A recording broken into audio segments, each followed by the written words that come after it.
Capek aku ketawa aku dah. Ada Pak Pendeta. Iya, Jadi- kau ketawa karena kau bingung jelaskan. Agamamu nggak jelas. Bukan bingung menjelaskan, berarti aku harus mengambil ayat dari Yohanes lagi. Kita bahas Yohanes 8:58. Nah, kau nuntut yang di situ kan? Oke. Kau nuntut yang di situ. Kalau kau ambil nanti dari Yohanes, Di dia mana? adalah Oke. firman. Kau Oke. bingung kau Sekarang- nanti. Sebentar. Sekarang saya tanya, di mana ayat di Yohanes bahwasanya Yesus 100% Allah? Di mana? Kan? Nah, pertanyaan lagi. Di mana? Nah, kenapa kau bingung? Loh, Bang, gini Bang. Nggak usah lah, Aku kasih lo tahu jawab sama di Bang mana? ya. Capek Di aku mana Bang ayatnya? sama ngomong Di sama mana Bang ayatnya? itu. Aku Di mana aduh, ayatnya? capek kali aku Bang. Di mana ayatnya? Dia itu Yesus adalah 100% Allah. Di mana? Loh, berarti harus ada 100% ya lu Oh iya baru dong, aku percaya. kau yang bernarasi kok nggak bertanggung jawab. Nah itu abang nggak nyampe ngomongan sama abang itu harus ngomong sama. Kau bernarasi, saya minta itu pertanggungjawaban. tambah Kau satu, bilang saya dua, nggak harus nyampe. ada jalannya. Kau yang bernarasi, saya minta pertanggungjawaban. Kau bilang pula aku yang nggak nyampe. Semua mau kau aja, ngomong sembarangan aja kau di sini. Dimutkan. Berbicara itu kan harus sesuai ya, sesuai. Kalau Yesus itu 100% itu adalah Allah, harus ada datanya bahwa Yesus itu adalah Allah. Betul itu abang ini. Saya ikut kok. Saya ini Capek aku bang. Udah pening aku nih kalian. Iya memang Kalian penting itu agamamu bikin pening. mematahkan statement kebenaran. Bibelmu itu bikin pening memang. Sudah berapa banyak orang-orang Makanya oten-oten jangan kau baca pening di Bible sini. aku aja nggak mau baca Al-Quran. Ngaku dia bang. Ngaku dia gak mau baca Bible. Ngaku kan. Nggak baca Bible. Ngaku kan kau kan. Ngaku kau kan. Jangan kau baca Bible. Aku aja gak baca Bible. Ngaku kau kan akhirnya kan. Itu makanya tinggalkan Itulah Bible. kau, Kau salah tinggalkan. paham kau. Udah. Kau tinggalkan aja nih Biblemu. Tidak jelas ini Biblemu ini. Nah ini banyak karangan ini di Iya, sini. waduh. Iyalah. Gimana? Coba Bang Faruk Bang, tanyakan. Kalau kau pening baca Bible, gue gak usah kau baca. Sesungguhnya sebelum Abraham aku jadi aja aku malas telah baca ada. Al-Quran. Kau mau bahas Al-Quran? Kau bisa baca Al-Quran? Kau mau bahas Al-Quran? Bisa baca Al-Quran? Aku aja, kau gak usah baca. Sebentar. Kalau kepalamu Saya bisa pening. baca Biblemu. Sekarang saya tanya, Anda mau bahas Gak Al-Quran? urusan aku, kau mau baca, kamu enggak, Anda bisa kan? baca Al-Quran? Bisa? Enggak, Gak apa-apa, kita pindah. Nah, kau nggak bisa. Gimana kau mau bahas? kan bisa di transit. Oke, kita Translate. translate. Oke, coba kita translate ya.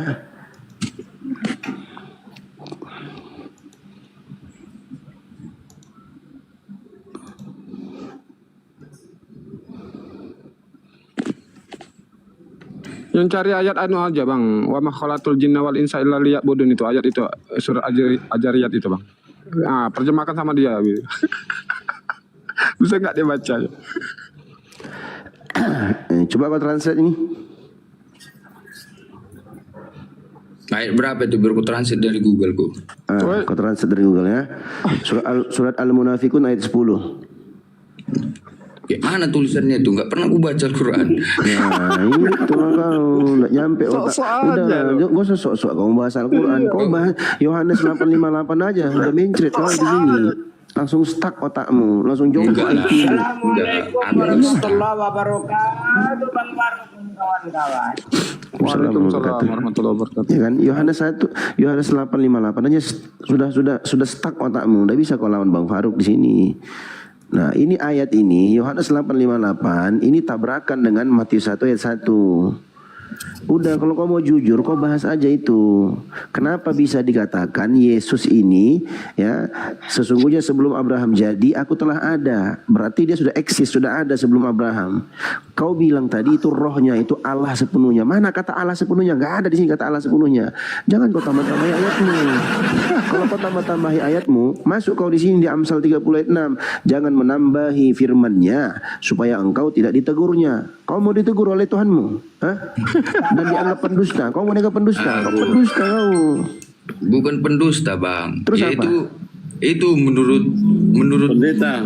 feeling saya, bukan Nah, feeling sih, sebentar, Bang. kebenaran Sebentar, yang Bang. memang ada. Sebentar bang, Ya itu, sebentar bang. secara logikanya bang, Feelingmu secara itu, logika, Oke, sebentar. secara Feelingmu- logikanya dia itu nggak mungkin ada berani mengatakan aku ada sebelum Abraham ada. Oke, feelingmu itu sumbernya dari mana?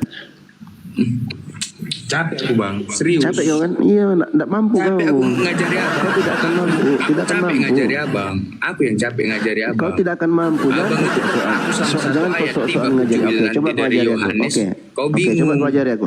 Coba kau ajari. Coba kau ajari Capek aku aku. ngajari kau orangnya melawan. Ya Udah udah, coba kau ajari aku. Sebelum Abraham jadi aku telah ada, kata Yesus, ya kan? Gak ada tambahan-tambahan, gak ada tambahan. Sekarang kita lihat di Matius 1, ternyata Yesus ini adalah anak dari Itu Abraham. secara lahiriah ketuaku, cintaku. Mana secara lahiriah? Itu secara lahiriah dia. Mana secara lahiriah? Yesus Mana itu udah jadi tertulis? manusia. Aduh capek kali kepala aku Mana? udah ngajari abang ini. Mana secara lahiriah di sini mana? Yang mana kata secara lahiriah di sini mana? Yang mana? Kan di mana kata? Di mana dikatakan di sini? Di mana? Yang mana lagi? Cocok kau ini pendusta, kau cocok kau di Amsal 30 ayat 6. Pendustamu itu. Lah ini apa ini? Pendustamu itu. Ini apa ini? Kau aja nggak nyambung. Akalmu aja nggak nyambung. Ini apa ini namanya? Ini apa namanya? Siapa namanya? Di mana bapaknya? Bingung. Sakit otak ini Bang, sakit. Udah mencret dia. Ya dah, sudah. Udah pasrah, udah tawakal kali dia, Turun udah pasrah kali dia. maut. Turun dia Bang Dio Pratama alam maut. Iya, makanya gini teman-teman ya, nikmat tertinggi itu bukanlah kesehatan. Yes. Nikmat yang tertinggi itu bukanlah makanan yang lezat. Ya, nikmat yang tertinggi itu bukan rezeki, harta, kekayaan. Akan tetapi nikmat tertinggi selain iman dan Islam adalah akal yang sehat. Alhamdulillah. Adalah akal. Karena Allah tak berikan akal kepada binatang, tapi Allah memberikan akal kepada manusia. Kita sudah 1 jam tadi berdiskusi. Sudah beberapa dari teman kita Kristen yang berdiskusi sama kita ya. Seluruhnya mereka berbicara seakan-akan mereka tidak memiliki akal. Bahkan mereka sendiri sudah mengakui, apakah akal yang sehat menerima jika pencipta dilahirkan oleh ciptaan? Tidak, kata dia. Maka seakan-akan dia mau menyampaikan kepada orang-orang ya, untuk menjadi iman Kristen harus tidak memiliki akal. Maka dengan kata lain ya, orang-orang yang beriman dengan iman Kristen, apa itu iman Kristen? Mengimani Yesus itu adalah Tuhan yang turun ke dunia menjadi manusia, mati di kayu salib, menebus dosa manusia, terangkat ke langit mati selama 3 hari lalu terangkat ke langit menjadi Tuhan. Seakan-akan ya, iman Kristen ya, syarat menjadi iman Kristen harus longor.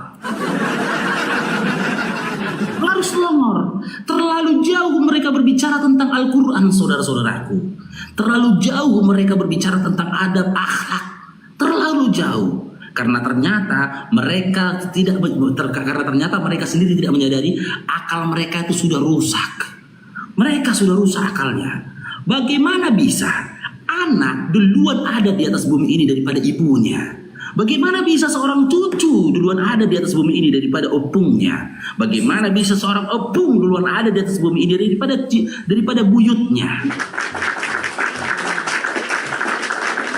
Oleh karena itu ya teman-temanku Kristen, kalau boleh kalian naik kemari itu, jika kau rumahmu berdampingan dengan pandita, datangi panditamu. Pak Pandita, ayo kita ke rumah si Faruk. Berikan kepada dia narasi, paparkan kepada dia soal keimanan kita. Ajak panditanya Bang, ya, ajak panditanya kemari, berdiskusi kita, jangan kelas jemaat yang datang kemari, sehingga kalian ngomong itu nggak pakai data. Ada pula, dari mana kau memahaminya? Bang Dio bertanya, jadi bagaimana kau bisa memahami ini kata aku di sini? Yohanes 8 nomor 58, feelingku, katanya, feelingku. Parah nggak itu?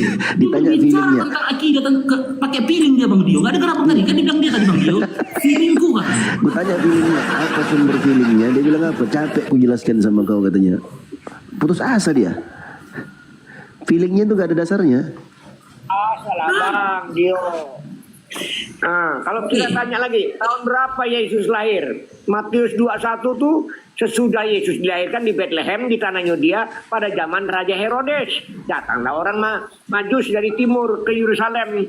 Itu coba di Lukas 2:1-7. Pada waktu Kaisar Agustus mengeluarkan suatu perintah menyuruh mendaftarkan semua orang di seluruh dunia. Lahirnya aja kaisarnya beda, zamannya gimana tuh Bang?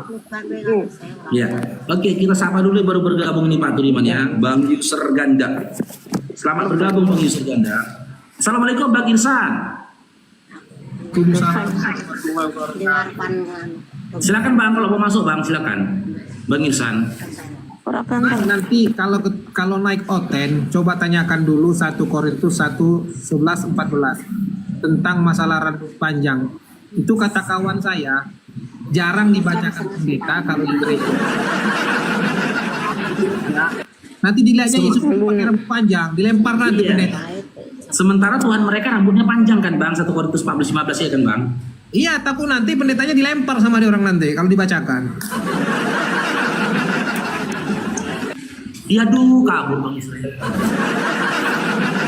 Oke Bang Andreas, selamat bergabung Bang Andreas.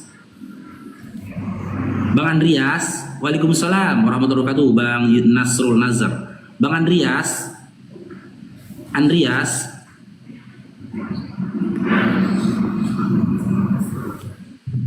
Bang Andreas.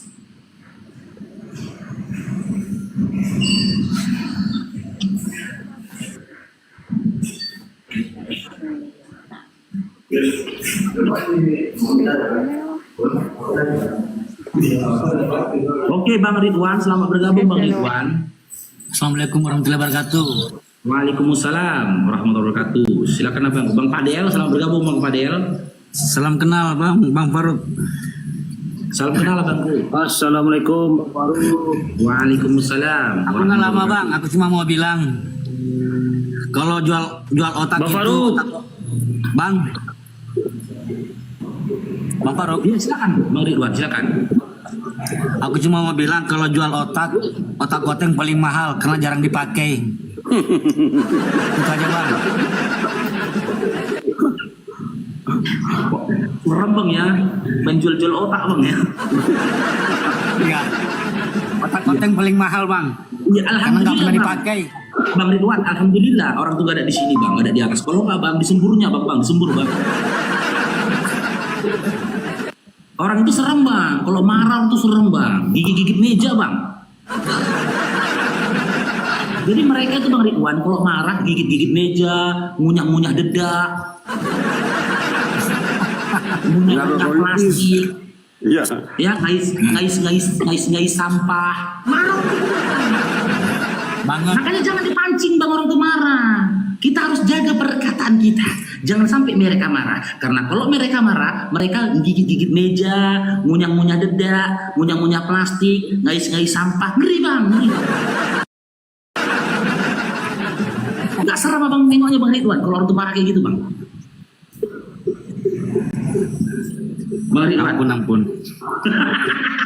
Iya Bang.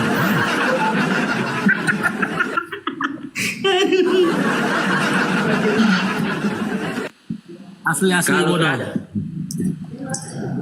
Iya silakan Bang Padel. Selamat bergabung Bang Padel. Assalamualaikum Bang Faruk. Waalaikumsalam warahmatullahi wabarakatuh. Silakan Bang.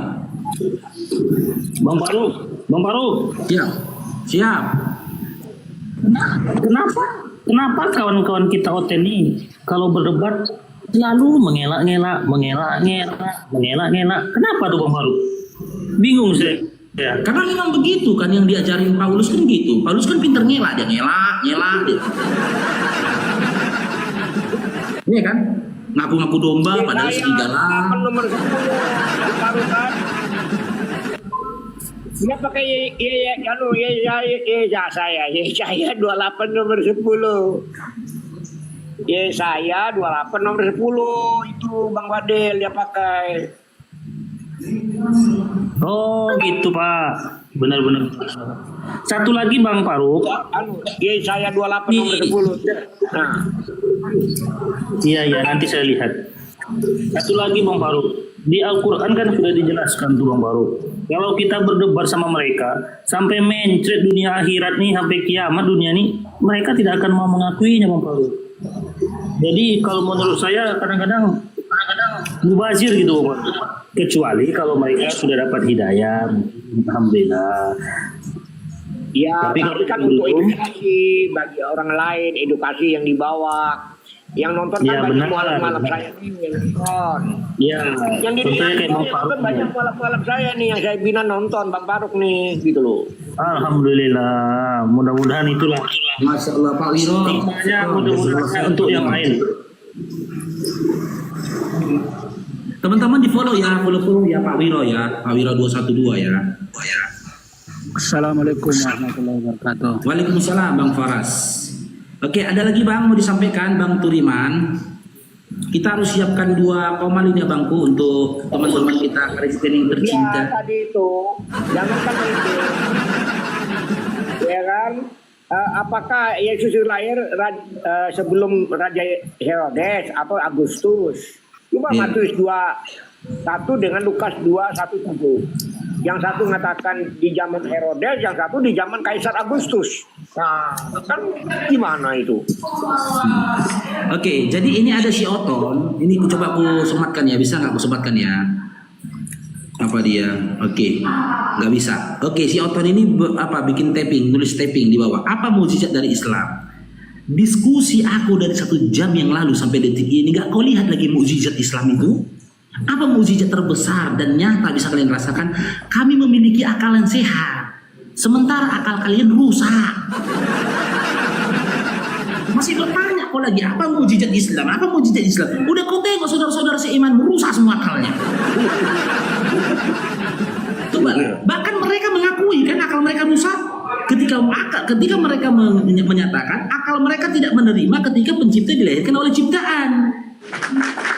Itu Bang. Masih bertanya lagi kau, apa mukjizat Islam? Apa mukjizat Islam?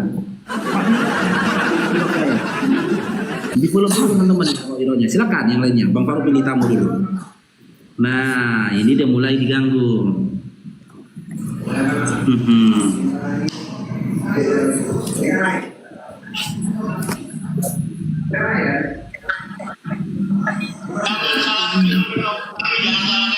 Assalamualaikum warahmatullahi wabarakatuh. Waalaikumsalam.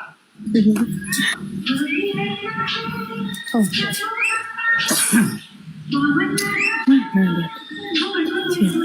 Assalamualaikum Bang. Salam. Oh. Apa kabar nih Bapak? Baik.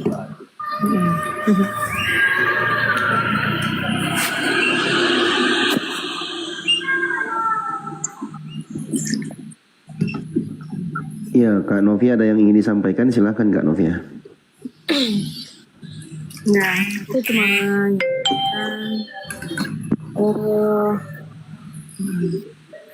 menyampaikan ya aku itu kan seorang bolehlah dibilangkan seorang janda kan.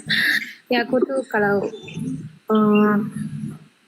janda itu ya kan semua orang tuh menilai dari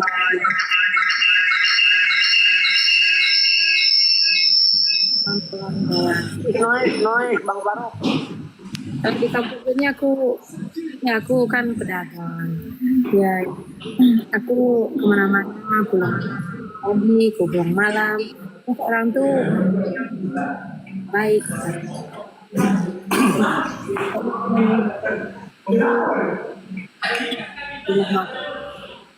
Mohon maaf Kak Novia, ini di sini room lintas agama untuk berdiskusi. Ya. Mungkin kakak kalau Ya Pak Wiro, makasih banyak Pak Wiro. tujuannya adalah untuk mencari jodoh, mungkin bukan di sini tempatnya. Gak mau mencari jodoh. Suka sama debat-debat aku suka.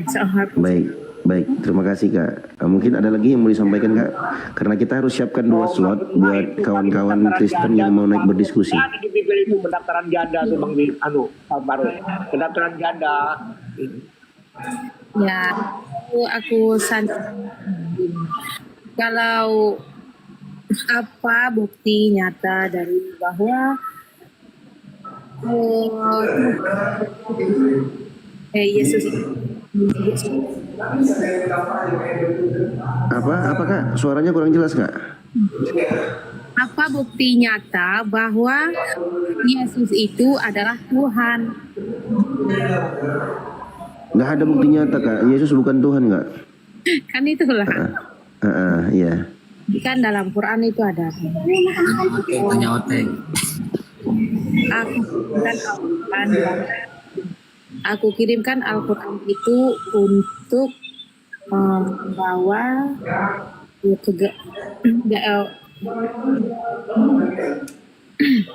Kakak di bawah aja kak ya.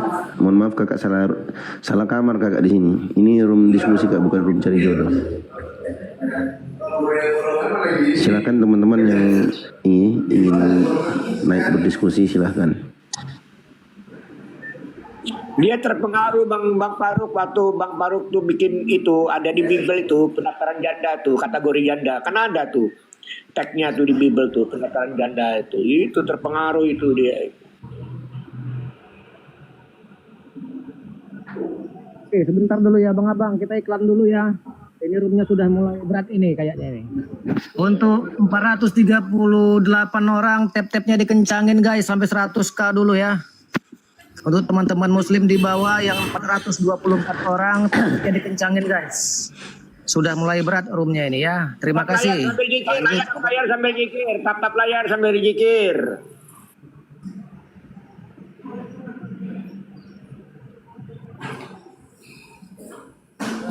Oke, silakan teman-teman Kristen yang mau naik silakan. Ya, hari ini kita akan buktikan. Apa yang mau kita buktikan? Akal. Ya, karena apa? Masya Allah, syukron, Bang Cikal, jazakallah khair. Karena apa? Terlalu tinggi kita berbicara kepada mereka tentang nas. Terlalu tinggi kita berbicara kepada mereka tentang sejarah.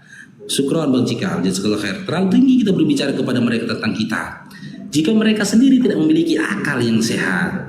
Begitu juga ya seperti apa yang Bang Faruk saksikan ya ketika syukur Bang Cikal jazakallah khair, ketika Bang Ustadz Yusuf. Assalamualaikum warahmatullahi wabarakatuh. Waalaikumsalam Pak Ketua. Diskusi sama Rudi Yohanes tadi malam ketika Rudi Yohanes mempertanyakan perihal tentang hadis. Ya, kaki dari Allah itu ada di neraka gitu loh. Masya Allah Bang Cikal jazakallah khair. Berkah selalu Bangku. Ya, di situ Ustaz Yusuf sudah keren penjelasannya, ya, dengan data dia sampaikan, dengan dalil yang disampaikan, bahkan dengan penjelasan dari jumhur ulama disampaikan oleh Ustaz Yusuf. Tapi dengan congornya Rudi Yohanes membantah semua itu. Sementara dia tidak memiliki keilmuan apapun perihal tentang hadis. Jangankan pemahaman tentang hadis, tafsir tentang hadis, dia sendiri tidak bisa baca original teksnya, gitu loh. Jadi orang-orang seperti itu, kalaupun kita ajak diskusi, jangan diajak diskusi dengan materi-materi yang berat seperti itu. Di saat dia menanggapi, seakan-akan dia tidak menghargai ilmu gitu loh. Sayang sekali ilmu itu seperti itu. Langsung saja diberikan dia pertanyaan yang mengasah akalnya. Karena gini teman-teman ya, kalau untuk doktrin, teman-teman kita Kristen yang sering nongkrong di room-room lintas agama, saya yakin dan percaya doktrin dalam diri mereka itu sudah tanggal semua, sudah hancur. Cuman akal mereka yang rusak ini belum lagi dihancurkan, belum dibangun dengan akal yang baik, belum lagi gitu loh. Makanya kita coba memberikan pertanyaan-pertanyaan kepada mereka, kan gitu. Kita ajak mereka diskusi perihal tentang akal. Dengan harapan nanti akalnya ini, ya akal yang rusak ini bisa dibangun kembali dengan akal yang bagus, akal yang sehat. Setelah itu dia akan berkelahi dengan egonya. Nah, jika ego dia itu sudah mulai runtuh, itu tanda-tandanya dia akan sering marah. Naik ke komal marah-marah, hostnya dimaki, dicaci, itu biasa Bang. Karena seperti itulah ego. Ego itu identik dengan kemarahan. Nah, seperti ini semua. Bang, pemburu otak sendiri, selamat bergabung. Pemburu otak sendiri. Putus-putus loh. Pemburu otak sendiri. Iya, selamat bergabung, Bang pemburu otak sendiri. Pemburu otak sendiri. Iya. Kasih lah. Ininya Pak Saleh Nurjaya. Merah. Udah sinyalnya Bang. Iya. Jelek Bang. Iya, Bang pemburu otak sendiri. Iya. Ya, selamat bergabung Bang. Ya apa? Ya selamat. Iya. Iya, kita diskusi Bang ya. Kau diskusi apa kau rupanya? Ini tema Bang Faruk, Tuhan Kristen dilahirkan. Kau udah pintar kau rupanya? Apa cuman perasaan kau pintar? Kenapa ketawa? Perasaan kau itu cuma merasa pintar. Bang, padahal goblok ya kan? aku ngajak diskusi Bang. Aku mengajak abang diskusi bukan mengajari. Diskusi sama Kalau orang tadi aku bodoh bilang Bang, ketika ini ya biar aku nggak ajari. nyambung. Itu baru abang bilang aku udah pintar. Gini loh Bang Pemburu, dengar Bang Pemburu ya. Jangan marah-marah aja Bang. Kalau diskusi Jika tadi sama narasi awal aku kau mengatakan, orang goblok nggak jika nyambung. narasi awal aku mengatakan, sini Bang Pemburu biar ku ajari. Kau orang Maka goblok, pantas diskusi tanggapan sama kau mengatakan, nggak udah pintar nyambung. belum? Kau paham nggak? Yaudah. Cuman perasaanmu Yaudah, yang kau abang mau pintar. Perasaanmu aja kau yang pintar. Kalau kau goblok, menurut kami tahu. Bang Pemburu Kau paham diam dulu. nggak? Ya abang mau diskusi sama siapa? Yaudah sama siapa abang mau diskusi? Ada banyak teman-teman Islam itu. Sama siapa Bang Dio? Bagian-bagian yang buka diskusi kayak gini, itu kumpulan orang-orang goblok. Ngapain diajak diskusi? Udah marah dia teman-teman. Tengoklah teman-teman. Iya ntar lagi menyadedak itu. Bang Faruk. Marah dia, marah aku sama si Faruk. Mana dedak, biar kukunyah, mana dedak. Bang Faruk. Habis itu langsung dia langsung sampah. Marah-marah Bang Faruk. Iya, gini loh. Narasi awal aku kan tadi mengajak diskusi. Bukan ku bilang sini kau Bang biar ku ajarin. Kecuali kalimat pertama aku mengatakan siap abang ku ajari, maka pantas dia menjawabnya kan gitu dengan jawaban udah pintar kau rupanya. Pantas. Ini kan aku ngajaknya diskusi, siapa mau diskusi? Mana jawaban dia? Udah pintar kau rupanya. Kan longor. Orang diskusi ku ajak, bukan ku bilang ku ajarin. Diskusi Bang. Aku tak menyatakan diriku pintar. Karena apa? Karena aku mengajak diskusi, bukan ngajarin. Jangan makan dedak Bang ya. Orang ini kalau marah Bang gitu Bang, ngunyah-ngunyah dedak, gigit-gigit meja, ya kan? Apa nyakar-nyakar sampah, jangan Bang ya. Bang Faruk, izin bentar ya. Aku nggak lama di sini biar ada oten yang naik. Aku cuma mau nantang oten ya yang di bawah. Saya siap murtad, tapi sebaliknya oten harus siap mualaf. Tantangan saya begini Bang, ke oten. Berani nggak kita adu data berapa banyak mujizat yang Yesus bisa lakukan dengan Nabi Muhammad, mujizatnya? Kalau datanya Nabi Muhammad itu sedikit bermujizat, saya siap murtad. Kalau ternyata mujizat Nabi Muhammad itu lebih banyak dari Yesus, mereka berani nggak jadi mualaf? Saya tantang itu Bang. Itu aja.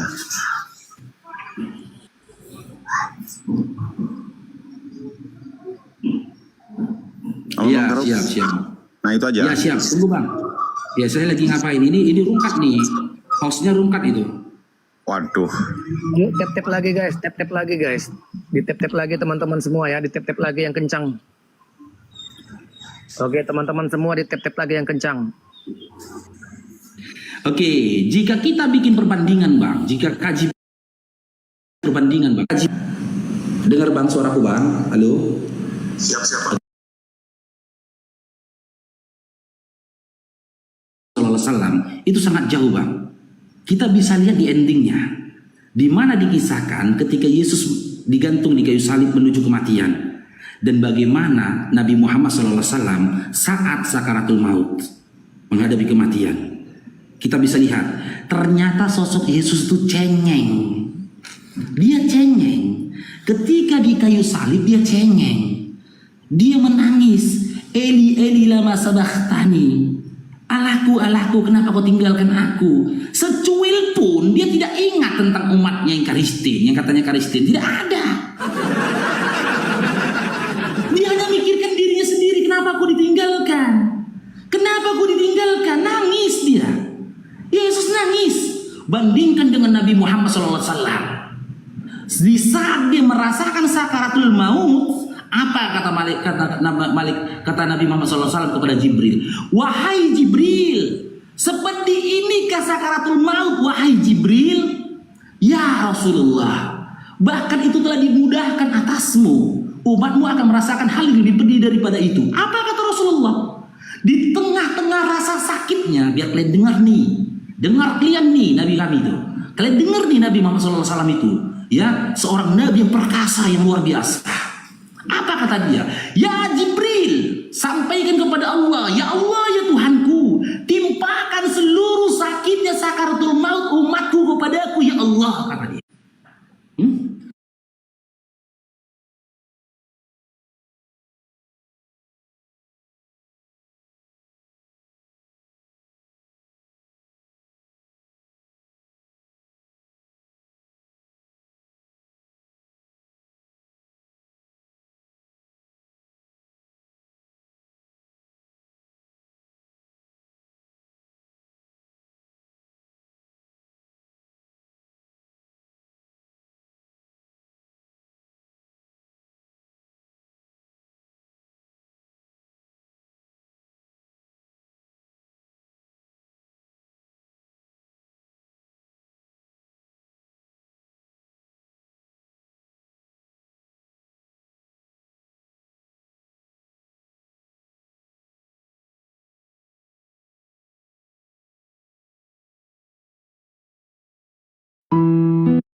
Umatku.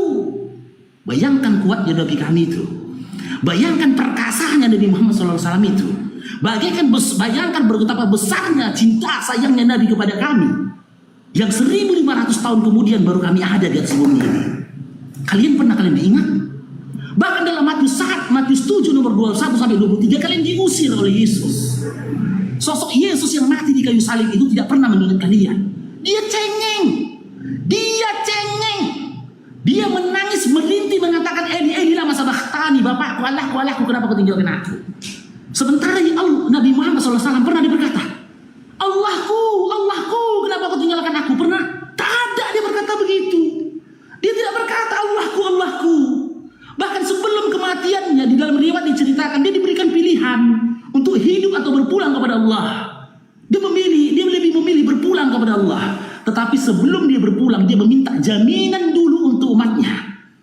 Sebelum dia berpulang, sebelum dia meninggal dunia, dia minta dulu kepastian dari Allah, jaminan untuk umatnya. Kalistik, apakah ketika Paulus menuju kematian, dia minta jaminan keselamatan untuk umat Kristen? Ada riwayat menceritakan? Tidak ada. Jadi jangan kau ombar-ambirkan mujizat menyembuhkan orang sakit, mujizat membangkitkan orang mati, mujizat membanyakan roti kepada kami. Gak laku sama kami itu. Gak laku. Karena itu tidak bisa kami rasakan sekarang. Ketika Yesus membangkitkan Lazarus dari kematian, hanya Lazarus dibangkitkan dari kematian. Tak ada dampaknya buat kalian sekarang. Dan tidak ada dampaknya buat umat manusia di zaman sekarang. Ketika Yesus memberi makan 5.000 orang, itu hanya sekali. Ada yang lebih luar biasa daripada itu. Siapa? Nabi Musa alaihissalam dan umatnya Bani Israel. Mereka bertahun-tahun diberi makan man dan salwa. Bertahun-tahun diberikan makan man dan salwa. Bukan cuma satu hari. Ketika Yesus menyembuhkan orang yang dari sakit lepra itu belum ada apa-apanya. Dibandingkan dengan mukjizat yang dilakukan Musa ketika dia membelah laut menyelamatkan Bani Israel dari cengkraman Firaun. Akan tetapi semua mukjizat daripada nabi-nabi terdahulu selesai sampai di situ. Tidak bisa dirasakan oleh umat di zaman sekarang. Tapi mukjizat dari Nabi Muhammad SAW itu apa? Bisa kita rasakan di zaman sekarang. Bisa kami rasakan zaman sekarang. Yang poin paling penting mukjizat dari Nabi Muhammad SAW, luar biasanya Nabi Muhammad SAW, dia meminta jaminan kepada Allah untuk umatnya pada masa itu, pada masa sekarang, sampai dengan akhir zaman nanti. Maka tak heran begitu mendengar nama Nabi Muhammad SAW, hati kami yang merasakan ketenangan dan kecintaan luar biasa terhadap beliau. Ya, kita sambut Bang Dewa. Assalamualaikum warahmatullahi wabarakatuh, Bang Dewa. Bang Dewa, assalamualaikum warahmatullahi wabarakatuh. Bang Dio tadi mana turun dia?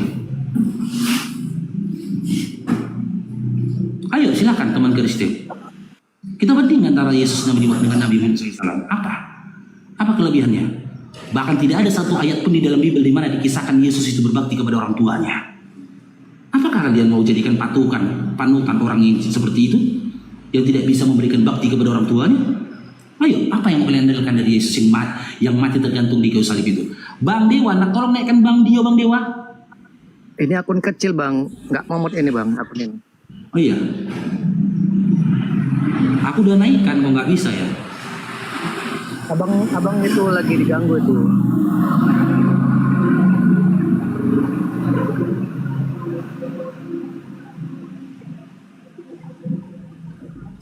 Oke, Bang Iben Regar, selamat bergabung Bang Iben Regar.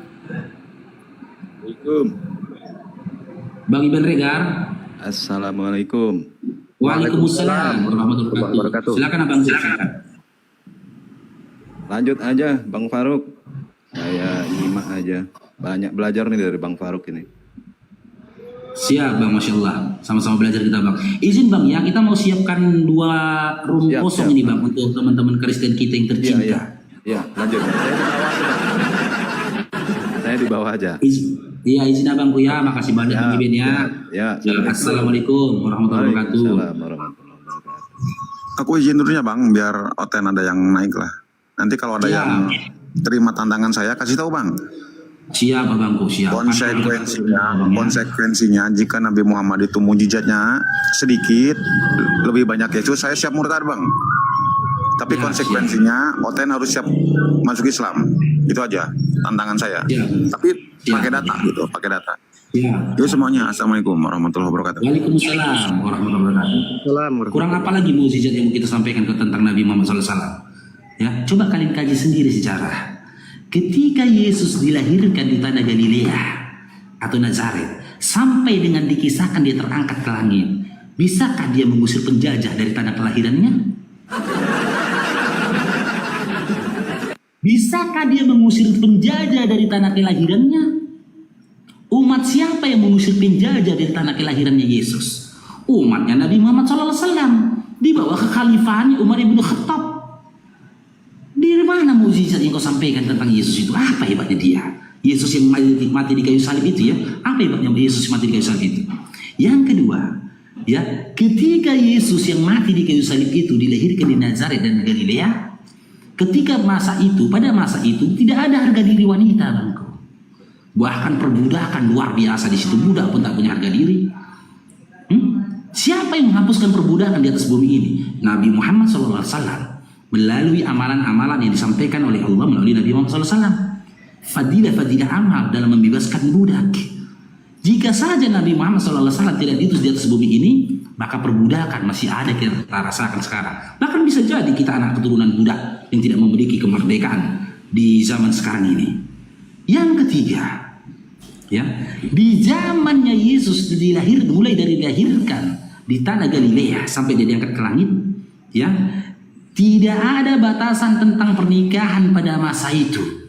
Seorang laki-laki boleh menikahi istri lebih dari 4, 5, 10, 100. Bahkan anak perempuan tidak ada harga dirinya pada masa itu. Dianggap seseorang yang bila mendapatkan kabar tentang kelahiran anak perempuan, dianggap itu sebuah aib. Wajah dari ayahnya itu merah pada marah, sehingga mereka ingin mengubur anaknya hidup-hidup. Di zaman Nabi Muhammad SAW, setelah Nabi Muhammad SAW diutus, Nabi Muhammad SAW yang mengangkat harkat dan martabat wanita dan memberikan serata antara wanita dan perempuan, dan antara wanita dan juga laki-laki, dan memberikan penghormatan kepada wanita, dan membatasi pernikahan maksimal sampai 4 dengan ketentuan hukum Islam yang sangat kuat.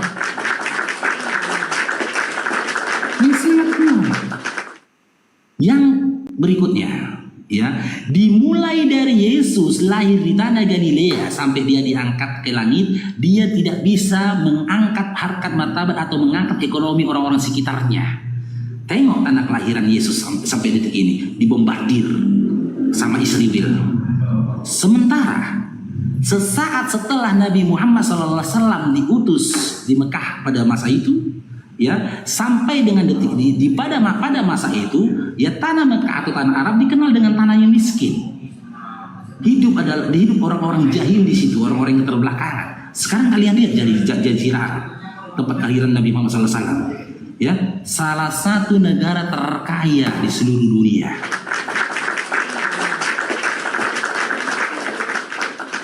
ekonomi mapan yang merata di sekitar Jazirah Arab. Luar biasa. Ayo, masih berani lagi kita membandingkan antara Yesus yang mati di kayu salib dengan Nabi Muhammad SAW? Silakan naik, biar kita bandingkan. Ya, silakan Bang Dewa. Assalamualaikum Bang Dewa. Bang Dewa, Bang Mahadewa. Assalamualaikum Bang Mahadewa. Waalaikumsalam warahmatullahi wabarakatuh. Dari tadi kan disebut Bang Dewa, Dewa jawab. Cuma disebut Bang Dewa ya, Dewa diam gitu kan. Ya, belum ada Oten ya Bang Faruk. Silakan ya, naik aja ya Oten. Bernarasi dulu Bang Mahadewa, aku sembari cari teman-teman Kristen nih. Baik. Apa yang dinarasikan ya? Temanya apa ini? Tuhan Oten dilahirkan. Wih, mantap. Nah, ini mungkin ada satu. Silakan. Oke Bang Sulianto, selamat bergabung. Islam Kristen Bang Sulianto.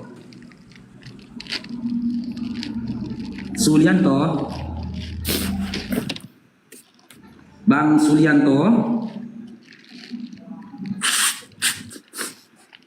Ini pemburu otak. Itulah diskusi. Itulah goblok Jaka itu. Faruk tolol. Tuh kan. Itulah goblok Jaka. Yang ditanya itu mujizat. Kau jelaskan apa? Nah, dari situ aja kelihatan kau goblok. Gak bisa diskusi itu orang. Pada saat naik maki-maki apa lagi ini orang. Itu orang utusan diskusi langsung maki-maki. Itu jelmaan Paulus itu Bang. Dia marah karena dibongkar aib-aib ini. Jelmaan Paulus. Pemasukan Yohanes 8:44 Bang Dewa. Oke Bang Sudianto, selamat bergabung Bang Sudianto. Ih, dinaikin lagi itu. Enggak, jadi gini Bang Dewa ya teman-teman ya, kalau dia bisa gunakan akalnya, kenapa Bang Faruk katakan itu mukjizat? Nabi Muhammad SAW yang seorang diri, semua cerita dan perubahan yang kusampaikan tadi dimulai dari perjuangan seorang Nabi Muhammad SAW yang seorang diri. Seorang diri dia, bermula dari dia seorang diri bisa membebaskan tanah Syam atau tanah Galilea dari penjajahan. Bermula dari seorang diri dia bisa mengangkat harkat dan martabat wanita. Bermula dari seorang diri dia bisa mengangkat harkat dan martabat dari Jazirah Arab. Memerdekakan para budak. Dia bermula dari seorang diri. Sekarang tanya sama aku pemburu otak sendiri. Coba kau seorang diri, hadirkan dulu perubahan di atas bumi ini, bisa nggak? Bermula dari kau seorang diri, bisa nggak? Nggak bisa kan? Karena tak semua orang bisa melakukannya, maka dikatakan itu mukjizat. Kalau mukjizat, ya Nabi Muhammad SAW di dalam hadis Bukhari dikisahkan di salah-salah jarinya mengeluarkan air banyak, membelah bulan banyak. Kalau mukjizat begitu, makanan yang sedikit menjadi banyak dan cukup untuk beberapa orang banyak, menyembuhkan mata Ali yang sakit hanya dengan air liurnya banyak. Dengan segenggam debu pada perang Badar dia menghempaskan debu tersebut, mengalami kebutaan musuh pada masa itu banyak. Tapi kami tidak mau memaparkan mukjizat Nabi kami seperti itu. Banyak mukjizatnya, banyak mukjizatnya. Sampai dengan alam semesta ini atau pepohonan pun, dia dinaungi dinaungi oleh awan banyak. Kalian kan suka mukjizat yang kayak gitu, kalian suka kan? Makanya kalian gampang diotot-otoi. Nanti datangnya Dajjal di atas bumi ini, kalian yang pengikutnya karena kalian gampang diotot-otoi. Ya kan? Oke, dia bisa berjalan di atas air, lupa kalian. Ya kan, kadal pun ada bisa berjalan di atas air. Ngarang aja kalian. Kenapa kalian lebih condong kepada hal yang begitu? Karena memang hati dan pikiran kalian condong kepada duniawi. Dan kalian lebih condong kepada keselamatan sesaat saja, tidak jangka panjang. Kalian tidak berpikir tentang jangka panjang. Macam mana bisa selamat hari ini saja, udah selesai. Nggak terpikir kalian bagaimana dengan hari esok. Oke, Bang Denny, selamat bergabung Bang Denny. Iya Bang. Bang Denny. Waalaikumsalam warahmatullahi wabarakatuh. Silakan Bang. Saya dari Kalimantan Timur, saya agama Islam. Dalam artian saya suka melihat Taufik sampean di room yang sampean juga ya.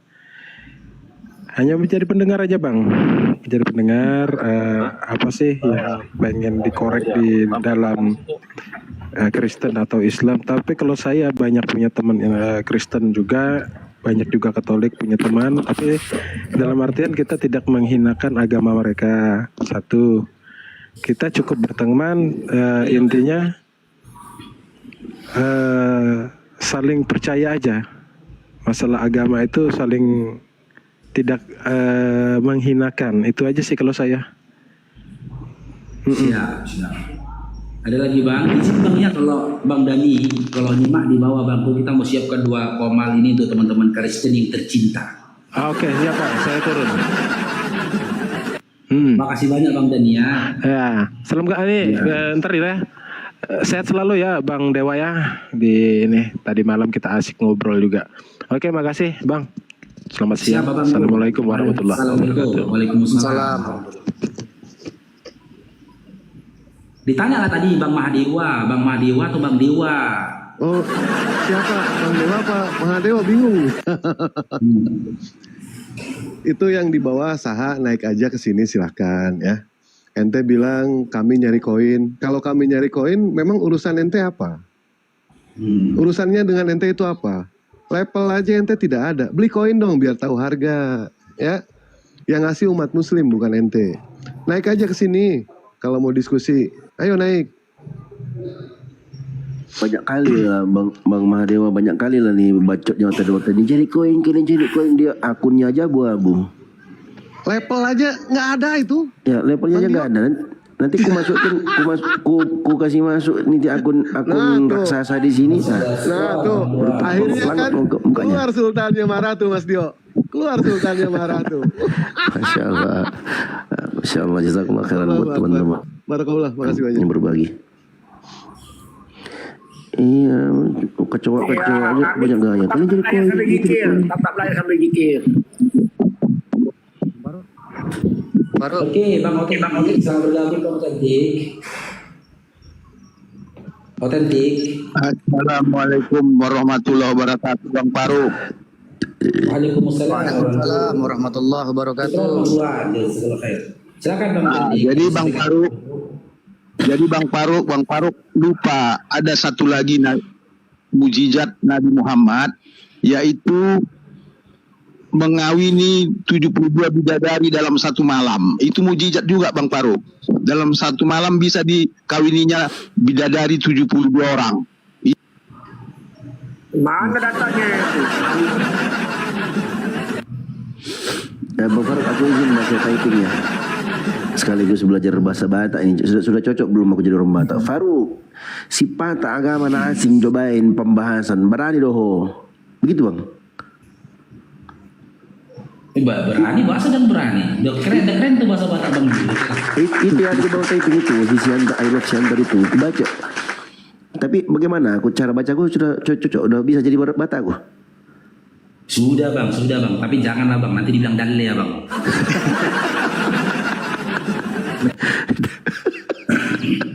Astagfirullahaladzim. Jadi gini teman-teman ya, ada dalam berdiskusi, bernarasi dulu baru berstatement.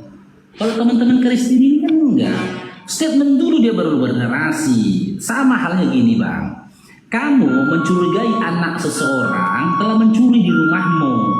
Kau datang ke rumahnya, kau bilang sama orang tuanya, anakmu mencuri, ditebas lehermu. Marah bapaknya, bernarasi dulu. Begini saudaraku, aku kehilangan barang begini. Ya, ada saksi mengatakan anakmu itu begini. Akan tetapi begini gitu. Kan gitu. Setelah kau sampaikan narasimu, nanti lawan bicaramu itu akan menerima narasimu, menyaring, memfilter dengan akalnya, selaras enggak narasimu ini dengan tuduhanmu. Jangan kau menuduh duluan baru kau bernarasi.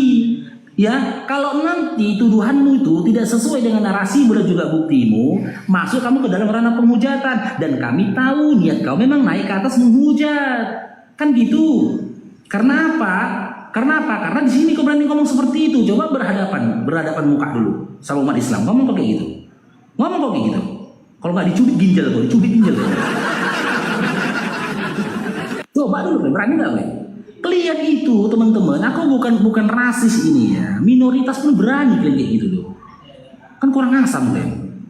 Berani kalian seperti itu. On cam dulu, walaupun naikkan kamu, tapi on cam kamu ngomong kamu seperti itu. Biar nggak dicari ya kau.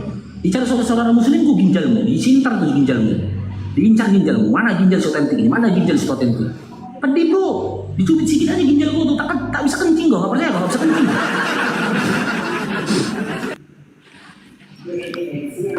Ya buat teman-teman lagi nih ya, yang teman Kristen, tapi dicari Edis, hei. Semalam aku 2 kali naik ke komal si Edis, ya.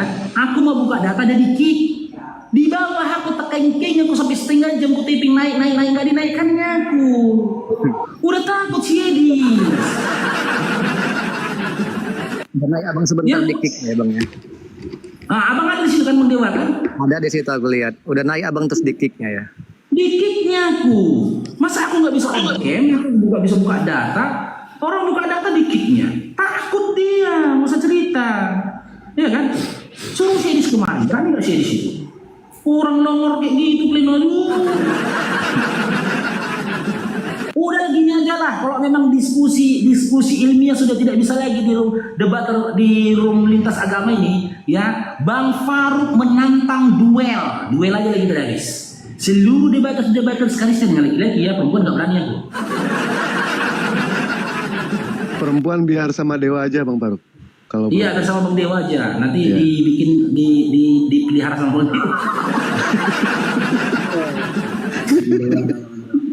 Ya, susun orang tuh semua, susun. 3 lawan 1. Rekam nih. Tentukan ringnya di mana? 3 lawan 1. 3 kasih sama sendiri. Aku siapkan di Jakarta Selatan, Bang Faruk.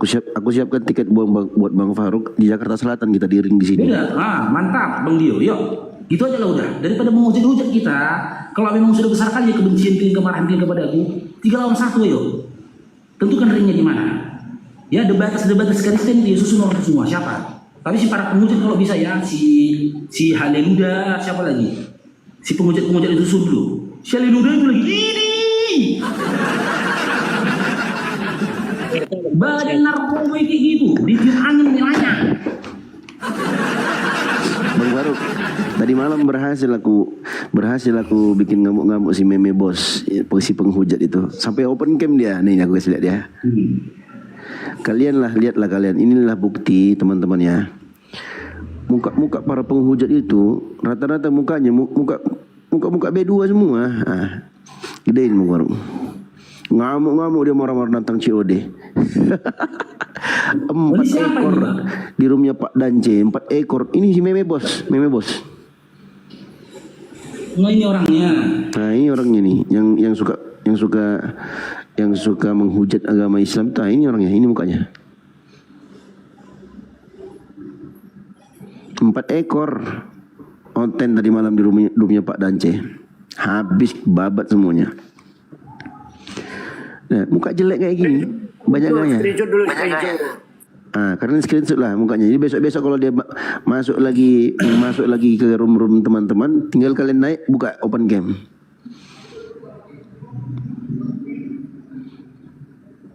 ini sebenarnya Meme ini Dewa juga kasihan ya, Bang Dio ya sama Meme. Ternyata itu apa sih namanya? Ari-arinya itu ketukar sama ari-ari gorila. Waktu ibunya lain. Kalau Edis dulu itu sakit hati Bang Faruk sama Dewa. Edis waktu pada saat diskusi itu dia tidak pernah mau jawab pertanyaan dari Dewa, sampai Dewa mengatakan kasihan kita sama Edis gitu ya, apalagi sama pemburu otak ini nih. Kasihan ini pemburu otak ini, namanya pemburu otak, ternyata nggak punya otak, pantas aja dia lagi ngeburu otak, wajar gitu. Datang maki-maki, bahasa kasih. Bang Dewa, dia nanya, dia sama si Paruk gitu kan. Dia nanya, sebentar kok pemburu. Dia nanya, di mana kau Dio? Sherlock katanya, sebut lokasimu. Kau sebutkan lokasiku. Aku di apartemen begini. Gaya kau Dio di apartemen. Kau kasih lihat apartemen, langsung diam dia. Dia aja dalam tahanan, dalam sel itu dia, di dalam sel dia itu. Muka B2 aja banyak gaya mau menghujat. Tengok muka itu juga muka B2 itu, muka separuh mirip itu. Ah, muka tua kau pemburu, udah tua banyak gaya pula, kau sudah bawa tanah, kau udah mau mati kau, nggak selesai kau. Tengok lo tuh mukamu tuh udah jelek, banyak gaya pula kau. Paruk dalle.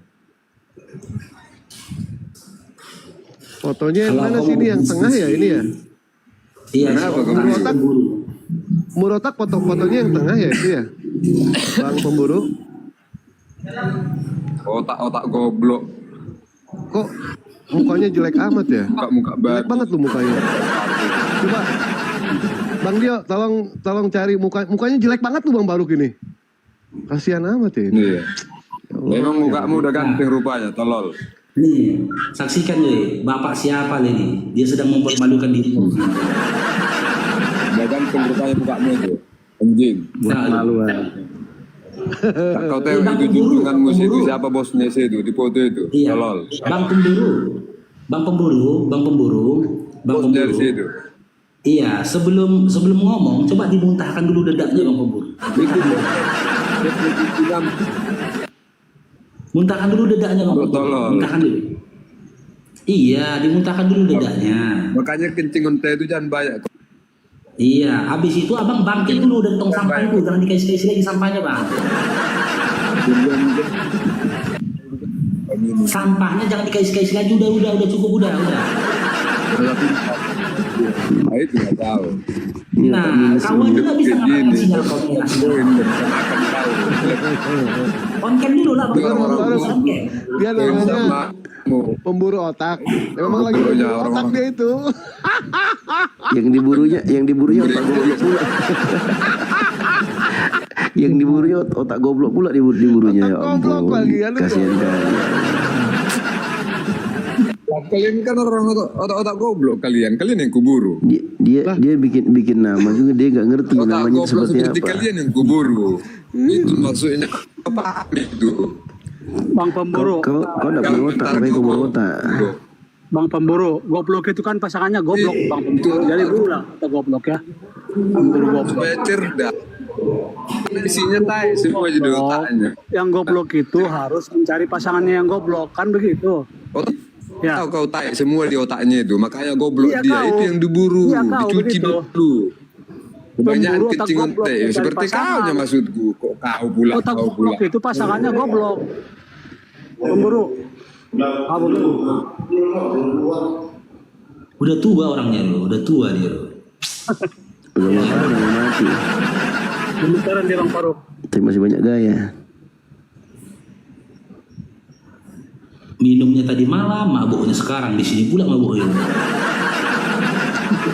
Justru ada orang yang berstatement seperti itu ya. Itu membuktikan ajaran kasih mereka ternyata memang seperti. Ntar dulu, Dewa minum dulu. Bang Baruk. Siap, Bang Dewa. Siap. Tadi Dewa minum teh manis, rasanya manis. Kok sekarang tawar Bang ya? Oh ternyata manisnya cuma di awal Bang. Manisnya cuma di awal. Asik.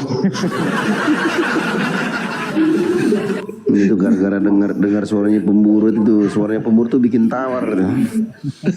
Oke, Bang Riani, selamat bergabung. Bang Riani 2023. Kak Riani atau Abang Riani? Kita selalu Bang Asep. Assalamualaikum. Bang Riani, abang atau kakak nih? Riani. Gimana ya cewek? Bang Riani. Oke, kita turunkan ya.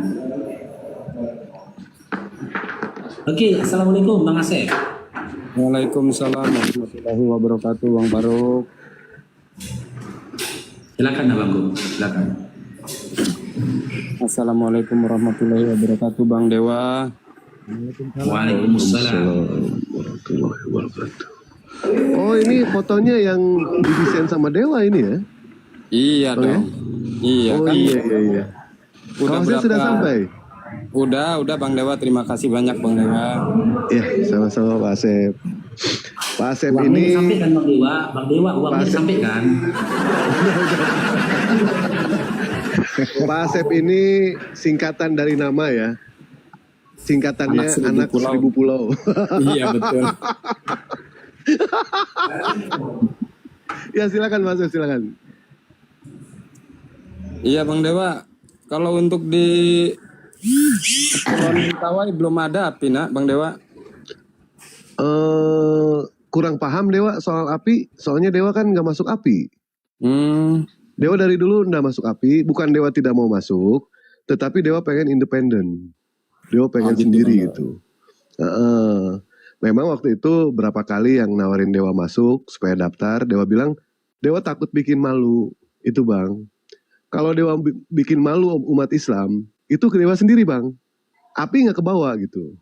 Jadi biarlah Dewa seperti ini, biarlah Dewa independen, biarlah Dewa itu berdiri sendiri saja gitu. Itu Bang. Tapi tetap Dewa satu barisan, sama mereka satu barisan. Dan andaikan ada beberapa orang yang clash gitu ya, urusan pribadi, ya urusan pribadi aja. Tetapi pada saat Dewa berdiskusi, Dewa tetap satu barisan dengan mereka. Begitu Bang ya. Karena kita tahu ya, yang namanya pro dan kontra itu pasti ada. Tidak mungkin yang namanya orang pro semua, tidak mungkin yang namanya orang kontra semua. Itulah yang tidak mungkin. Kita tahu baginda Rasulullah SAW akhlaknya seperti apa. Tetapi kenapa masih banyak orang yang kontra sama beliau? Itulah bukti bahwa pro dan kontra itu ada. Ada satu pepatah yang mengatakan seperti ini Bang ya. Andaikan ada 10 orang Bang, andaikan ada 10 orang. Ada 9 orang yang pro sama kita, ada 9 orang yang pro sama kita. Tapi ada 1 orang yang kontra sama kita. Jangan pikirkan yang 9 orang itu. Tetapi rawatlah yang ke-9 orang ini. Begitupun sebaliknya. Andaikan ada 10 orang. 1 orang pro sama kita. Dan ada 9 orang yang kontra sama kita. Jangan pikirkan yang 9 orang itu. Tetapi rawat dan jagalah yang 1 orang ini. Begitu Bang. Ya. Oke siap. Terima kasih. Capek makan aja ya.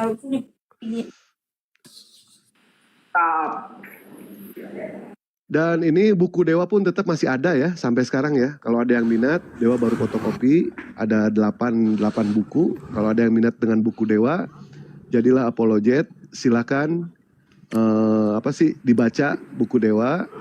Di situ Bang, kirim ke Pontianak Bang Dewa. Untuk ke Kalimantan Barat kami kurang nih. Bisa. Di DM aja nanti Pak Turiman ya, di DM ya. DM ya. DM ya. Mengenai soal harga, Dewa tidak mempermasalahkan. Ini Lisa Daya, Lisa Daya Mualaf Kalimantan. Oh baik, siap. Lisa Nanti, hubungi Lisa ya, Lisa Daya Kalimantan. Nanti kan satu provinsi dengan saya, satu kota. Baik. Soal harga Dewa tidak mempermasalahkan ya. Itu Dewa fotokopi habis 52.000. Ya, beres itu. Yang penting isinya. Siap Pak.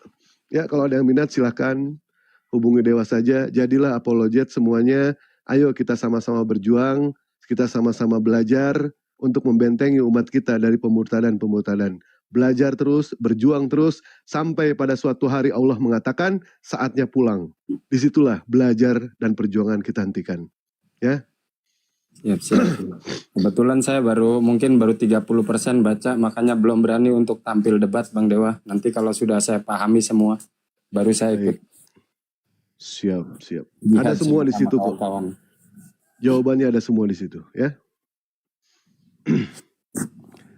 Kalau bukunya Bang Doni tinggal bukunya Mahadewa untuk perjuangan di pedalaman Kalbar. Baik. Bercerita nanti di WA Dewa aja ya. WA lagi, DM Dewa aja deh. DM ya. Atau dititipkan Mbak Lisa nanti kalau Bang Dewa naik ke komalnya Mbak Lisa. Oke, untuk teman-teman Oten yang di bawah silakan naik. Ada 3 kursi lagi yang kosong ya, silakan naik ya di multi ya. Untuk teman-teman Oten yang di bawah silakan naik di multi, masih ada 3 kursi di atas. Kita cari hiburan dulu ya, cari hiburan. Oten silakan naik ya. Dewa izin pamit dulu ya. Ini anak Dewa dia bisa minta antar ke dokter dulu ya. Ini udah siap-siap. Makasih banyak semuanya. Ya, izin pamit. Assalamualaikum warahmatullahi wabarakatuh. Waalaikumsalam warahmatullahi wabarakatuh.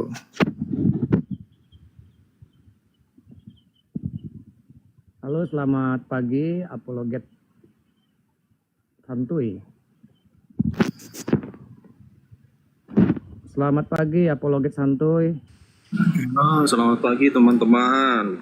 Salam kenal untuk semuanya.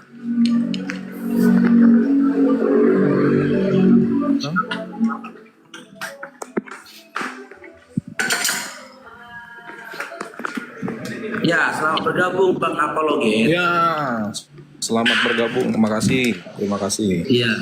Diskusi kita, Bang. Boleh, dengan yang lain lah, jangan Bang Faruk terus bosan gak ada yang lain apa? Ganti-ganti lah, jangan Bang Faruk terus, ya kan? Oke, gimana Bang Dio mau nanggapin si apologet ini Bang Dio?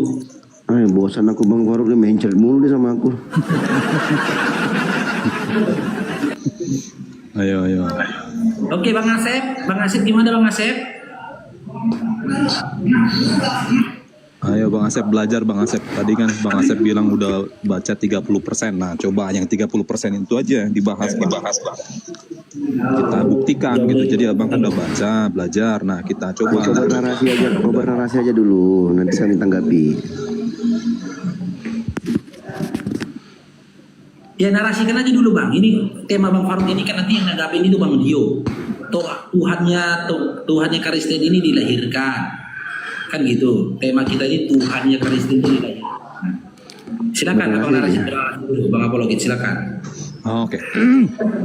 Oke. Jadi yang paling penting diketahui bahwa kedatangan Tuhannya Kristen yang namanya Yesus Kristus itu sudah dinubuatkan. Ya, kalau teman-teman tidak mengerti dinubuatkan, gampangnya sudah diberitahukan sejak awal, sejak zaman baheula, kalau dibilang bisa sejak ribuan tahun lalu kedatangan Yesus itu sudah dinubuatkan. Itu yang paling penting untuk dipahami. Gitu. Jadi dinubuatkan untuk apa? Bahwa dikatakan akan datang seorang juru selamat. Ya. Itu mulai dinubuatkan sejak Kejadian 3 ayat 15.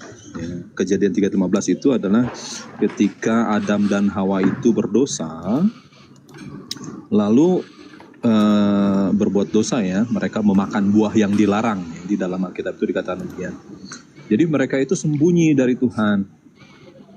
Lalu Tuhan tanya, Kak Adam kamu di mana? Katanya begitu. Aku sembunyi, itu kan karena aku udah makan buah yang kau larang, begitu kan. Nah lalu singkatnya Tuhan menjanjikan bahwa kelak akan datang seorang yang akan menghancurkan maut, yang akan menjadi juru selamat gitu. Nah itu yang paling penting pertama. Jadi Yesus atau Tuhan datang itu bukan ujuk-ujuk. Kebuka ayatnya, nggak ada pun. Jadi bukan ujuk-ujuk datang. Kejadian 3 ayat 15 tuh nggak ada, ngaco kau. Saya narasi atau Anda dulu nih? Ngaco kau, nggak ada. Coba buka ayatnya. Gak usah ngaco deh. Nggak gini dulu bro Pratama. Kan Anda tadi bilang saya narasi dulu. Buka nanti biar ayatnya. saya narasi dulu, nggak lama kok. Ya kan? Buka 3 menitan ayatnya. aja udah beres. Udah gitu kamu nanti ngomong, ya kan? Kau bernarasi liar, nggak ada datanya lagi, itu. Kejadian 3:15 tuh nggak ada bunyi kayak gitu ayatnya. Nggak apa-apa. Kok nggak apa-apa? Ya. Asumsi aja kau dari tadi. Saya lanjut dulu atau gimana nih? Ya lanjutlah. Oke. Jadi kedatangan Yesus itu Tuhannya orang Kristen itu bukan ujuk-ujuk gitu, bukan baru dibilang datang, enggak. Sejak awal manusia itu jatuh ke dalam dosa, Tuhan tahu solusi apa. Gitu. Jadi solusi untuk keselamatan itu bukannya Tuhan itu ngasih jalannya begini, enggak. Pelajari buku ini, pelajari bahasa Arab, pelajari ini, enggak, bukan gitu. Jadi solusi untuk masalah dosa umat manusia itu adalah ya Tuhan sendiri yang beresin gitu. Itu intinya. Jadi intinya saya tekankan lagi bahwa kedatangan Yesus, ya, Tuhan kita semua umat manusia itu bukan ujuk-ujuk, tetapi sejak awal itu adalah solusi yang Tuhan berikan untuk masalah dosa. Karena dosa ini kan setiap orang melakukannya ya. Tidak ada yang lepas gitu. Jadi solusinya harus Tuhan datang, bukan kamu pelajari ini, kamu pelajari itu, kamu cari ini, kamu lakukan itu. Itu mirip-mirip bukan solusi ya sebenarnya, tetapi solusi itu Tuhan berikan. Udah belum lama kali. Ya umumnya beginilah. Bosan aku Kalau dengerin. anda Ngarang berbuat aja, Bang. masalah, pasti biasanya orang tua yang ngasih solusi. Udahlah bang, jangan panjang-panjang kali bang narasinya bang, biar ditanggapi bang. Panjang kali. Tadi berapa menit? Saya 3 menit kayaknya tadi. 6 menit. Oke, lanjut silakan. Oke, Ya, kau mengatakan kedatangan Yesus itu sejak awal adalah solusi dari dosa. Karena Tuhan itu harus datang. Tuhan itu harus datang. Tuh. Poin yang kedua, kau mengatakan dinubuatkan. Kayak kita ambil 2 poin aja lah ya. Dari narasimu ini, aduh, kacau kali lah. Coba kau sebutkan ke aku definisi nubuat secara etimologi dan terminologi. Silahkan. Oke, nubuah itu dalam bahasa aslinya, kalau Arab saya pernah baca itu nubuah itu adalah orang yang melihat. Ya, orang melihat hal yang Buka terjadi. datanya. Udah. Bentar, Bang. Jadi kalau Anda masuk Google ya, Nabi ketik nanti akan muncul bahwa Nabi itu adalah orang yang bernubuah, orang yang melihat gitu ya. Yang Makanya saya kalau tanyakan kalian tahu apa itu nubuat secara etimologi dan terminologi. Jangan kok Ya itu tadi sebentar ya. Iya sebentar ya. Jadi gini bro, kalau zaman dulu ya di Israel lah kita ngomong, Nabi itu disebut pelihat, ya. Pelihat karena dia itu melihat apa yang tidak bisa dilihat orang. Jadi dia itu disebut kalau dalam bahasa Arab Nabi itu nubuah gitu, orang yang bernubuah. Jadi kalau Nabi itu tidak bernubuah itu bukan Nabi sebenarnya. Gitu. Itu etimologinya ya. Karena gampang itu, buka aja di Google Nabi nanti muncul. Apalah kau nih. Kau ngerti etimologi nggak sih? Etimologi kau itu aja jelaskan di sini, nanti nilai apakah omongan kau lebih bisa diterima atau omongan saya. Ini kan yang nonton 400 orang. So, Ya, sekarang kau kamu ngomong, comor aku aja udah kau. ngomong Etimologi nubuah aja itu kau nggak artinya ngerti. Etimologi itu apa? Ya sekarang kamu aja yang ngomong, silakan. Etimologi itu apa? Coba aku tanya. Assalamualaikum warahmatullahi wabarakatuh. Macet kau kan? Waalaikumsalam. Macet kau kan? Etimologi itu apa? Ini aja bro dia Pratama yang Bisa baik. jawab Kamu nggak? jelaskan aja di Ya, sini, nggak usah kalau kamu nggak bisa framing jawab, saya. bilang. Kalau Ini nggak kan bisa ada jawab. 400 orang yang nonton. Kalau nggak bisa jawab, kamu bilang, ngomong nggak aja. bisa jawab. Nanti kalau omongan kamu lebih bermutu, lebih bisa dengar, orang akan menilai gitu loh. Nggak usah kamu pikirkan saya. Aku tanya kau etimologi itu apa? Kau nggak mau Iya, jawab? kamu aja yang Gimana ngomong, sih? nggak apa-apa. Aku kan udah ngomong nubuat tadi adalah melihat, ya kan?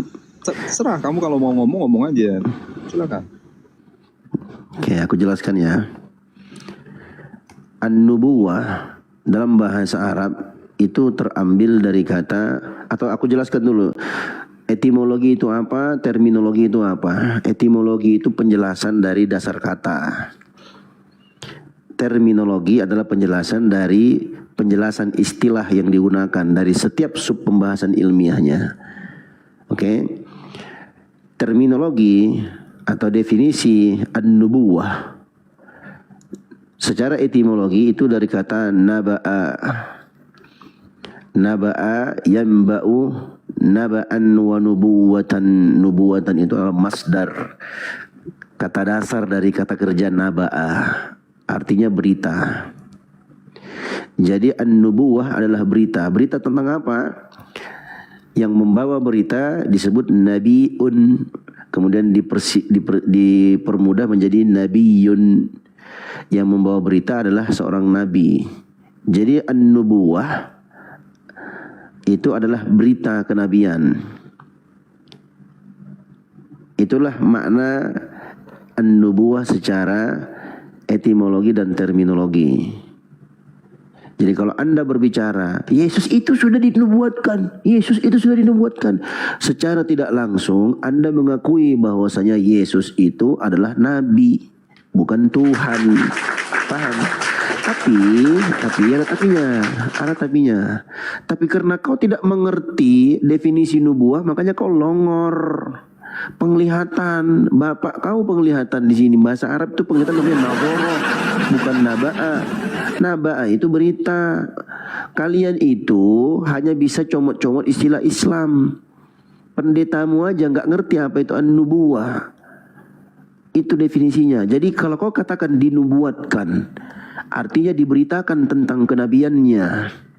Baik, kalau begitu siapakah yang memberitakan? Ya kan? Kan begitu logisnya. Dinubuatkan artinya diberitakan tentang kenabiannya. Nah sekarang pertanyaannya, siapakah yang memberitakan tentang kenabiannya? Itu harus kita tahu, cari jawabannya. Kalau dalam Islam yang menubuatkan tentang kenabian Nabi Muhammad SAW itu adalah Allah Subhanahu wa taala sendiri. Dalam Al-Quran sangat banyak ayat-ayatnya. Muhammadur Rasulullah walladzina ma'ahu asyidda'u 'alal kuffar ruhama'u bainahum. Muhammad itu adalah Rasul Allah, utusan Allah, dan orang-orang yang bersama dengannya itu sangat keras terhadap orang-orang kafir, dan mereka saling lemah lembut, saling berkasih sayang di antara mereka. Itu dari makna nubuat. Nubuat Nabi Muhammad SAW nubbi'a bi Iqra, kata para ulama Islam. Nabi Muhammad itu diangkat menjadi nabi dengan Iqra, bacalah. Dan diangkat menjadi seorang rasul dengan Al-Muddathir, ya ayyuhal muddathir qum fa'anzir. Itu jelas. Jadi yang memberitakan tentang kenabian Nabi Muhammad SAW adalah Allah Subhanahu wa taala sendiri yang menyebutkan hal itu. Sekarang kita komparasi dengan Yesus. Anda mengatakan sudah dinubuatkan. Anda bawakan ayat dalam Kejadian 3 ayat 15. Saya bacakan ayatnya. Kau longor-longor aja, nipu-nipu aja kau nih. Tidak pintar-pintar, makanya aku malas diskusi sama kau. Gak ada datanya. Ya. Aku akan mengadakan permusuhan antara engkau dan perempuan ini, antara keturunanmu dan keturunannya. Keturunannya akan meremukkan kepalamu. Ini jahat kali sadis ini, meremukkan kepala, dan engkau akan meremukkan tumitnya. Mana kata Yesus di sini? Nggak ada, bos. Nggak usah ngada-ngada. Kalau di Kejadian ini nggak ada Yesus, nggak ada kejadian ini Yesus di sini, nggak ada.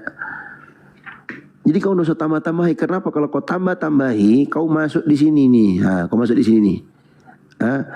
Amsal 30 ayat 6, jangan menambahi firman-Nya supaya engkau tidak ditegurnya dan dianggap pendusta. Kau ini pendusta kau. Kau bawa Kejadian, kau sinkronkan, kau cocok-cocok logikan dengan Yesus. Sedangkan di sini nggak ada kata Yesus, nggak ada tulis Yesus di sini, nggak ada. Kau mengatakan Tuhan itu harus datang, itu kan persepsimu, hawa nafsumu, doktrin gerejamu. Tidak ada dalam Bibelmu itu dari awal sampai akhir itu tidak ada Tuhan itu harus datang, nggak ada. Itu persepsinya kalian itu dari gereja kalian. Coba buktikan siapa yang benar, saya atau Anda? Anda bawakan satu ayat di Bibel Anda di mana narasinya berbunyi Tuhan itu harus datang. Silakan. Oke, terima kasih saudaraku. Ya kita campkan ya, supaya saya jangan disangka nipu gitu kan. Saya kan bicara pakai data, ya kan? Ini nih, sini nih. Bisa diperbesar temanku? Bisa dibesarkan nggak? Ya. Kameranya kayaknya agak buram nih.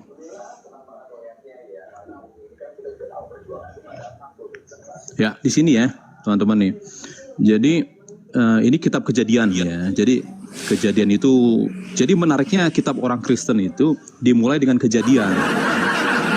Jadi awal mula penciptaan langit bumi itu pertama dituliskan ya. Jadi enak, gampang mempelajari kok bagi teman-teman yang belum mengenal Alkitab, baca ya tentang. Nah, di sini nanti dikisahkan di Kejadian 3 ketika manusia itu jatuh ke dalam dosa.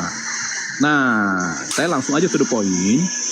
Di sini Tuhan langsung memberikan solusi bahwa nih dikatakan, aku akan mengadakan permusuhan antara engkau di sini dia berfirman kepada iblis, kepada ular ya. Engkau ini di sini adalah kepada ular itu. Dan perempuan ini Hawa ya, antara keturunanmu dan keturunannya, keturunannya akan meremukkan kepalamu dan engkau akan meremukkan tumitnya. Ya, jadi yang menarik di sini bahwa nubuat itu awalnya masih sangat general. Maaf aku potong Bang. Pak, jangan dipotong Pak. Sebentar. Aduh ngaco kau nih. Yang kutanyakan di mana data di Biblemu. Sebentar. Jangan kayak gitu. Aku enggak suka kau diskusi kayak gitu kemana-mana kau. Yang saya tanyakan di mana ayat di Biblemu Tuhan itu harus datang. Silakan. Jangan kemana-mana kau. Saya akan sampai sana. Kasih 3 menit aja. 3 menit aja, nggak usah lama-lama, ya kan? Jadi nubuat itu, kalau teman-teman tahu sekarang istilah advertising, pengiklanan, dia akan bicara general dulu. Istilahnya sneak peek, ya. Kalau periklanan, kalau orang tahu pasti sneak peek. Jadi itu mulanya pelan-pelan dulu. Misalnya seperti gini, teman-teman. Kalau teman-teman mau lihat iklan yang bagus, pertama tuh dia sedikit-sedikit diinformasikan. Nggak semuanya langsung diinformasikan di awal. Ya, karena di sini nanti semakin terang benderang seiring dengan berjalannya waktu, gitu loh. Nah, nanti akhir-akhirnya nubuat itu sangat jelas. Misalnya, ya, saya akan langsung bahkan kepada kisah penyaliban itu sendiri ya, sudah ada, gitu kan, di dalam Mazmur 22 itu jelas, gitu ya. Itu kita nubuat itu ada ratusan, ya, ratusan bahkan ribuan nubuat, gitu loh. Ya, contohnya ini nih, misalnya ini kan, nih. Ini kan Raja Daud yang menulis ini, ya. Kalau kalian nggak tahu Raja Daud, kalian Nabi Daud, ya. Lontong, yang aku tanyakan di mana di Biblemu? Ya, sebentar Pak, Tuhan belum 3 itu menit harus loh. datang. Saya minta 3 menit aja loh. Saya minta 3 menit aja loh. Kok nggak sabar? Terlalu berharga waktu kami dengarkan kau ngelantur. Saya minta 3 menit aja loh, teman-teman. Kok langsung dipotong? Mau nggak? Kalau nggak, saya nggak usah ngomong di sini. Gini, aku ajarin kau diskusi ya. Kau tadi ngomong 5 menit, aku nggak potong kan? Kalau kau ditanya, ya, kau langsung bawa datanya, kau baca datanya, selesai. Nggak usah kau muter-muter. Ya, ini datanya ya. Nih. Baca. Ya. Tuhan harus datang. Baca. Oke. Baca. Saya tadi etimologi kata pelihat dulu ya, yang tadi ya. Aduh, etimologi lagi. Kita kan mau bicara pakai data. Nah, silahkan. Di mana dalilnya di Biblemu Tuhan itu harus datang menjadi manusia? Ini pelihat tadi ya, biar saya jangan disangka bohong ya ini. Dulu, nah ini ngomong di kisah di 1 Samuel di zaman sebelum Nabi Daud ya, sebelum Daud ini. Dulu di Israel apabila orang pergi untuk mencari petunjuk Allah, ya, ia akan berkata begini, mari kita pergi kepada pelihat, ya, yang sekarang disebut nabi, dulu disebut pelihat. Jadi kalau kata etimologinya sebenarnya nubuat itu dia melihat dari tempat tinggi. Ya, nanti bisa kalian searching lah. Ini kalian kan ada 500 orang nih, bukan orang bodoh semua kan. Coba etimologi nabi itu apa? Dia melihat dari tempat tinggi, gitu loh. Itu sebetulnya, ya, gampang. Kamu searching aja. Ya, jadi jangan bilang udah banyak kali kau muter-muter udah. Kalau Gio Pratama itu kan dia hanya nggak ada isimu. Dia nggak tahu etimologi, dia hanya baca doang. Dia nggak menggali ke dalam. Apa itu arti nubuat? Ya, jadi kalian di sini orang pintar semua. Silakan mau baca yang mana, mau ikuti saya atau dia terserah. Tapi intinya pelihat itu dia melihat, nabi itu melihat. Ya, di sini saya jelaskan. Ya. Tapi sepertinya nggak kondusif juga. Kalian juga nggak mau saya mendingan pergi aja ya. Cari yang lain aja. Mencret. Bukan masalahnya kau nggak sanggup lawan. Udah mencret aja kau, nggak kemana-mana, entah apa. Lainnya ditanya, lain pula ngomong sembarangan, membesarkan, membanggakan diri dia itu begini apa, omong kosong. Aku udah nunggu tadi Bang, muter juga. Apa yang dijawabnya lain yang udahlah secara definisi etimologi dan terminologi aja sudah keliru, sudah salah besar dia. Yang namanya nubuah itu, ya, yang namanya nubuah, ya. Assalamualaikum warahmatullahi wabarakatuh. Waalaikumsalam warahmatullahi wabarakatuh. Loh, kok gelap layarku nih? Kenapa layarku nih? Yang namanya nubuah itu terambil ma'khudun lugatan secara etimologi, itu mushtaq dari kata an-naba'u, berita, bukan penglihatan Bapak. Di situ tertulis di kitabnya nabi itu dikatakan pelihat. Nabi itu bahasa Arab dari kata naba'a yamba'u, naba'an wa nubuwatan wa nabi'un, kemudian diperhalus dipermudah menjadi nabiyun. Ini data. Mau buka datanya di mana? Kita lihat catatan kaki nomor 1-nya. Ya.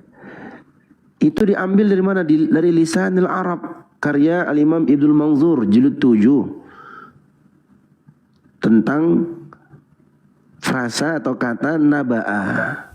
Ini jelas. Apa pula tiba-tiba ada kata nabi di kitabmu tiba-tiba dijadikan pelihat? Itu yang pertama. Yang kedua, yang saya tanyakan adalah di mana di Biblemu dalil bahwasanya Tuhan itu harus datang sebagai manusia? Kejadian, ke Mazmur, entah apalah jawabannya lainnya, aku tanya lain pula jawabannya. Muter. Itu teman-teman lah yang bisa menilai lah, di bawah lah yang laskar typing, mujahid typing. Oten ini kayak gini lah modelnya, nggak ada ilmunya. Aku tanya apa, dia jawab apa. Ya botol lah. Kalau depan gue dia sudah aku ketok ludahi mukanya. Pantesan lah ya. Pantesan ya orang Yahudi itu meludahi orang Kristen ya. Udahlah kitab mereka diambil, ya kan? Dijajah kitab mereka. Ngaku-ngaku pula Tuhannya di perjanjian lama. Pantasan lah Yahudi itu marah. Ini sama kita aja kayak gini muternya, mau nipu-nipu, muter kiri kanan, entah apa. Jadi begini. Bang Dio dibilang dia, kitab Kejadian itu kitabnya Kristen kata tadi. Sejak kapan enggak kitabnya Kristen? Iya betul tuh Bang Obek. Pede kali dia minta dinilai sama netizen. Ini kan ada 500 orang nih. Nanti kalian lihat ya, siapa yang lebih ini ya. Nanti kalian lihat ya, lihatlah si Dio ini. Apa lah nih, enggak tahu malu, enggak ada malu ya. Oke, Bang Joni, bergabung Bang Joni Triada. Bang Joni. Bang John. Bang John. Oh, Bang John. Bang John. Bang John. Ya, silakan Bang John.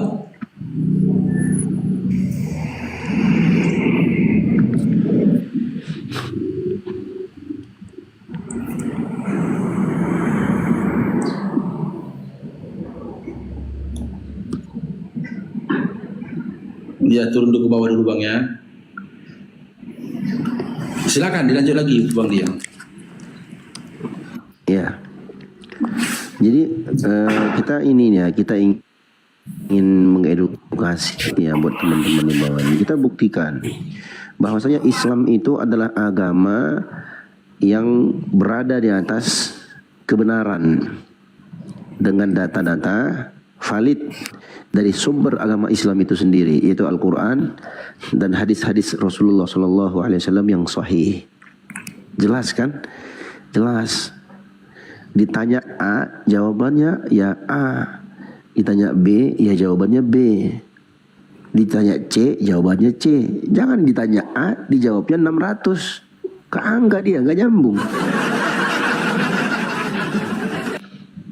Nah, kita sudah buktikan. Kalian lihat kan tadi kan? Kemana-mana narasi liarnya. Aku jujur aja teman-teman ya, aku paling nggak suka dengarkan konten itu bernarasi terus nggak ada datanya. Kalau ada data, yang ada data aja kadang bikin kita muak, pengen muntah dengerinnya. Ini narasi liar nggak ada data, iya kan? Seperti itu. Nggak ada data, tapi sok-sok pula dia kayak seakan-akan dia sudah menjelaskan dengan data. Sudah salah datanya, bangga pula dia. Naiklah, naik. Yang mau naik silakan. Iya, Bang Saha, silakan naik Bang Saha. Kita diskusi baik-baik Bang Saha ya. Daripada abang di situ ngunyah-ngunyah dedak Bang Saha. Bang Saha, naik aja Bang. Naik aja Bang Saha atau Bang Juju, naik Bang Juju. Naik Bang Juju. Daripada di situ abang ngais-ngais sampah, ngapain? Naik Bang Saha. Bang Saha. Dimuntahkan dulu dedaknya bang, nggak usah dikunyah lagi bang. Bangsa.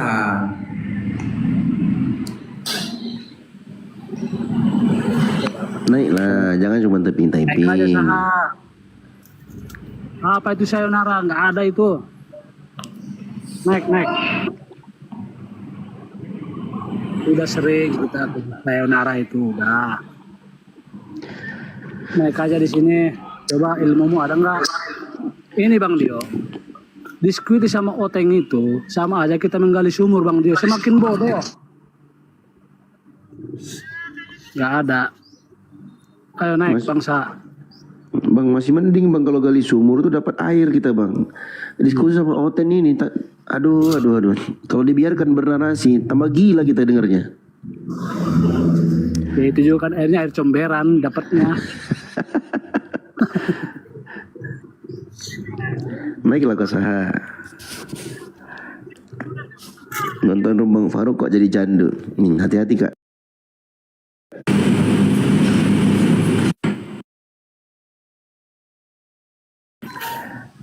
Nggak mau dia naik, si Saha itu cuma berani typing aja. Halo Bang Samudra, Om Samudra. Halo Om.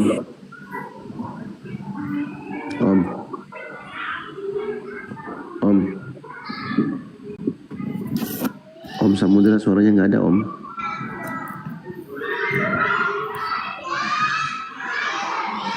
Om Samudra.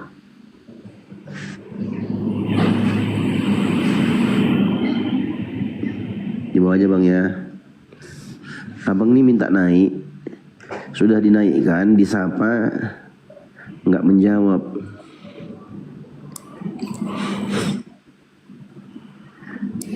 Buat teman-teman ya, buat teman-teman mau Kristen mau Muslim, kalau kalian minta permintaan naik, itu artinya kalian sudah siap untuk berbicara, siap untuk berdiskusi, gitu loh. Ketika kalian sudah diundang naik ke atas, adabnya kita kan datang ke rumah orang nih, kita disapa atau kita yang menyapa. Ini enggak, kalian sudah disapa tapi kalian tidak membalas, tidak menjawab sapaan, gitu loh. Ya, kita udah berkali-kali jawab Mbak si Saha ya. Kalau mau bertanya kamu nggak apa-apa Saha, naik aja ke atas Saha. Silakan bertanya. Jadi gini teman-teman ya, untuk teman-teman Kristen ya, naik ke atas itu tidak harus menanggapi tema Bang Faruk, tetapi sebelum Anda bertanya kita closing dulu temanya.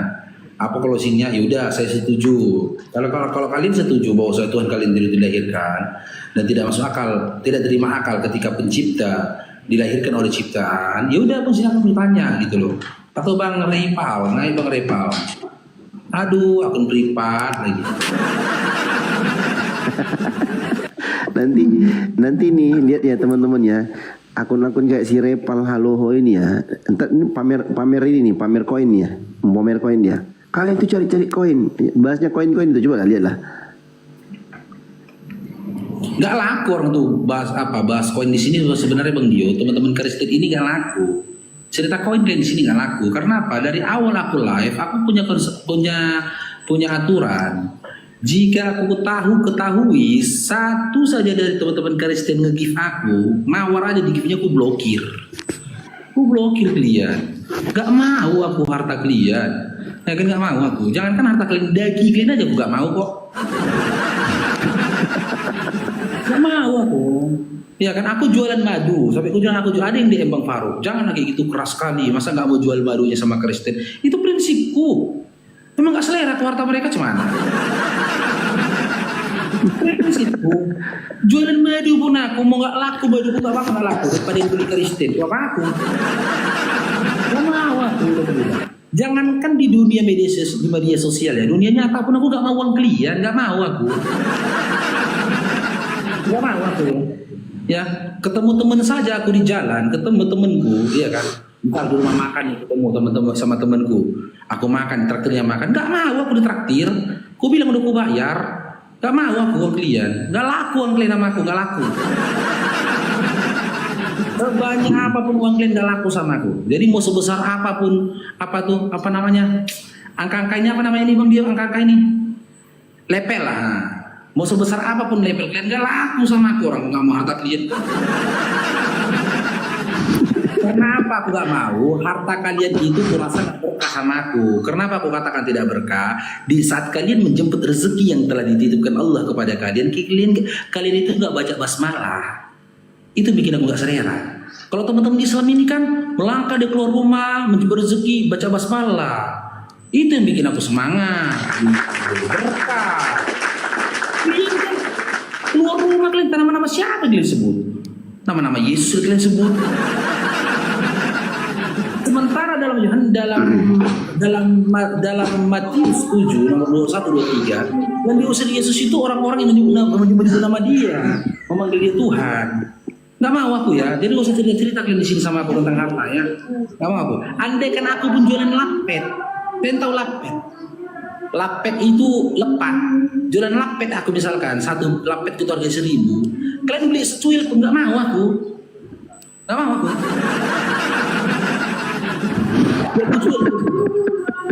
Kalau kalian minta aku kasih, kalian minta aku kasih, minta kalian aku kasih. Ya aku berharap ketika kalian meminta, aku berikan kepada kalian, masuk ke dalam perut kalian, itulah menjadi wasilah kalian mendapat hidayah dari Allah. Amin. Insyaallah. Ya, tapi jangan kalian tawarkan harta kalian sama aku, nggak mau aku ya. Oke, Bang Ian aja, selamat bergabung Bang Ian. Selamat siang. Ya. Islam Kristen Bang? Kristen. Oh, ini si Akula. Akula ini ya, Bang Akula ini. Waalaikumsalam. Ya, oke, diskusi kita Bang. Boleh aku tanya? Boleh aku bertanya enggak? Boleh, tanya aja. Silakan.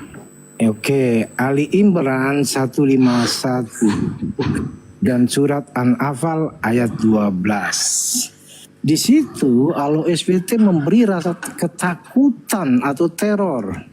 Apakah sosok yang memberi rasa ketakutan itu Tuhan?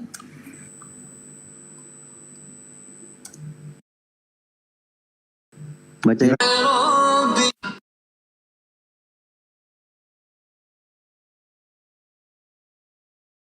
An-Anfal 12. Di situ Allah SWT memberi rasa ketakutan atau teror. Apakah sosok yang memberi rasa ketakutan itu Tuhan atau bukan? Baca ayatnya, kau baca ayatnya, aduh. Sudah saya bilang kan Ali Imran 151. Baca ayatnya. Dan aku akan memberikan rasa ketakutan ke dalam hati orang-orang kafir. Nah, terus? Maka penggallah kepala mereka. Penggal kepala bapak kau, penggal, jangan tambah-tambah ayat kau, ngaco kau, penggal kepala mereka. Baca dong. Mana. Buka datanya. Mana penggal kepala di situ? Awas kau yang kalau ndak ada, awas kau yang kuku bal-bali kau di sini. Nanti dibilang penggal kepala ya, penggal kepala mati kau ya. Ya. Potong ujung jari-jari. Jangan kau kurang ajar kau ya. Itu data ya. Ali Imran 151 kan. Mana sini potong jari-jari mana? Mana potong jari-jari sini? An-Anfal 12, Ali Imran 151. Ali Imran 151 mana potong jari-jari sini? Mana potong jari-jari di sini? Coba baca. Akan kami masukkan rasa takut ke dalam hati orang-orang kafir karena mereka mempersekutukan Allah dengan sesuatu yang Allah tidak menurunkan keterangan tentang itu. Dan tempat kembali mereka adalah neraka, dan itulah seburuk-buruk tempat kembali bagi orang-orang zalim. Mana memotong-motong kaki di sini? Di situ dikatakan memberi mana motong-motong kaki di sini? Penggallah kepala mereka, mana penggal mana? Sebentar, sabar. Aku tanya mana ke penggal, kau tambah-tambahin ayatnya, penggallah kepala mereka. Mana? An-Anfal 12. Di mana di sini? Mana yang mana kata penggal di sini? 12. Aduh. Inilah lihatlah teman-temannya. orang-orang Kristen ini dia baca ayat Al-Quran aja nggak bisa, ya. Coba kamu Modal baca, ya. terjemahan, kau diam aja kau. Ya. Modal Saya terjemahan minta dua saja, ayat. ya. 2 ayat. Dia modal terjemahan aja masih salah. Ditambah-tambah aja ayat Al-Quran, coba. Nah, ini nih kebiasaan orang-orang dungu nih, orang Kristen ini kayak gini nih kebiasaannya.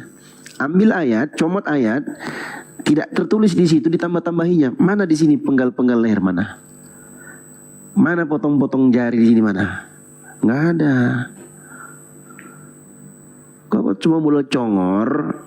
Kalau cuma mulut congor, kau mau framing Al-Quran, salah kamar kau, bos. Salah kamar. Ya. Kalau nggak oten. Mencet kau. Mencet kau. Nah, itu sama teman-temannya ditendang juga, teman-temannya juga di itu tuh. Nggak boleh ngomong. Oh itu bang pertanyaan titipan si Edis itu bang. Gaya-gaya. Edis TV itu manusia kudis itu nggak usah banyak gaya. Mati mencret. Iya si Edis nitip pertanyaan itu Bang Faruk dia cuma kan, baru tarik napas aja udah mencret dia, belum lagi dia bernarasi. Bang Faruk baru tarik napas mencret ya dia. Oke, sekarang kita kembali ke iman mereka ya. Kita lihat mana yang lebih keji lagi, Al-Quran atau Bible mereka. Coba Bang Dio, di bilangan 31:17. Coba Bang Dio.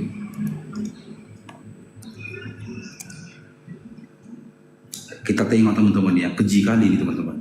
Keji kali, seram kali. Lebih parah ini daripada psikopat nih. Kita kaji pelan-pelan. Nah, nomor 17 dulu. Bang. Ini.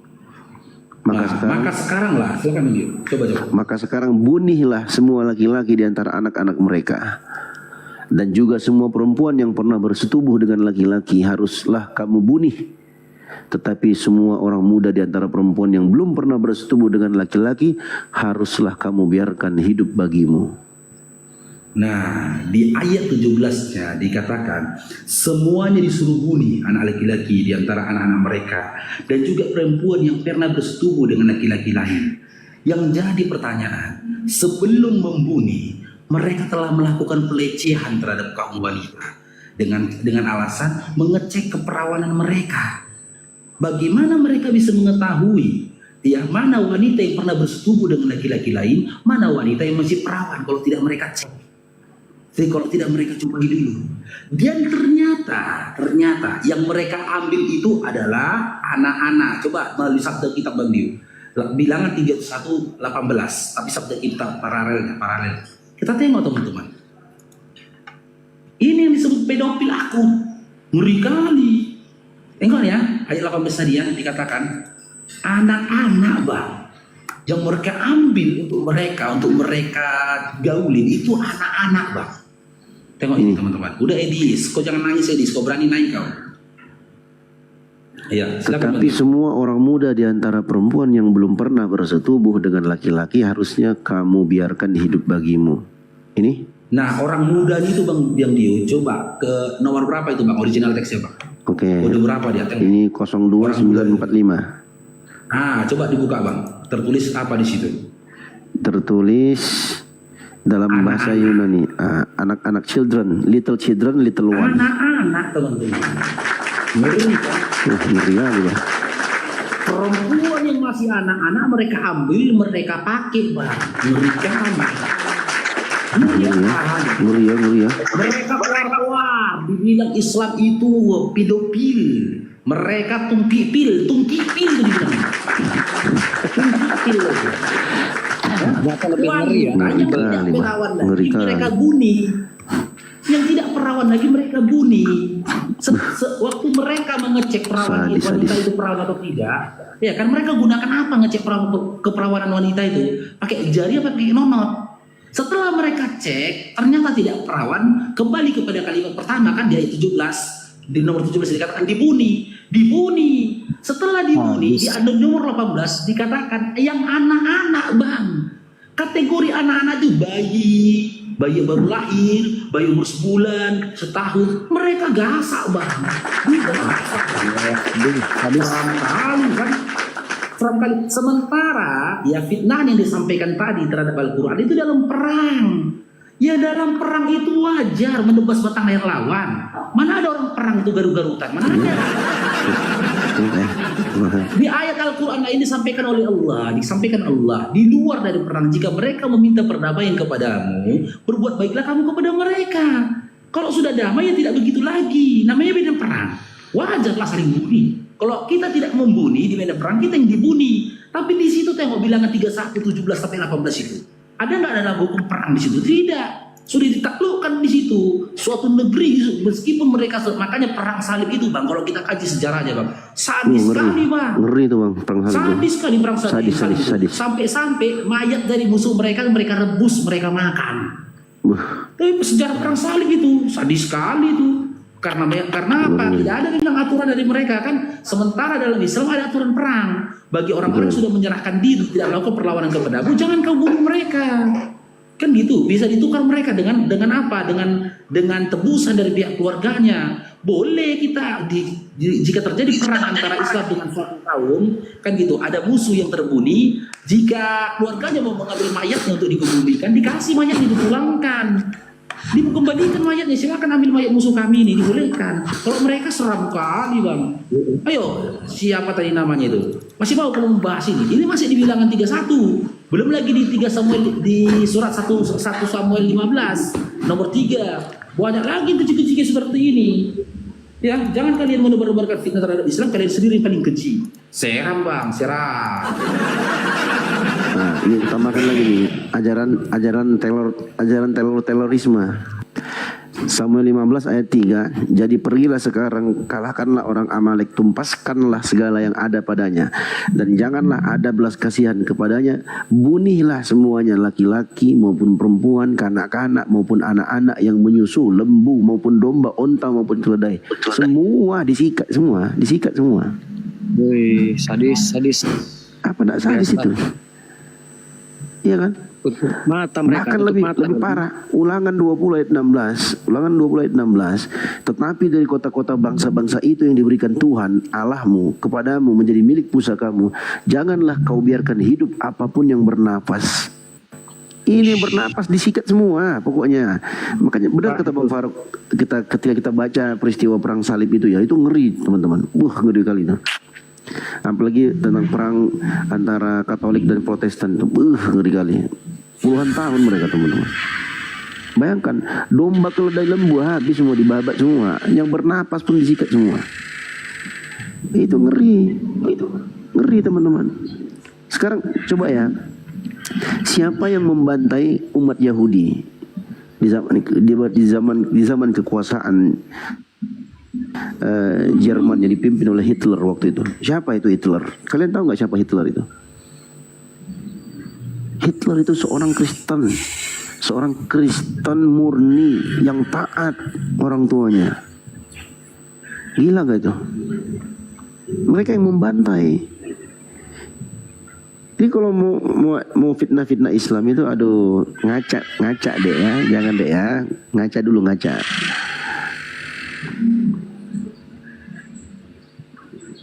Ya oke, selamat bergabung Bang Raja Uluan. Oke, selamat siang bang. Selamat siang. Iya. Islam Kristen bang? Kristen bang. Oke, diskusi kita bang? Ya boleh. Oke, ya. Tema Bang Faruk hari ini, Tuhan Kristen dilahirkan. Ya. Kenapa Bang Faruk katakan Tuhan Kristen dilahirkan? Apakah abang mengimani Yesus sebagai Tuhan dan juga sesembahan abang? Ya mengimani. Ya, oke. Sekarang saya tanya berdasarkan akal abang.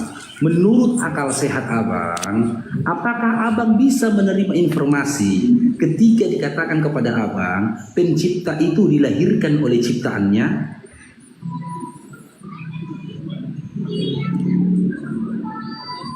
Sekarang saya tanya, Allah itu maha kuasa atau enggak? Enggak nggak jawab dulu itu bang. Apakah akal sehat abang menerima ketika abang menerima informasi pencipta itu dilahirkan oleh ciptaannya? Karena Yesus bukan ciptaan. Bang, saya tidak tanya Yesus itu ciptaan atau tidak bang. Yang saya tanyakan, apakah nalar Anda akal Anda menerima jika ada informasi mengatakan pencipta dilahirkan oleh ciptaannya? Kalau pernyataannya seperti itu pertanyaan bang, memang bukan pernyataan abangnya. Apanya bang? Ini pertanyaan ini bang, bukan pernyataan.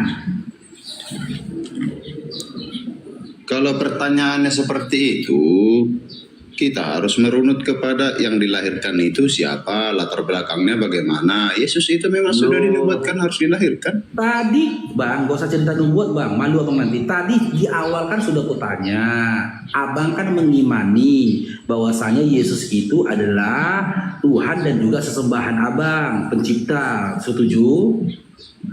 Ya, setuju. Iya, dan Yesus dilahirkan oleh Maria. Setuju? Setuju. Nah, maka muncul narasi bang, pertanyaan, dalam bentuk pertanyaan. Apakah akal sehat abang bisa menerima ketika ada informasi mengatakan kepada abang pencipta itu dilahirkan oleh ciptaannya?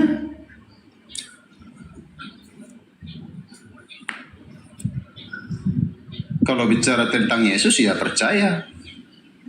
Akal abang saya bilang, apakah akal sehat abang menerima ketika ciptaan dilahirkan oleh pencipta, ketika pencipta dilahirkan oleh ciptaannya? Jujur bang. Topik pertanyaannya kan tentang Yesus kan, ya diterima akal saya lah. Kena LCD-nya Bang Faruk, udah kena LCD-nya, udah macet ya. Nggak mau jujur. Bang, dari awal tadi kan udah ku sampaikan bang, udah ku narasikan bang. Dalam imanmu, Yesus itu kan Tuhan dan sesembahanmu, pencipta alam semesta dalam imanmu kan, betul nggak bang? Betul. Dan dalam imanmu, Yesus itu dilahirkan oleh Maria, betul nggak bang? Betul. Maka muncul pertanyaan ke abang. Apakah akal sehat abang menerima jika ada informasi kepada abang mengatakan bahwasanya pencipta itu dilahirkan oleh ciptaannya? Macet.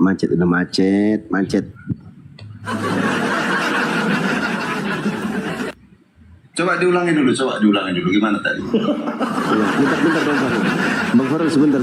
Aku ini dulu. Aku buka fotonya dulu, foto. Bentar. Sebelum diulangi, sebentar. Izin Bang Faruk.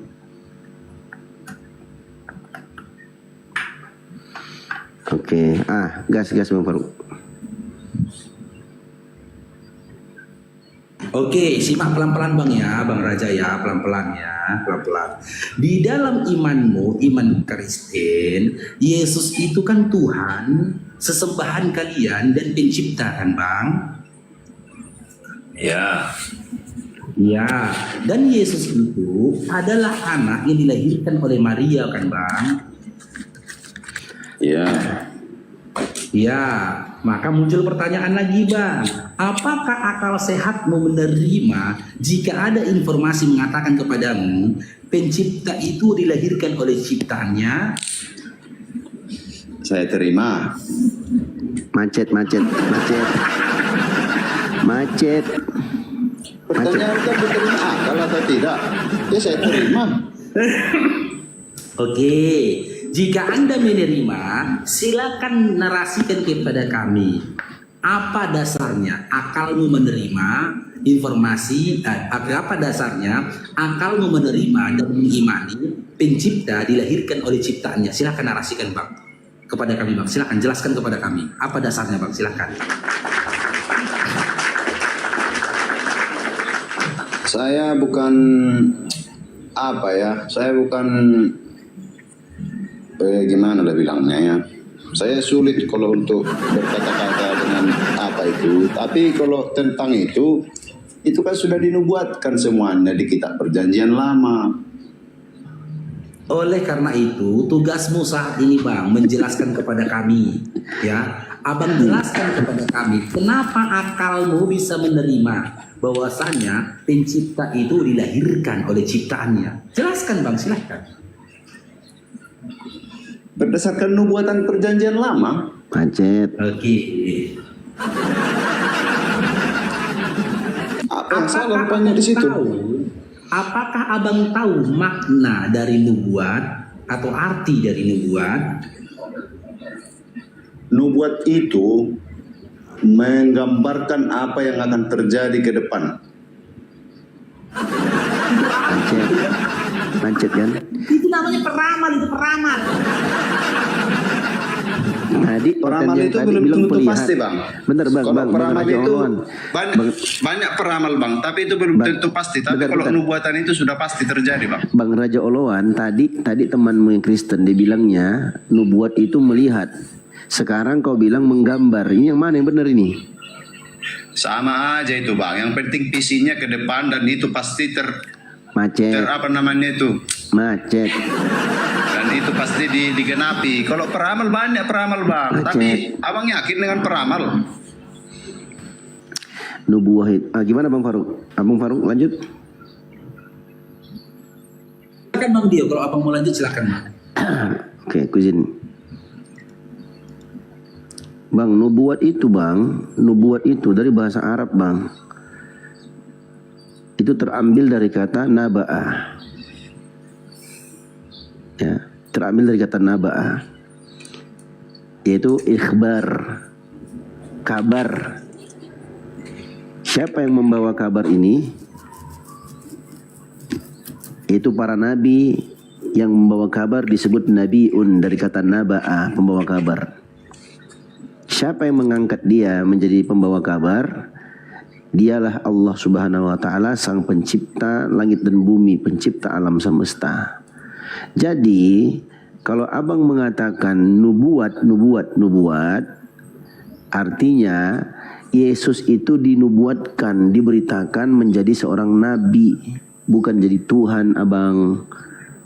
Makanya tadi abang ditanya oleh Bang Faruk, abang ngerti nggak arti nubuah itu? Abang bilang menggambarkan. Mana ada nubuat menggambarkan Bang? Nubuat itu bahasa Arab Bang, dari kata naba'ah. Ujung-ujungnya apa Bang? Macet. Lanjut Bang Faruk. Intinya nubuatan itu melihat, menggambarkan, menyatakan apa yang akan terjadi di hari yang akan datang, dan itu pasti harus digenapi karena itu kan nabi, utusan Tuhan yang berbicara. Kalau itu tidak terjadi sama aja dengan peramal dong ya. Setuju saya. Abang bilang tadi banyak peramal. Berarti Yesus itu nabi. Nabi, utusan Tuhan, guru, juru selamat, disitulah semua. Oke, di mana tertulis itu Bang? Silakan. Di kitab suci, di Alkitab itu. Iya. Di mana surat apa, ayat berapa?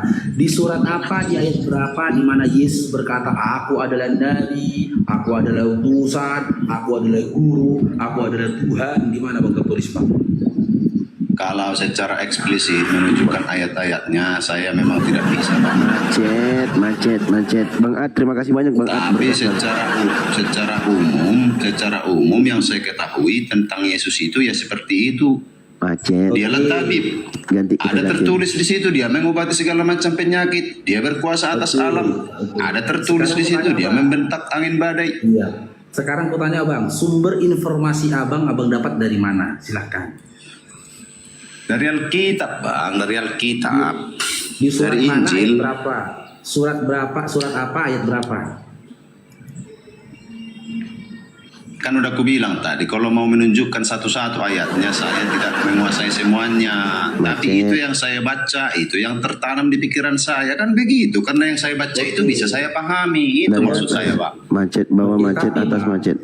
Bang, tapi saya bisa menunjukkan data bahwasanya orang-orang yang memanggil Yesus Tuhan akan diusir oleh Yesus. Abang pernah dengar itu? Yesus mengusir orang-orang yang memanggil dia Tuhan. Yesus mengusir orang-orang yang bernubuat atas nama dia. Yesus mengusir orang-orang yang bermukjizat atas nama dia. Abang pernah dengar itu? Pernah. Oke. Jadi kenapa abang masih memanggil Yesus Tuhan? Semua yang diucapkan Yesus itu pasti ada latar belakangnya. Iya, apa latar belakang Yesus berkata begitu? Mengusir kalian, mengusir orang-orang yang memanggil dia Tuhan. Apa latar belakang Yesus? Emang tulisannya seperti apa? Saya usir kau karena kau panggil aku Tuhan, begitu. Oke, Matius 7 nomor 21 sampai 23. Bisa tolong Bang Dio? Berapa? Matius 7 nomor 21 sampai 23.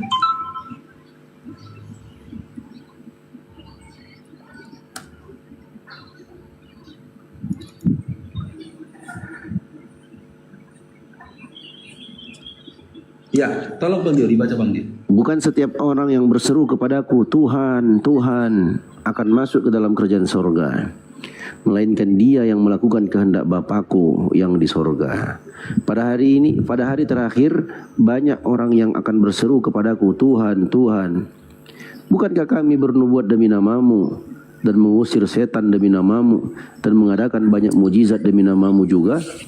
Pada waktu itulah aku akan berterus terang kepada mereka dan berkata, aku tidak pernah mengenal kamu, enyahlah daripadaku, kamu sekalian pembuat kejahatan.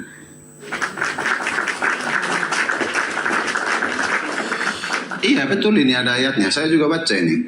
Tapi saya lihat konteks di sini itu hal pengajaran sesat ini, Bang. Bang Faruk, suaranya Bang. Bang Faruk di mute itu. Abang, Bang Raja, tunggu dulu Bang Raja. Menurut Abang, ya agama apa yang memanggil Yesus sebagai Tuhan? A.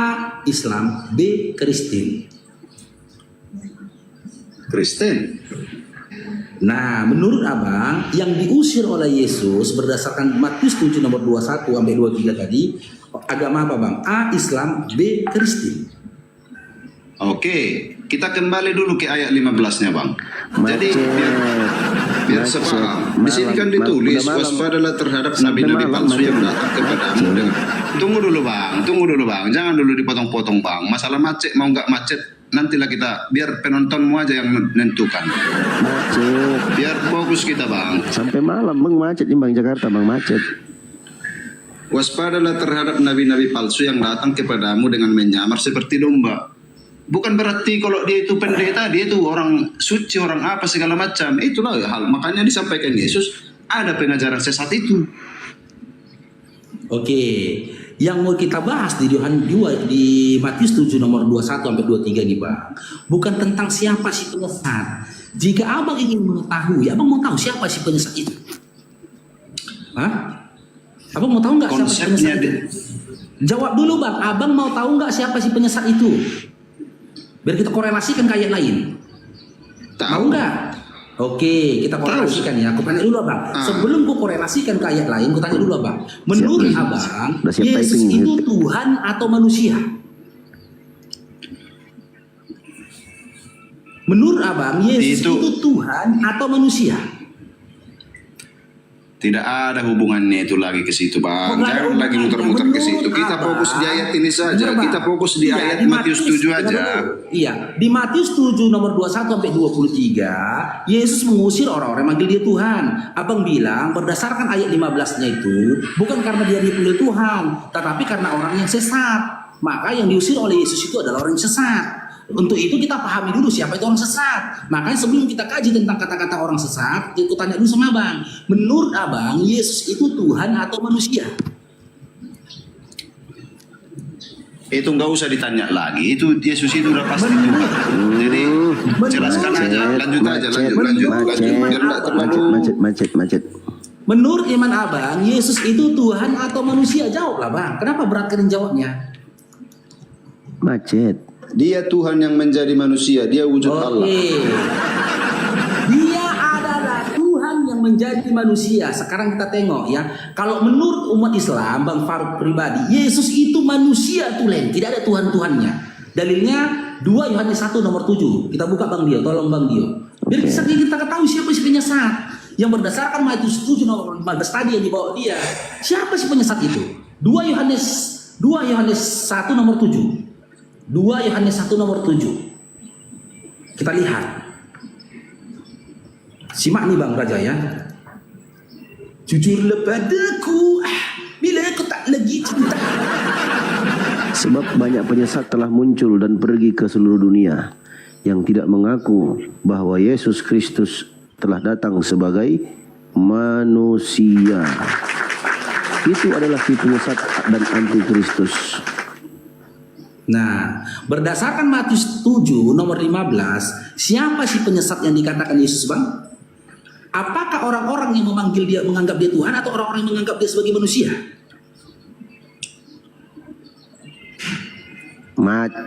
Itu tidak ada kaitannya dengan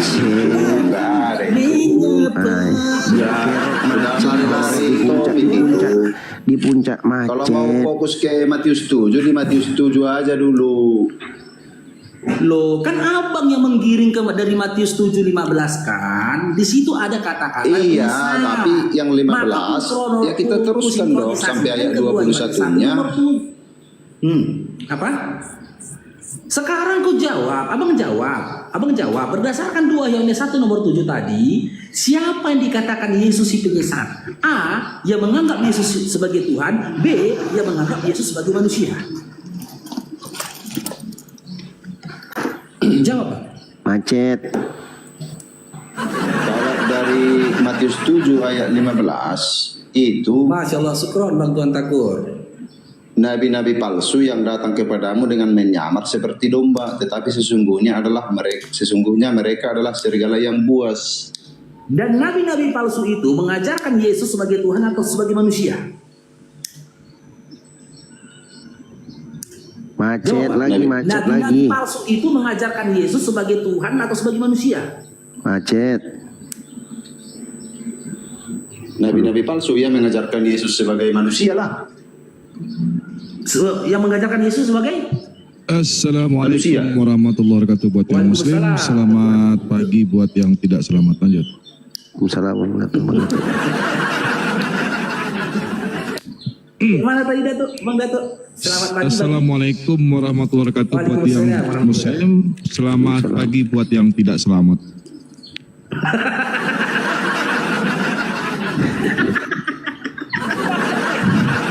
Islam artinya kan keselamatan. Kalau saya bilang selamat pagi buat yang selamat, Islam itu selamat artinya. Iya. Oke, sekarang aku tanya sama Bang Oloan, ya, aku ulangin lagi ya. Ya, menurutmu Yesus menyampaikan menyampaikan ciri-ciri nabi palsu itu dengan Yesus menyampaikan ciri-ciri nabi palsu ya dengan narasi Yesus sebagai manusia atau Yesus sebagai Tuhan?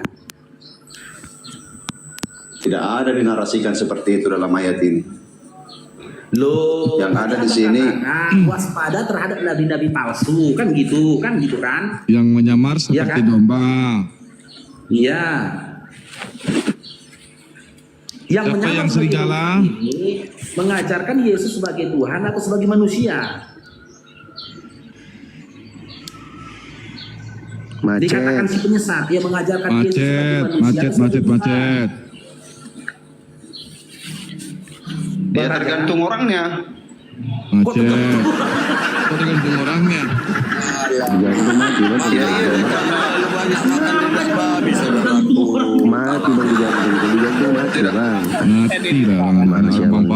Tergantung orangnya. Mati digantung, kalau digantung mati Bang. Iya, Kristen juga ada penyesat. Yang tidak Kristen juga ada penyesat. Semua Kristen penyesat. Penyesat itu tidak ada labelnya, Pak. Sebagai Tuhan. Semua Kristen penyesat karena di situ dia dilabeli sama Yesus. Tidak ada labelnya penyesat itu A atau B atau C. Yang penyesat itu bisa saja yang menyebut Yesus itu Tuhan, yang memanggil Yesus itu Tuhan, yang bermujizat dengan nama Yesus, itu kan udah ada labelnya. Yang menjadikan dan bernubuat dengan nama Yesus, labelnya sudah lengkap di situ. Apalagi? Memang sukanya sama yang barang-barang Apalagi kamu tolak? Yang ngaku sebagai domba, tapi dia serigala siapa?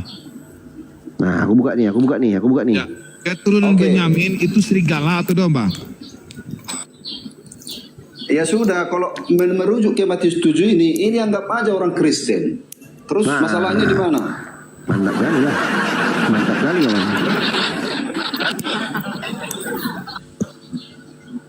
Yang buat demi nama Yesus itu memang orang Kristen. Oke lah, Matius 7 ayat 7 ini fokus untuk Kristen yang menyesat. Terus masalahnya di mana? Ya udah kalau gitu. Macet. Bang Faruk, Assalamualaikum. Di sinilah konsekuensinya Tuhan Yesus. Maksud Yesus jangan asal menyebut bernubuat sudah masuk kerajaan Allah. Bukan itu yang dituntut Yesus dalam pengajarannya. Bukan itu. Yang nabi palsu itu menurut Bang Faruk tadi, tanya Bang Faruk, yang mengajarkan Yesus sebagai manusia atau Tuhan? Kita sedang membahas Matius 7 ayat 7. Itu tidak ada dikatakan tentang menyembah Yesus atau Tuhan. Yesus atau manusia sebagai manusia. Di sini perikopnya hal pengajaran sesat. Pengajaran sesat itu dari mana aja bisa datang, Bang. Abang dengarkan, Bang. Kalau Abang sudah akui Matius 7 21 sampai 23 ini adalah Kristen, jelas fix yang diusir oleh Yesus adalah Kristen. Selesai, Bang ya. Kita closing, Bang ya. Tapi jangan asal Kristen dong, kan Kristen penyesat yang menyamar sebagai serigala, domba yang menyamar sebagai serigala. Itu kan judulnya di sini, bukan Kristen secara umum loh. Nanti jadi sebentar. Pernyataan ini jadi membabi buta, nanti jadi salah saya. Coba abang jawab logikaku ya. Kristen yang tidak sesat itu mempertuhankan Yesus atau tidak?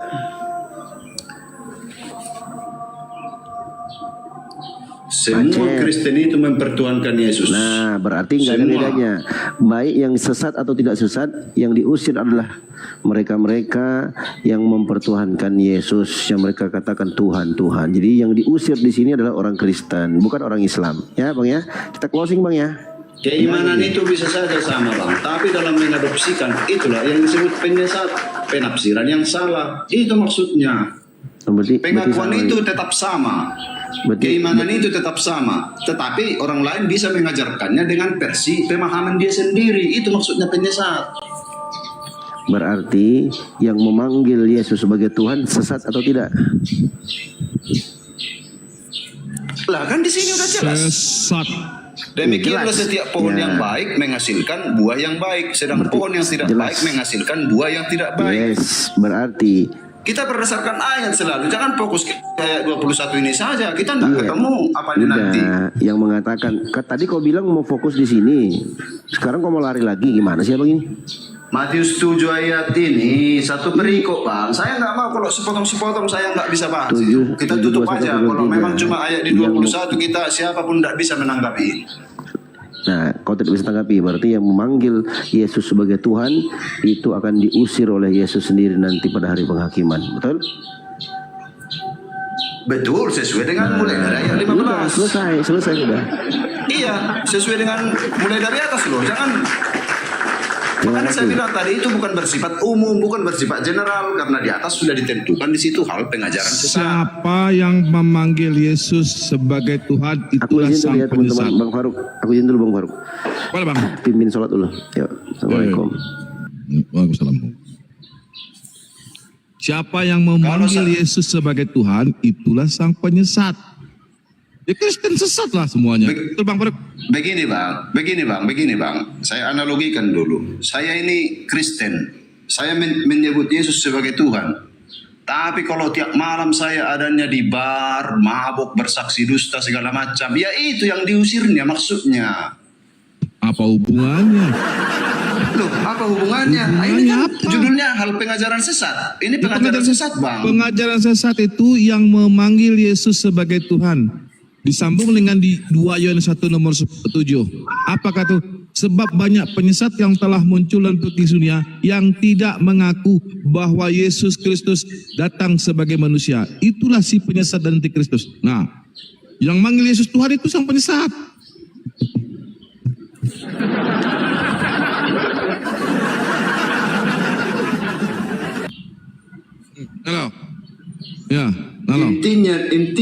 di ayat 21 ini, melainkan dia yang melakukan kehendak Bapakku yang di surga. Sekalipun saya mengaku Kristen, saya sebut Tuhan, berdoa saya setiap pagi, ke gereja saya setiap hari Minggu, kalau tidak saya lakukan kehendak Bapa yang di surga, ya saya diusir. Saya aku itu, saya nggak mau jadi orang munafik. Minta Yesus disembah, enggak kan? Minta Yesus dijadikan Tuhan, enggak kan?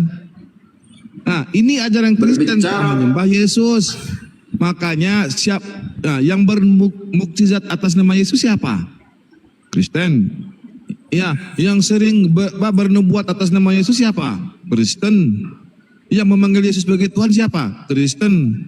Yang menolak Yesus sebagai manusia siapa? Kristen. Makanya Kristen itu sesat karena dia menuhankan Yesus.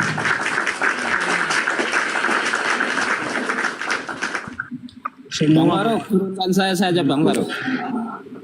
Ya Bang Jo, ini si orang-orang yang salah sembah itu. Siap. Oke, tadi gimana Bang Raja Uluan? Tadi Anda mengatakan ya Anda melakukan kehendak dari Bapak yang telah mengutus Yesus dengan Abang berdoa, pergi ke gereja hari Minggu gitu Bang ya.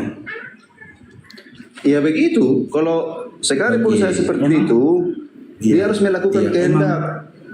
Oke. Di mana itu tertulis Bang? Di mana Yesus mengatakan kehendak dari Bapa yang telah mengutus Dia adalah memerintahkan kalian pergi ke gereja hari Minggu. Di mana tertulis itu Bang? Itu kita secara ambil garis besarnya aja. Ke gereja itu kan nggak menyalahi siapa-siapapun. Itu kan ritual, itu kan sebuah kegiatan yang turun-temurun. Tidak usah kita membahas ke sana ke sini. Kita ambil garis-garis besarnya saja.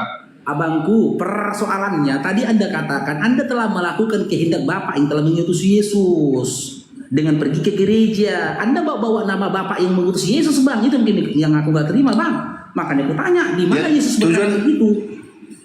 Sekarang pertanyaan saya, tujuan saya ke gereja itu mau ngapain? Mau belajar kan? Saya mau belajar Bang ke gereja itu, mau belajar firman Tuhan, mau belajar pengajaran. Abang iya justru itu. Mau ngapain? Mau abang lompat-lompat, mau abang joget-joget terserah. Cuman yang jadi pertanyaan itu, kenapa abang katakan perginya abang ke gereja hari Minggu itu atas perintah Bapak yang telah mengutus Yesus? Di mana tertulis itu? Tidak ada saya bilang pergi ke gereja itu melakukan kehendak Bapa. Saya tadi mengatakan itu karena itu yang diajarkan kepada saya. Oke, di mana tertulis Yesus mengajarkan seperti itu, di mana? Anggaplah saya tidak tahu Bang, tapi menurut saya ke gereja itu mau belajar tentang apa yang akan disampaikan melalui pendeta, yaitu kehendak Bapa ini. Kan begitu. Lanjut Datuk, Bang Datuk, lanjut Bang Datuk. Boleh saya sedikit Bang Faruk? Ya. Jadi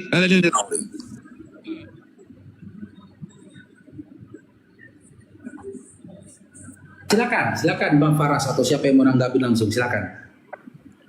Jadi begini Bang Raja,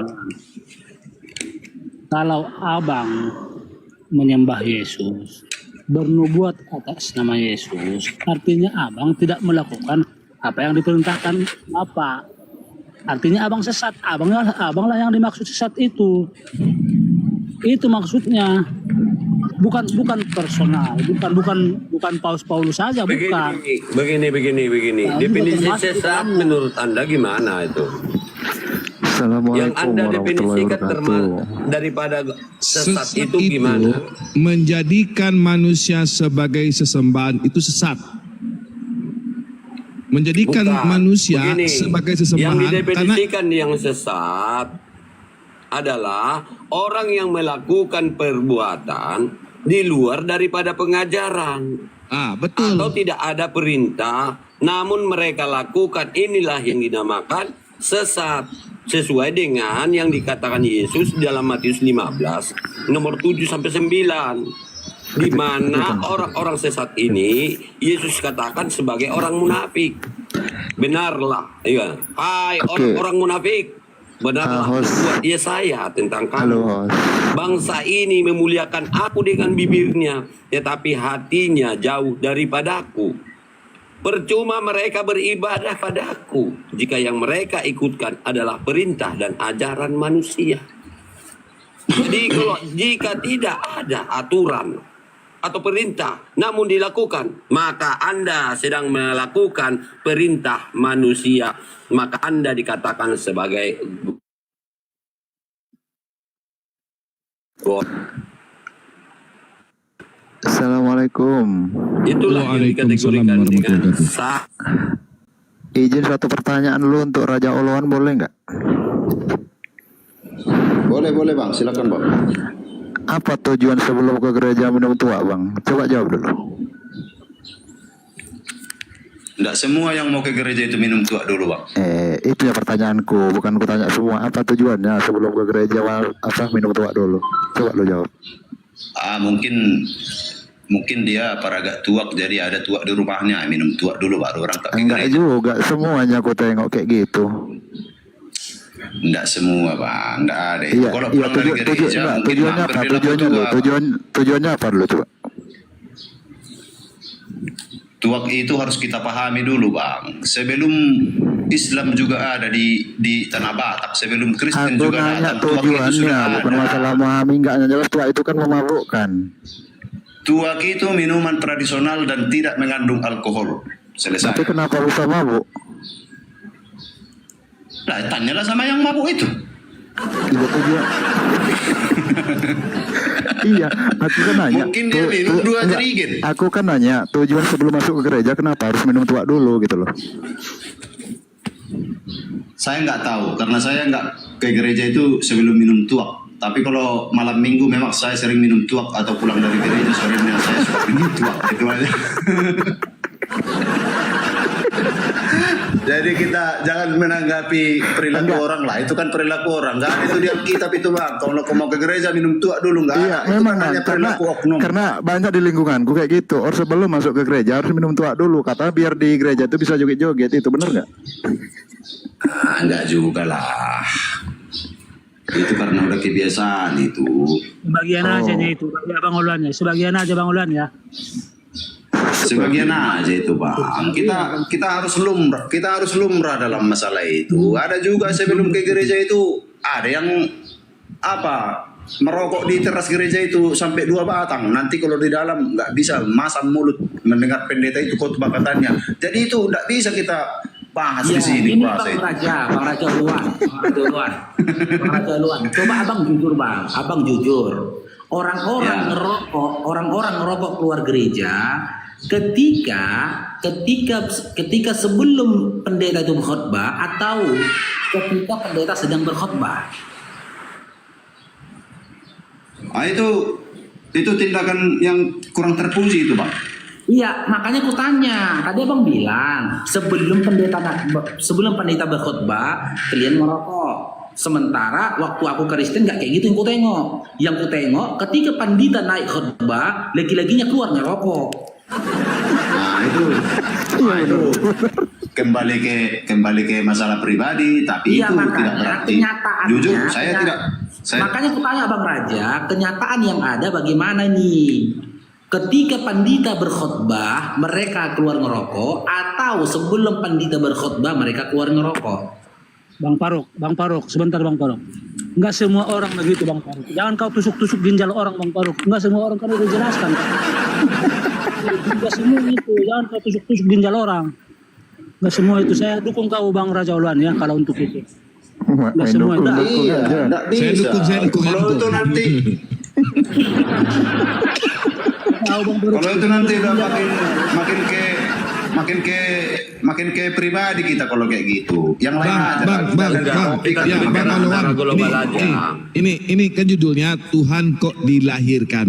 Ini kan judulnya Bang. Tuhan kok dilahirkan. Ya. Abang bisa mikir nggak secara akal? Ada Tuhan yang dilahirkan. Sebelum Tuhan dilahirkan, dia Tuhannya di mana Bang? Saya mikir nih. Gini bang, kalau jujur ya, kalau saya mau menunjukkan ayat-ayat satu persatu, jujur saya nggak mampu bang. Saya jemaat gereja biasa bang, bukan sekolah teologi, bukan pendeta, bukan penatua di gereja, bukannya. Ya.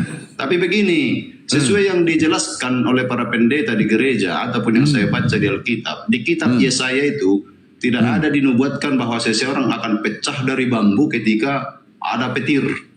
di Mika 5, di Mika, Nabi Mika itu menubuatkan akan ada yang lahir dari Bethlehem. Yang lahir Tuhan atau manusia, Bang?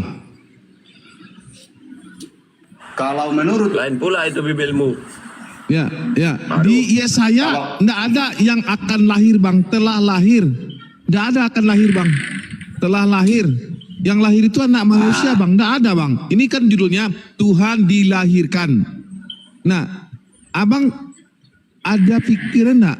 Masa Tuhan dilahirkan terus dia sebagai seorang anak kecil netek, bukan saya mangnya, tapi di Bibel abang ada dikatakan dia netek, dia butuh asupan susu, dia belajar, dia mesti pengetahuannya ditambah sama guru-gurunya.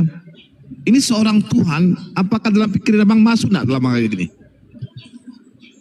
Merujuk kepada kitab perjanjian baru bahwa Yesus sudah dinubuatkan bahwa seorang perawan akan mengandung dan melahirkan seorang anak laki-laki yang disebut namanya Immanuel, Allah beserta kita. Ada anak laki-laki itu Tuhan, Bang. Ya terus siapa lagi kalau bukan Tuhan? Itu kan merujuk kepada Yesus. Itu menyatakan anak yang dilahirkan itu adalah sebagai Tuhan atau sebagai Mesias. Mesias di situ, Bang, bukan Tuhan, Bang. Ya, di dalam Yesaya 53 yang abang ambil tadi itu, seorang anak laki-laki seorang anak telah lahir. Berarti telah lahir itu artinya past tense, Bang, artinya sebuah peristiwa yang telah terjadi. Tidak ada, Bang. Ya, di dalam Lukas 1:31, engkau akan mengandung dan akan melahirkan seorang anak laki-laki. Tiba-tiba di Lukas 2 nomor 11 yang dilahirin Tuhan. Nyambung nggak, Bang? Yang dikandung itu anak laki-laki, terus yang dilahirin Tuhan. Terus di Lukas 2 nomor 22-nya ada Tuhan yang dilahirin diserahkan kepada Tuhan. Saya bingung nih, Bang. Jangan mau bingung, Bang. Makanya dengarkan dulu saya jelaskan. Jadi gimana? Harus ada Roh Kudus gitu. Padahal di situ sudah apa? Begini, tadi Anda mengatakan diri Anda adalah seorang jemaat. Menurut daripada kajian kita di dalam Bible, ya, ajaran Kristen itu boleh melakukan penipuan untuk membesarkan agama, bahkan berdusta. Sesuai dengan Roma 3 ayat 7, Filipi 1 nomor 18. Nggak usah dulu melebar, kita fokus ke sini aja dulu. Jangan melebar, biar kita aku mencari garis besarnya yang Anda percaya itu. Anda sedang disesatkan oleh gereja. Anda sedang disesatkan oleh pendeta-pendeta Anda. Karena apa? Mereka melakukan penipuan untuk membesarkan agama, menambah-nambahi atau mengkabur-kaburkan ayat-ayat Tuhan. Apa dasar abang mengatakan begitu? Apa dasar abang mengatakan begitu? Ada dasarnya Filipi 1:18, Roma 3 ayat 7. Apa ditulis Roma 3 ayat 7 sudah jelas di sini. Jika kemuliaan Tuhan semakin berlimpah oleh dustaku. Iya, Roma 3:7. Masihkah aku dihakimi sebagai orang pendosa? Maka pelaksana dusta itu adalah pendeta-pendeta Anda.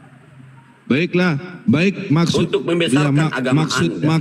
Maksud jujur atau maksud palsu? Iya, di Filipi 1 nomor 18 juga demikian. Baik secara jujur maupun berdusta, sebagaimana Kristus diberitakan. Baik secara jujur maupun berdusta, aku tetap bersukacita.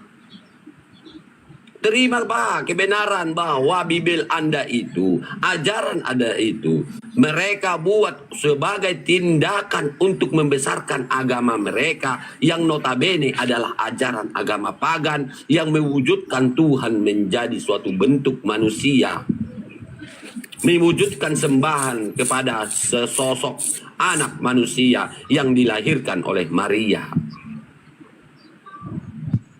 yang tidak pernah mengaku dirinya adalah Tuhan dan tidak pernah mengaku dirinya adalah Sang Pencipta. Dan juga dia selalu mengatakan dirinya hanyalah utusan, bukan Tuhan. Dia seorang hamba, Abdullah, Rasulullah. Di Kisah Para Rasul 3 nomor 13 itu Yesus seorang hamba itu. Bang baca Kisah Para Rasul 3 nomor 13. Allah Abraham, Allah Isa, Allah Yakub yang telah memuliakan hambanya. Siapa? Yesus Kristus. Jadi Yesus itu cuma seorang hamba. Boleh nanya? Boleh. Tapi selesai lah Di situ kita ada Isa ya, bukan Allahnya Isa, bukan Allahnya Yesus, bukan. Bentar dulu, izin ya, sebentar melenceng dulu aku nih. Aku mau Bang tanya. Faruk naikin pendekar Kristus. Dia mau ngajak diskusi katanya di bawah. Ya, katanya Nabi Itu Muhammad ada itu tidak. Allahnya Isa di situ, Bang Datu. Yuk, Isa para Rasul berapa tadi? 3:13. 3 nomor 13. Ya. KPR 3:13. Oke. Ya. Aku mau cari ke sana.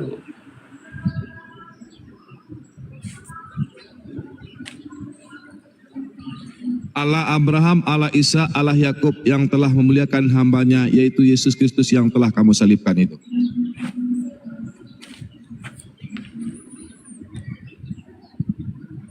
Jadi larinya kemana ini topik kita ini? Atau mau naikkan yang lain? Silakan, pendekar Kristus naik ke pendekar Kristus. Anda nantang saya, katanya kosongkan satu slot. Jadi udah kosong tuh. Naikkan. Naiklah.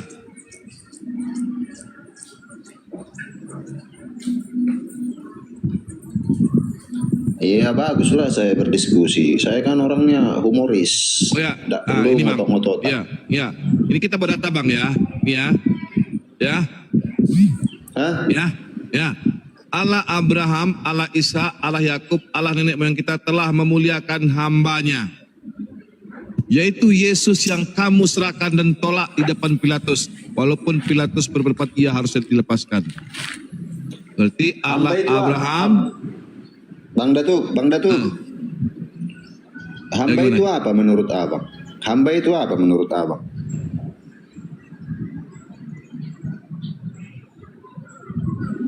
Hamba itu abdi. Bukan pencipta. Hamba itu adalah Hamba itu yang diciptakan. Ciptaan. Abdi. Bukan Tuhan. Sesuai dengan Yohanes 13 nomor 16, seorang hamba tidak akan lebih tinggi daripada tuannya. Ini memang menambah pemahaman Anda. Dan seorang utusan tidak akan lebih tinggi daripada yang mengutusnya. Ini menambahkan hamba, penjelasan hamba kepada Anda ya.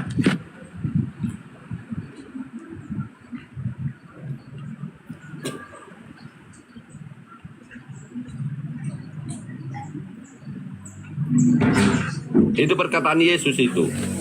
Seorang hamba tidak lebih tinggi daripada tuannya. Artinya budak dengan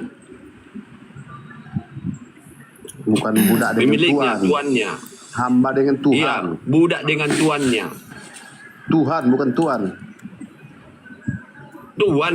Ya Yesus itu memang utusan. Di situ Yesus itu Yohanes memang itu kan kami 13:16, imani seorang semua hamba itu. tidak lebih tinggi daripada tuannya, dan seorang utusan tidak lebih tinggi daripada yang mengutusnya. Ya betul. Sudah jelas di situ dia mengatakan dirinya hanyalah utusan. Terus kalau dibilang tidak lebih menyamakan tinggi, ada dirinya nggak dibilang di sederajat situ? atau setara dengan Bapa itu atau Tuhan itu sendiri. Bang Agoyamang.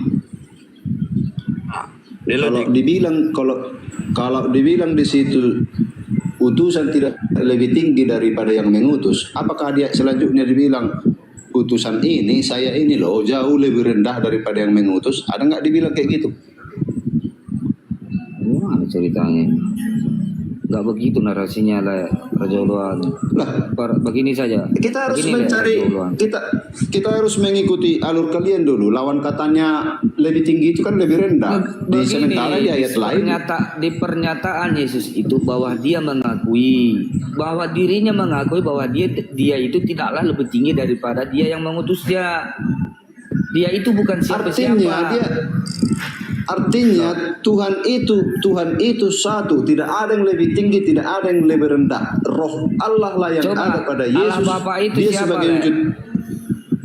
Coba perspektif dalam keimanan lah Yesus itu siapa? Begini Bang, Yesus itu Begini, nggak usah terlalu panjang lebar laiku. Sekarang ku tanya, Yesus itu siapa di dalam keimanan abang? Sekarang begini, bisa manusia jadi Tuhan? Nggak bisa. Yesus itu kan Tuhan yang menjadi manusia, jangan dibalik Bang. Nanti keliru kita kalau kayak gitu. Oke, Tuhan yang telah menjadi manusia. Oke ya, setuju Bang? Setuju, itu pemahaman Kristen. Gini, Juhur dulu, jangan terlarut dalam debat, hanya tinggal sholat. Juhur, jangan terlarut dalam debat, hanya tinggal sholat. Dabling. Jadi begini Bang Raja. Ketika Yesus berdoa kepada Dia yang sanggup menyelamatkannya dari maut, Yesus ini berdoa kepada Tuhan mana lagi? Yesus itu kan sudah berwujud manusia Bang. Yang mau disalib itu kan kemanusiaan. Makanya kita ini harus komitmen, harus itu jangan pelin-pelan. Kalau Tuhan yang telah menjadi manusia berarti Yesus itu adalah Tuhan. Dia adalah Tuhan yang menjelma yang telah menjadi manusia. Sebab waktu di Ibrani 5 ayat 7, Yesus itu berdoa untuk keselamatannya dari maut. Oleh karena kesolehannya doanya dikabulkan, didengarkan. Pertanyaanku, Yesus berdoa semalam-malaman. Ini Yesus berdoa semalam-malaman. Dia berdoa kepada siapa? Coba. Kepada Roh yang mengutus Dia sebagai manusia. Katanya Tuhan tadi telah menjadi manusia. Sekarang lagi berdoa kepada Roh. Memangnya Yesus itu tidak punya roh waktu dia berdoa? Ya Tuhan kan pengertian kami itu kan hanya sebatas penguasa, sesembahan, bukan Allah karena Dia sudah berwujud. Makanya konsisten Kenapa nggak konsisten?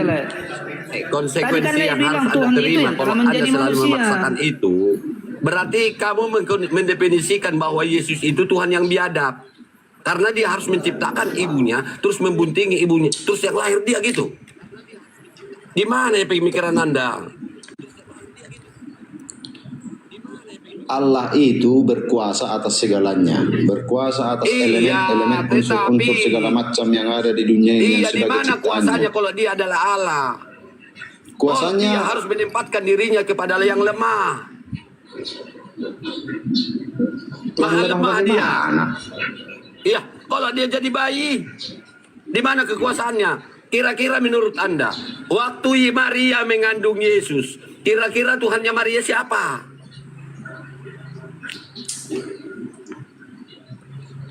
Siapa Tuhannya Maria?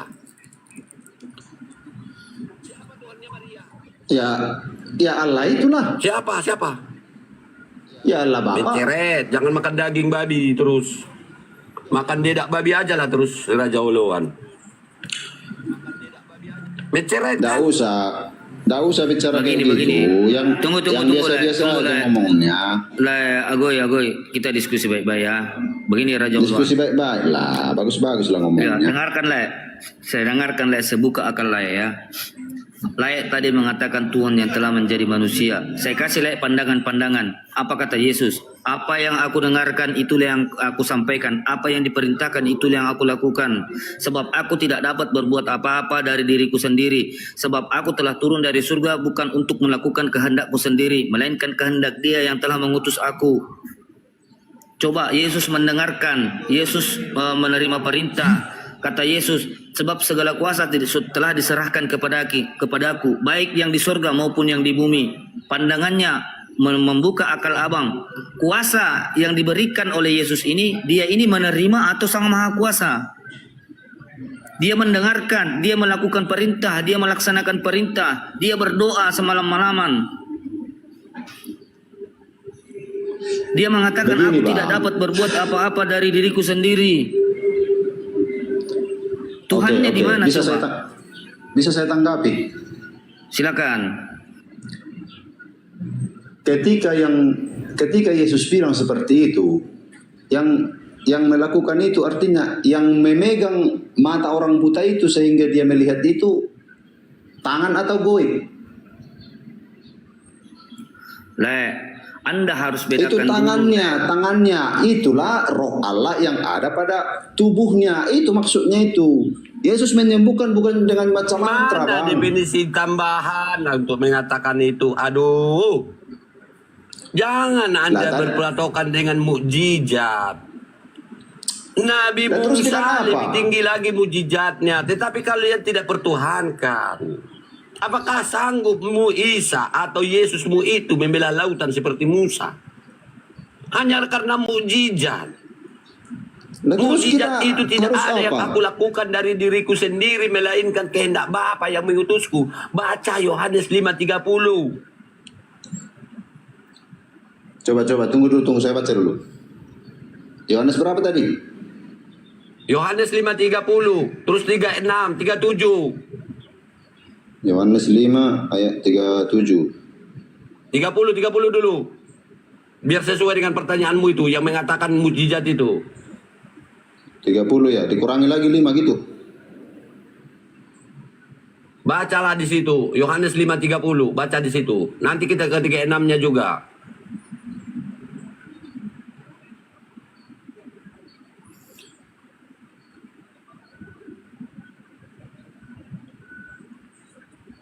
Sekarang saya tambah di sini. Saya tambah tunggu dulu Raja. Apa kata Yesus ini? Yesus mengatakan, kasihilah Tuhan Allahmu dengan segenap akal dan budimu. Jadi kita itu beriman harus menggunakan akal. Kita itu dituntut untuk berakal, mengimani sesuatu ajaran. Begitulah. Kalau naik berdiskusi membawakan doktrin dari pendeta, memang itu iman saya tidak pertanyakan. Tapi kalau kita berdiskusi mempertanyakan apa yang ada di Bible itu, kita harus diskusikan. Betul nggak itu Yesus itu Tuhan? Sementara Yesus itu mengatakan, aku tidak dapat berbuat apa-apa dari diriku sendiri, sebab aku hanya diutus kepada domba yang hilang dari umat Israel. Dia berdoa semalam-malaman, dia diberi kekuatan oleh malaikat. Coba, kalau kita menggunakan akal, karena kalau Tuhan itu Tuhan itu adalah penguasa atau yang maha kuasa yang menciptakan langit dan bumi. Itu pemahaman kita kalau membicarakan mengenai Tuhan. Pemahaman kita kan beda tentang Tuhan, ya itu masalahnya. Coba apa itu Tuhan? Kalau Tuhan itu kan gelar.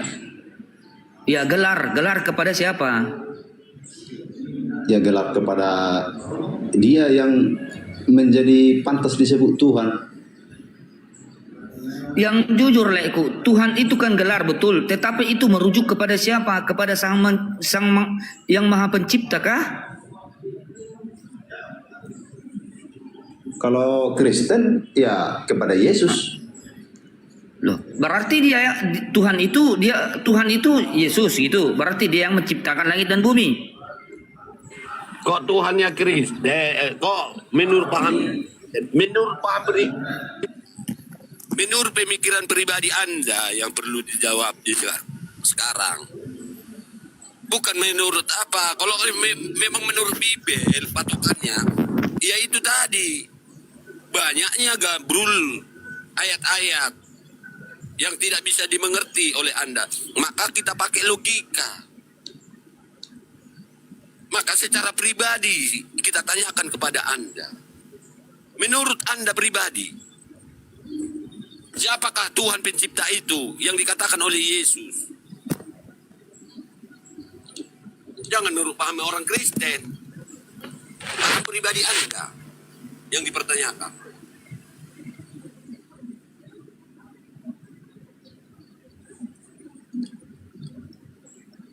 Silakanlah. Coba gunakan dulu ininya. Apanya yang digunakan? Gunakan dulu akalnya Gunakan dulu akalnya. Coba baca Bible itu dengan penuh hikmat. Kasihilah Tuhan Allahmu dengan segenap akal budimu. Gunakan akal Terus cara mengasihi Allah itu seperti apa? Kan udah dibilang Yesus.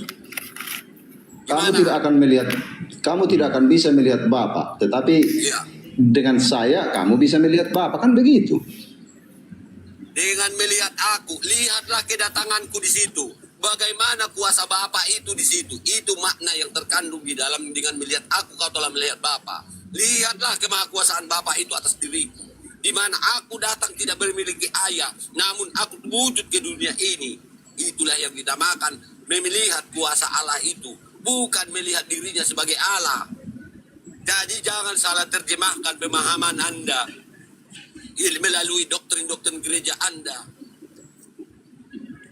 Karena jelas pengajaran yang mengambil daripada ajaran nabi-nabi palsu yang sudah dinubuatkan oleh Yesus dalam Matius 7:15 dan Yohanes 16 nomor 1 sampai 4 itu akan menyesatkan Anda menjadikan Yesus itu sebagai Tuhan. Itu hanya penyambungan-penyambungan yang bukan dibangun oleh Yesus. Maka kembali Anda kepada perkataan Yesus. Makna terkandung di dalam dengan melihat aku kau telah melihat Bapa, maka lihatlah kekuasaan Bapa atas diriku. Itu yang dimaknakan di situ. Di mana kekuasaan Bapa itu bisa menjadikan manusia tanpa memiliki ayah. Itu makna yang terkandung di situ, di dalam melihat aku dan melihat Bapa. Itu kan menurut lain. Jadi menurut kamu gimana? Kamu mendefinisikan dia juga sebagai Tuhan yang biadab, yang membuktikan bukan untuk sendiri, begitu? Allah itu maha kuasa, menggunakan semua elemen untuk ciptaannya. Tetapi tidak mungkin dan mustahil tidak maha kuasa. Di mana Yesus harus terlahir dari kepada manusia yang lemah. Tidak mungkin dan mustahil Tuhan itu meletakkan dirinya kepada manusia yang lemah. Dikarenakan apa? Di mana kemahakuasaannya? Anda dirugikan apa kalau dengan begitu? Dirugikan gimana? Justru Anda dirugikan dan seluruh orang-orang Kristen dirugikan. Di mana kalian diajarkan untuk sesat. Kalian diajarkan untuk menuhankan anak manusia yang dengan doktrin-doktrin pagan Yunani yang menjadikan Tuhannya sembahan yang berwujud. Jika dia Tuhan yang benar ya, dengar dulu. Jika dia Tuhan yang harus wujud menjadi manusia, kenapa tidak harus dulu semasa manusia diciptakan, Adam diciptakan, kenapa harus musnah dulu? Kaum Nuh musnah. Kalau memang manusia itu bisa ditunjukkannya dirinya sebagai manusia, kenapa harus ada dosa? Kenapa harus ada manusia termusnahkan di muka bumi ini? Kalau hanya untuk mewujud kepada manusia, kenapa harus menunggu terlalu lama? Udah bisa saya tanggapi? Ya, silakan. Untuk itulah Yesus sampai mati supaya masuk ke alam kubur untuk menyelesaikan masalah yang kau bilang tadi. Kenapa enggak dari dulu? Itulah visi penyelamatan. Jadi Yesus datang untuk itu sejak dulu sudah dia datang. Kenapa Anda yang mengatur Tuhan kok sejak dulu? Kalau sudah mulai penciptaan Adam sudah dibunuh itu, maut itu. Sudah dikuasai itu. Kita enggak berhak. Tidak ada lagi manusia ini akan mati. Kalau memang itu tujuannya. Kita tidak berhak mengatur Tuhan. Kenapa enggak dari dulu? Menunggu ribuan tahun. Tujuannya apa? Jutaan tahun dia tinggalkan manusia itu begitu. Hak Allah. Hak Allah gimana? Itu hak Allah. Kapan dia mau menebus manusia itu? Itulah kenapa Yesus harus mati, masuk ke alam maut untuk menyelesaikan masalah yang Anda bilang kenapa enggak dari dulu itu. Itu yang Anda tidak pahami. Sekiranya gini Bang ya, seandainya kitab perjanjian lama itu tidak ada, hanya ada Injil, berarti ya jujur Kristen itu hanya membaca-baca sejarah. Jujur saya bilang. Tapi karena perjanjian lama itu menubuatkan visi penyelamatan oleh Allah melalui wujudnya sebagai manusia, itulah makanya ada perjanjian baru itu, Injil itu. Jadi korelasinya itulah yang membuat Kristen itu kokoh menganggap Yesus itu sebagai Tuhan, sebagai juru selamat. Kalau Anda bilang kenapa enggak dari dulu semenjak Adam mati? Lah, emang kita bisa mengatur Allah? Tidak bisa dong. Tuhan itu Allah itu punya hak tersendiri atas dunia ini, atas manusia, atas segala macam. Tolong tunjukkan datanya di mana datanya Yesus menyatakan dirinya sendiri sebagai datang untuk menebus dosa manusia dari dosa waris. Tunjukkan datanya perkataan Yesus. Jangan perkataan Paulus, karena itu bukan firman Tuhan. Tunjukkan datanya. Datanya itu semua ada di Alkitab itu. Kalau abang mau cari satu ayat, saya tidak bisa Tunjukkan menunjukkan. datanya perkataan Yesus yang aku minta. Perkataan Yesus, tunjukkan.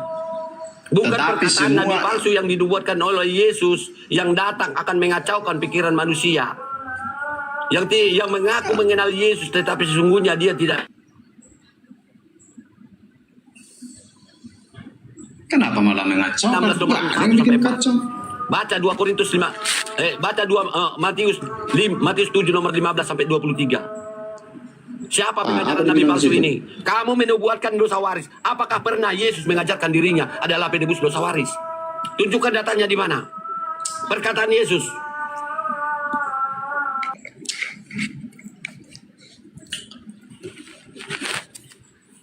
Kalau abang minta ayat itu, jujur saya tidak bisa menunjukkan. Udah saya bilang tadi. Tapi secara umum, udah saya bilang tadi kan, Yang kalau kamu bawa, kitab kami itu paham yang kamu dapatkan itu bukan dari Yesus.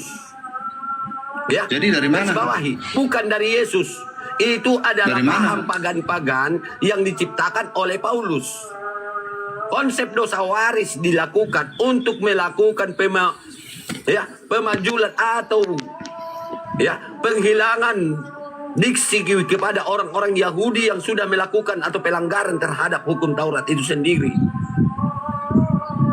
Diksi ini dibangun, doktrin ini dibangun oleh Paulus, di mana Paulus ingin menyelamatkan orang-orang Yahudi yang notabene adalah gurunya sendiri Gamaliel.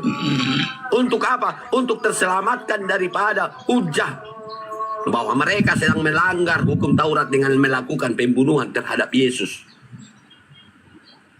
Ini harus ada paham. ini Makanya doktrin dosa waris bukanlah berasal daripada Yesus, melainkan yang diajarkan oleh iblis yang mengutus malaikat-malaikatnya kepada para jemaat, katanya di dalam Wahyu 22:16. Lalu siapa yang mengajarkan ini? Mengajarkan untuk berbohong dan berdusta, untuk membesarkan agama. Yohanes 8:44. Itu adalah kebohongan yang dibangun oleh iblis, di mana iblislah bapak segala dusta, bapak segala kebohongan. Dan Yesus yang kamu klaim sebagai yang datang sebagai Roh Kudus yang menuntun Paulus untuk bertobat, itu bukanlah Yesus, melainkan iblis yang menyamar menjadi malaikat terang. 2 Korintus 11 nomor 14. Kita berbicara baik data. Jadi iblis itu siapa yang dimaksud di situ di 2 Korintus tadi ya? Itulah ayat, itulah orang-orang, itulah iblis, itulah yang mengajarkan atau menyamar menjadi Yesus sesuai dengan Wahyu 22 nomor 16. Aku Yesus yang telah mengutus malaikat-malaikatku kepada para jemaat tentang semua ini. Aku adalah Yesus tunas itu- Daud, bintang Jadi timur yang menurut- gilang gemilang. Bintang timur yang gilang gemilang. Bintang timur ini adalah salah satu gelar daripada iblis. Iblis itu Lucifer di Yesaya 14 nomor 12. Jadi Bintang menurut timur abang, adalah salah satu Yesus itu gelar daripada utusan iblis. Lucifer. Yesus itu utusan iblis, gitulah kesimpulan abangnya. Begini, di dalam Bible ada 3 karakter Yesus. Pertama, karakter sebelum dia disalibkan. Dan orang yang disalibkan itu sesuai dengan Yesaya, dengan Yohanes 19 nomor 5 sampai 12 adalah orang yang menggantikan orang fasik, yang menggantikan orang benar. Di mana Pilatus memiliki kekuasaan memilih daripada 2 orang oknum yang ingin disalibkan di dalam ruang pengadilan itu. Dan Yesus Siapa itu? yang menggantikan Yesus Kristus di saat itu adalah Yesus Barabas. Dan yang menjadi korban di dalam. Udahlah bang, nggak usah terlalu panjang bang. Itu Sudah secara jelas bang, Bibel kalau Anda ngomong yang kayak harus gitu. Anda pelajari.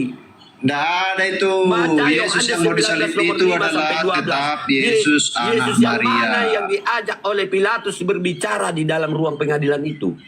Kenapa kenapa Anda menutup diri Anda daripada kebenaran yang tertulis dari Bibel Anda? Sambil minum dulu kopimu bang, biar bisa saya sela-sela sedikit pembicaraannya. Jelas, Jangan jadi kenapa Anda monolog. menutup diri dengan kebenaran yang ingin kita tunjukkan kepada Anda, bahwa Pilatus lah yang memiliki kekuasaan menjadikan siapa yang disalibkan itu. Siapa Saya yang nggak pernah kuasa menutup diri. menyalibkan orang saat itu. Dialah Saya yang nggak memiliki pernah menutup diri. siapa pengetahuan yang diwujudkan, yang digantikannya menjadi orang yang tersalib di tiang salib itu. Dan satu lagi yang harus Anda garis bawahi, abang aja yang terlalu hanya membabi roh buta. iblis Jadi lah saya yang mengajarkan orang untuk melakukan dusta dan kebohongan. Abang aja yang Sesuai terlalu dengan membabi perkataan buta. Yesus di Jadi dalam saya kayak Yohanes mendengar radio. 8 nomor 44. Iblislah bapak segala dusta, bapak segala kebohongan. Bicara kita beda data dong. Abang terlalu membabi buta, jadi saya kayak mendengar radio. Justru karena kami mengkaji Bibelmu. Ya, Si kenapa Baru kalian kaji? 1,5 tahun sudah mengkaji Bibelmu, makanya dia mualaf. Kenapa Karena kalian tidak kaji ada dengan kebenaran kajian yang salah? di dalam agamamu. Kalau iman yang kamu bawa, sandal jepit pun bisa jadi Tuhan sama kamu. Tanpa kamu menggunakan akal pikiranmu untuk menelaah apakah pantas sandal jepit itu menjadi Tuhan. Maka baca Bibel. Sandal jepit warna apa?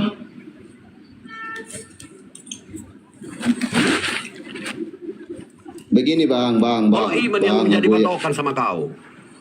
Bang.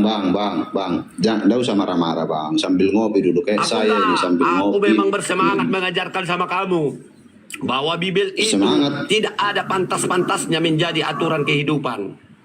Kita Semangatmu itu buktikan bang di dalam harus Bibel direspon dengan tidak ada semangat larangan juga. mengawini ibu kandung. Apakah pantas ajaran ini diajarkan kepada manusia? Oh, kalau itu kan pemahaman abang itu yang salah. Iya, di mana larangan menikahi atau mengawini ibu kandungnya? Coba tunjukkan sama aku. Yang mengawini ibunya siapa? Mungkin abang lihat di TV kan yang di apa tuh? Yang inses itu di berita-berita itu. Kalau ada larangan itu, seperti diksi yang kamu bangun tadi, Yesus itu telah membuntingi ibu kandung sendiri untuk lahir ke dunia. Goy. Di mana dalilnya, Goy? Di mana Yesus membuntingi ibunya sendiri? Kamu jangan menghujat kamu ya. Aku nggak menghujat, dalilnya ada. Yesaya 54 nomor 5. Tuhan pencipta alam lah yang menjadi suami Maria. Di mana dalilnya? Yesaya 54 nomor 5, Yohanes 1 ayat 14, Yohanes 1:14, Yohanes 10:30. Yohanes berapa?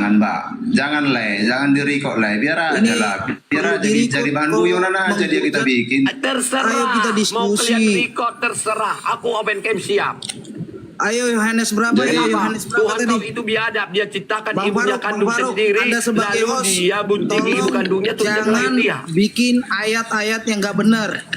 Tolong Bang Faruk nanti saya ingin. Berarti ayat Bibel kamu yang nggak benar. Yohanes 1 ayat 1. Pada mulanya adalah firman. Firman itu bersama-sama dengan Allah. Lalu firman itu adalah Allah. Lalu firman itu telah menjadi daging. Bagaimana caranya? Bang Faruk. Bagaimana caranya firman menjadi daging? Sebelum dia menjadi manusia, menjadi Yesus. Sebelumnya di mana? Di mana dia sebelum menjadi Yesus?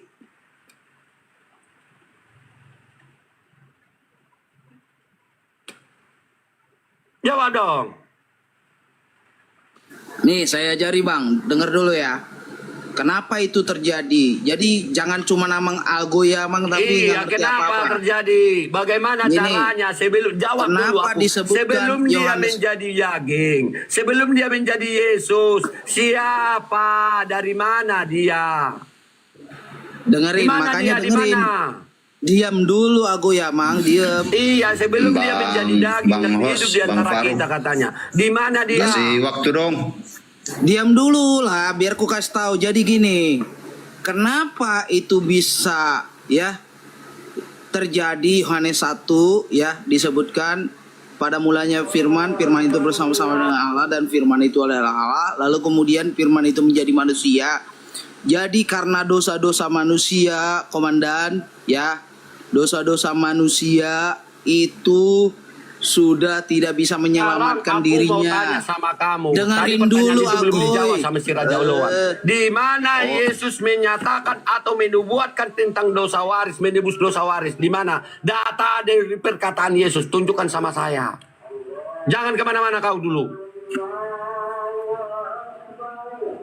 Emang nggak kemana-mana, cuma di sini. Tapi Laik kan ngomong terus. Jadi kayak kereta Iya, api di mana yang ini. datanya? Tunjukkan. Tadi kamu nggak sanggup menunjukkan. Aku meminta siapa yang baru datang ini. Nah, tunjukkan sama aku di mana datanya Yesus menyatakan dirinya akan datang untuk menebus dosa manusia. Di mana? Alkitab itu semua menjabarkan tentang itu, Bang. Mau kau suruh pula aku membaca satu Alkitab, menceret pula ke aku nanti. Nggak ada datanya, tunjukkan datanya dulu. Di mana perkataan Yesus dirinya akan datang untuk menebus dosa manusia?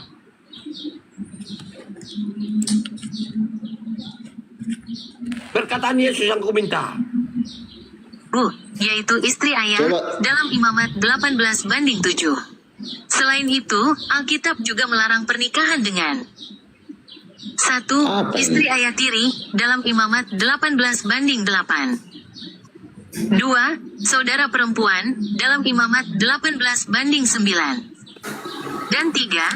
Anak ayah atau anak ibu, baik yang lahir di rumah ayah maupun yang lahir di luar dalam Imamat 18:9. Oh ya, aku Nanti emang. ke situ kita. Diam dulu biar ku. Mana datanya? Mana datanya? Mana?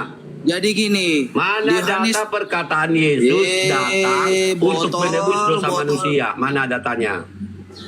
Memang kau belajar udah nggak ini sih disuruh diam. Mana datanya? Ya diam dulu malah kau botol. Iya, mana datanya ayo? Yohanes 3 ayat 16 begini katanya. Karena begitu besar ya kasih Allah akan dunia ini sehingga mengaruniakan anaknya yang tunggal supaya setiap orang yang percaya tidak binasa melainkan beroleh hidup yang kekal. Jadi itu sudah direncanakan Allah supaya menyelamatkan Binasa manusia. dimaksud di sini Yesus binasa yang apa? adalah Bukan Allah menebus dosa di sendiri. sini kan? Yesus yang adalah aku Tuhan sendiri katakan bahwa menjadi manusia berdosa sejak semula dan Dia datang untuk menebusnya. Ya itu perkataan tadi. Yesus. Makanya didengerin. Itu Yesus siapa yang berkata di situ? Menurut Alkitab, Yesus itu sendiri adalah Allah Bapa sendiri. Ini dijelaskan dalam beberapa Ngerti ayat nggak? Alkitab. Dia datang sebagai manusia menjadi Yesus. Dia adalah dari hakikatnya Allah sendiri. Makanya menghayal harus juga kau. Yang nggak aku ngerti. minta datanya dulu. Jangan congor. Mana datanya Yesus mengatakan dirinya datang untuk menebus dosa waris. Dosanya manusia itu terlahir sebagai berdosa. Mana datanya? Mana perkataan Yesusnya?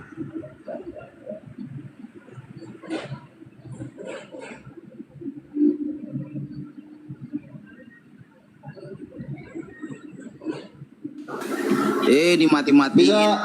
Bisa saya bicara.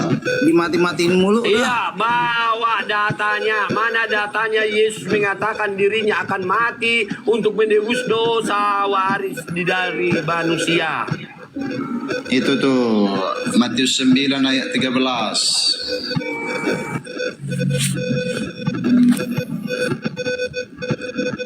Matius 9 ayat 13. Jadi pergilah dan pelajarilah arti firman ini. Yang kukehendaki ialah belas kasihan dan bukan persembahan. Mana dosa warisnya? Karena aku datang. Mana dosa warisnya? Ya udah ngomong sendirilah sambil mau tiduran. Mana dosa warisnya? Jaka sembung bawa golok, nggak nyambung datamu, goblok.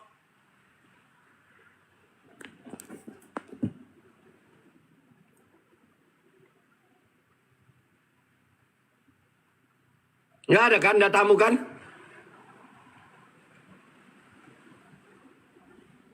Data yang mau kau bawa, data dosa waris yang diajarkan oleh Paulus. Itu ajaran iblis. Karena iblislah yang menolak hukum Tuhan dan menjadikan Yesus sebagai korban kutukan. Bang, kalau mau diskusi itu jangan bawa kebencian dulu. Abang. Bawa Abang kalau mau diskusi jangan bawa kebencian. Sekalipun saya dengar dulu bang. Bukan Dengar isi dulu. kepala dengan congor yang meluas. Sekalipun saya datamu mana itu aja. Datanya dulu. Di mana Yesus mengatakan dirinya datang untuk menebus dosa manusia dari dosa waris. Datanya dulu mana?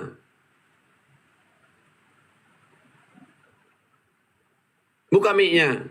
Datanya dulu, baru bicara. Jadi jangan kalian menjual doktrin aja.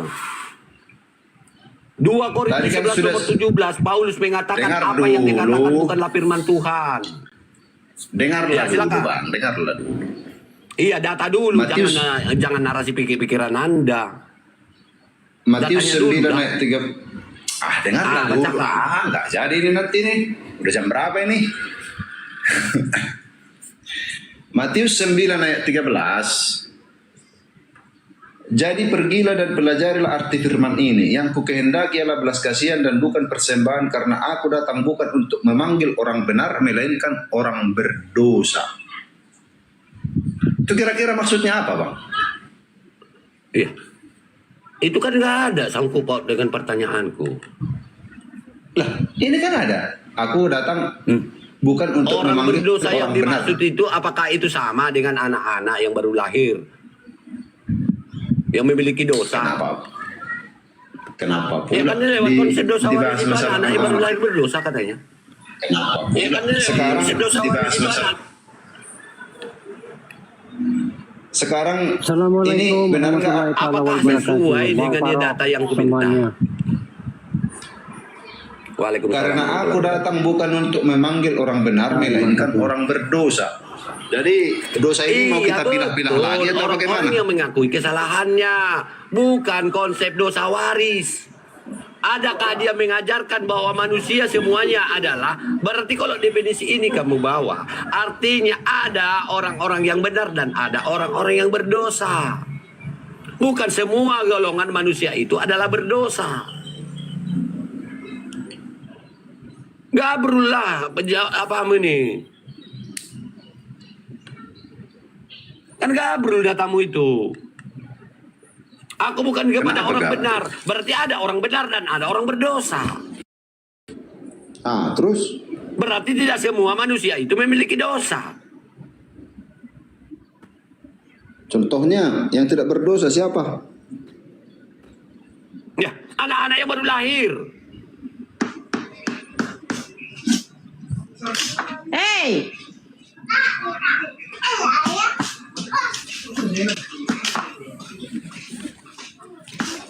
Jadi intinya begini, Pak. Kalau apa begini begono begini, jadi begini, jadi begono, jadi begini. Datanya dulu. Nggak usah marah-marah, santai aja Aku kita. nggak marah, datanya dulu ngomong. Data yang kamu bawa tadi gabrul. Kenapa gabrul? Itu kan tertulis di Alkitab saya. Nggak sesuai dengan yang minta. Data dosa waris. Perkataan Yesus yang menyatakan manusia itu terlahir sebagai berbawa dosa. Mana? Yang dia akan datang untuk menebusnya. Dan dia datang menjadi korban penebusan di sini. Mana? Datanya perkataan Yesus. Perkataan itu saya tidak bisa tunjukkan. Tetapi apapun itu ceritanya, bahwa Yesus sebagai juru selamat adalah untuk menebus. Bukan juru selamat siapa yang mengajarkan? Juru selamat yang mana? Apakah juru selamat yang diajarkan Yesus di sini menjadi menebus dosa waris? Yang aku Ya minta iyalah. mana perkataan Yesus yang mengatakan dirinya datang sebagai penebusan dosa.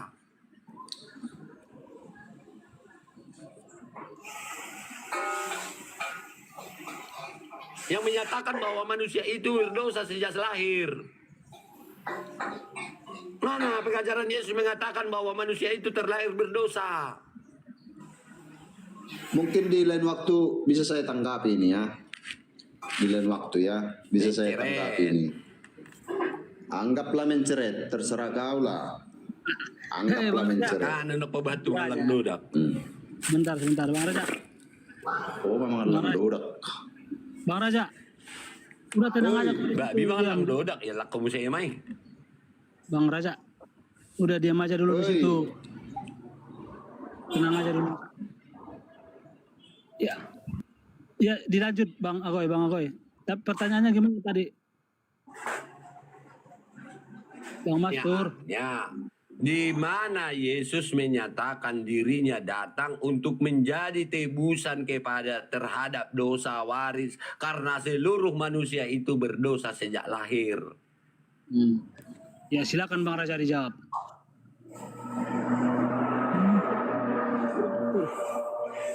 Kalau dia minta ayatnya yang seperti itu, maksud dia tertulis di Matius 5 ayat 7. Saya datang untuk menebus dosa waris, itu tidak ada. Oke, lanjut.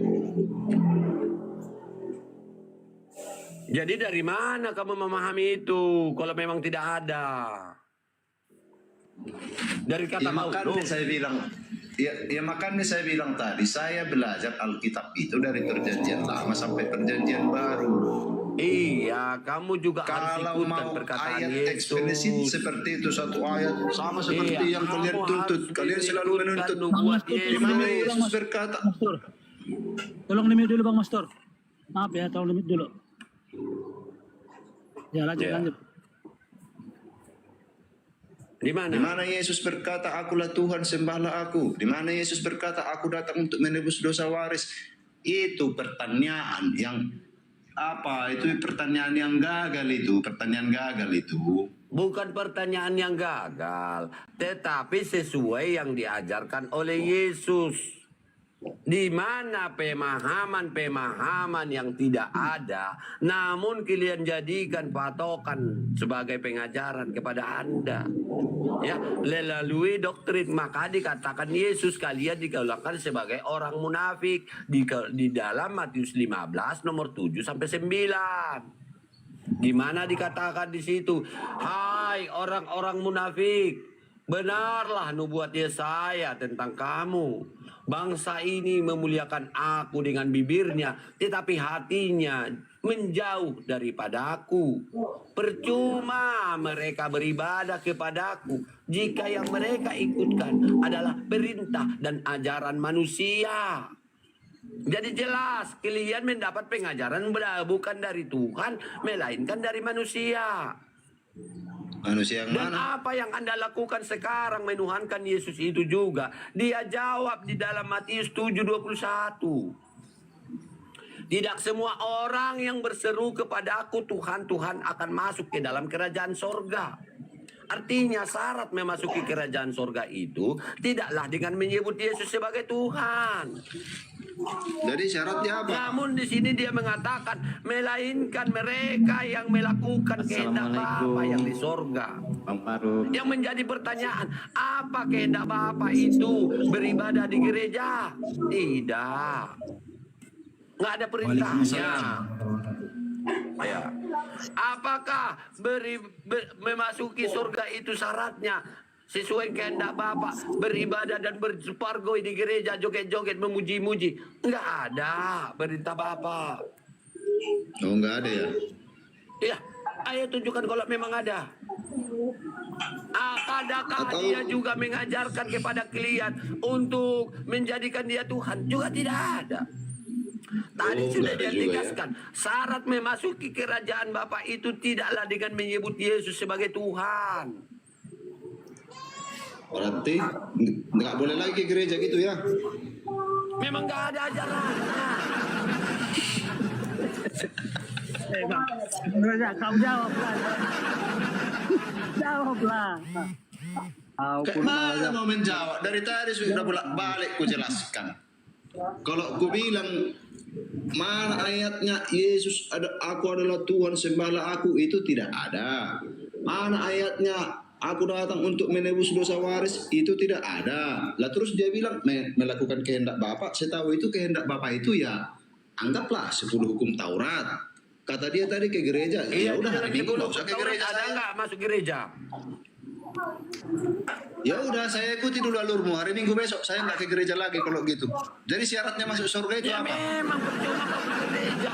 Habisin uang, habisin dompet, habis tenaga. Nang kau mamakkur kok. Lebih bagus kau ke ladang mencangkol. Tambah Nah, itu kehendak Bapak enggak itu? Emang itu kehendak Bapak? Iya iyalah, kamu ditebarkan di muka bumi ini untuk mencari nafkah. Bang Agoy. Sekarang Bang pertanyaan Agoy. saya, kalau saya nggak ke gereja lagi hari Minggu, kau suruh saya mencangkul menanam ubi, itu kehendak Bapak nggak itu? Otomatis auto Iya, masuk surga kehendak gitu? Bapak, karena kau dibeli lapar. Kau harus cari makan juga Berarti, lah. jadi auto masuk surga gitu, tanpa harus ke gereja? Enggak auto masuk surga. Kamu ikuti juga lah ajaran Yesus. Apa ajaran Yesus? Mengenal Bapa satu-satunya Tuhan yang benar. Dan bukan menjadikan dia sebagai sembahan. Bang, begini Bang. Yohanes 17 nomor 3. Begini, Bang. Markus 12 nomor 29. Dengarlah hai orang Israel, Tuhan kita itu satu. Jangan kau jadikan Yesus sebagai Tuhan. Itu kehendak Begini, Bapa. Bang. Aku jalan kebenaran dan hidup. Yesus berpuasa. Kau nggak berpuasa. Yesus disunat. Kau nggak bersunat. Kau nggak Emang bisa apa gunanya membedakan diri disunat? kau dengan binatang. Kau hanya ini sudah sunatlah yang lanjut membedakan ini. manusia dengan binatang. Sebentar. Coba ada nggak binatang yang disunat? Ada nggak?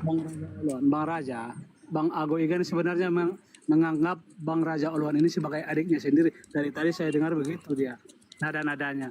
Mungkin dianggap Bang Raja ini adiknya Bang Ali gitu. Jadi dia pengen paham itu Bang Raja, dari tadi kau harus kau harus paham.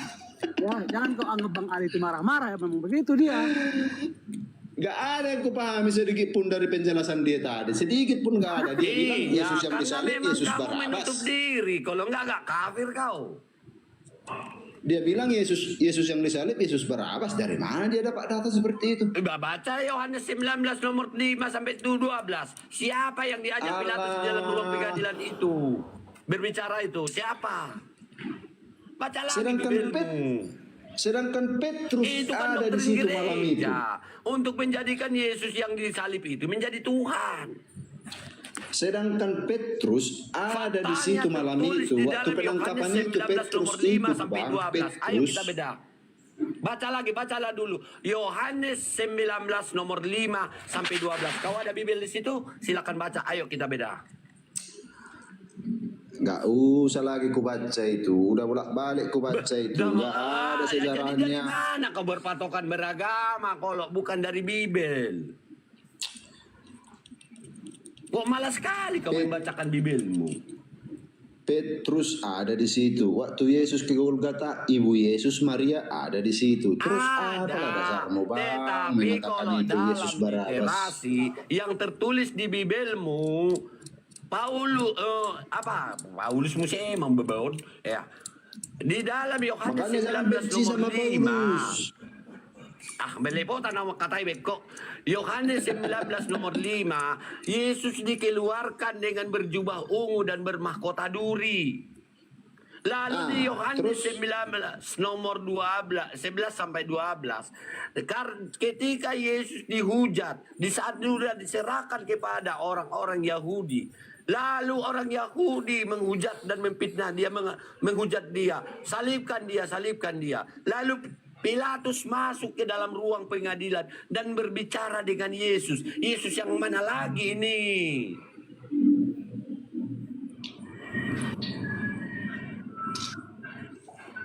Marahin aja Bang Ali, marahin.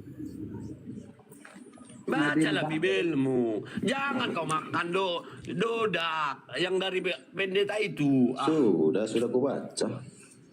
Makanya baca Yohanes Bang 19 Raja, nomor 5 itu. kalau Kira-kira boleh siapa? nanya. Bacalah dulu Yohanes 19 nomor 5 sampai 12. Baca juga Matius 27 nomor 18. Baca juga Yohanes 18 nomor 28. Saya mau nanya Bang Raja. Cerita itu bisa dapat semua. Iya, tanyalah bang. Di mute dulu aku Gini, yang Bang. ini terus. Selama Yesus- antara Aku kebencian narasumber di dibawa-bawa sini nggak di bisa sini. di-mute. Rusak nanti HP-ku.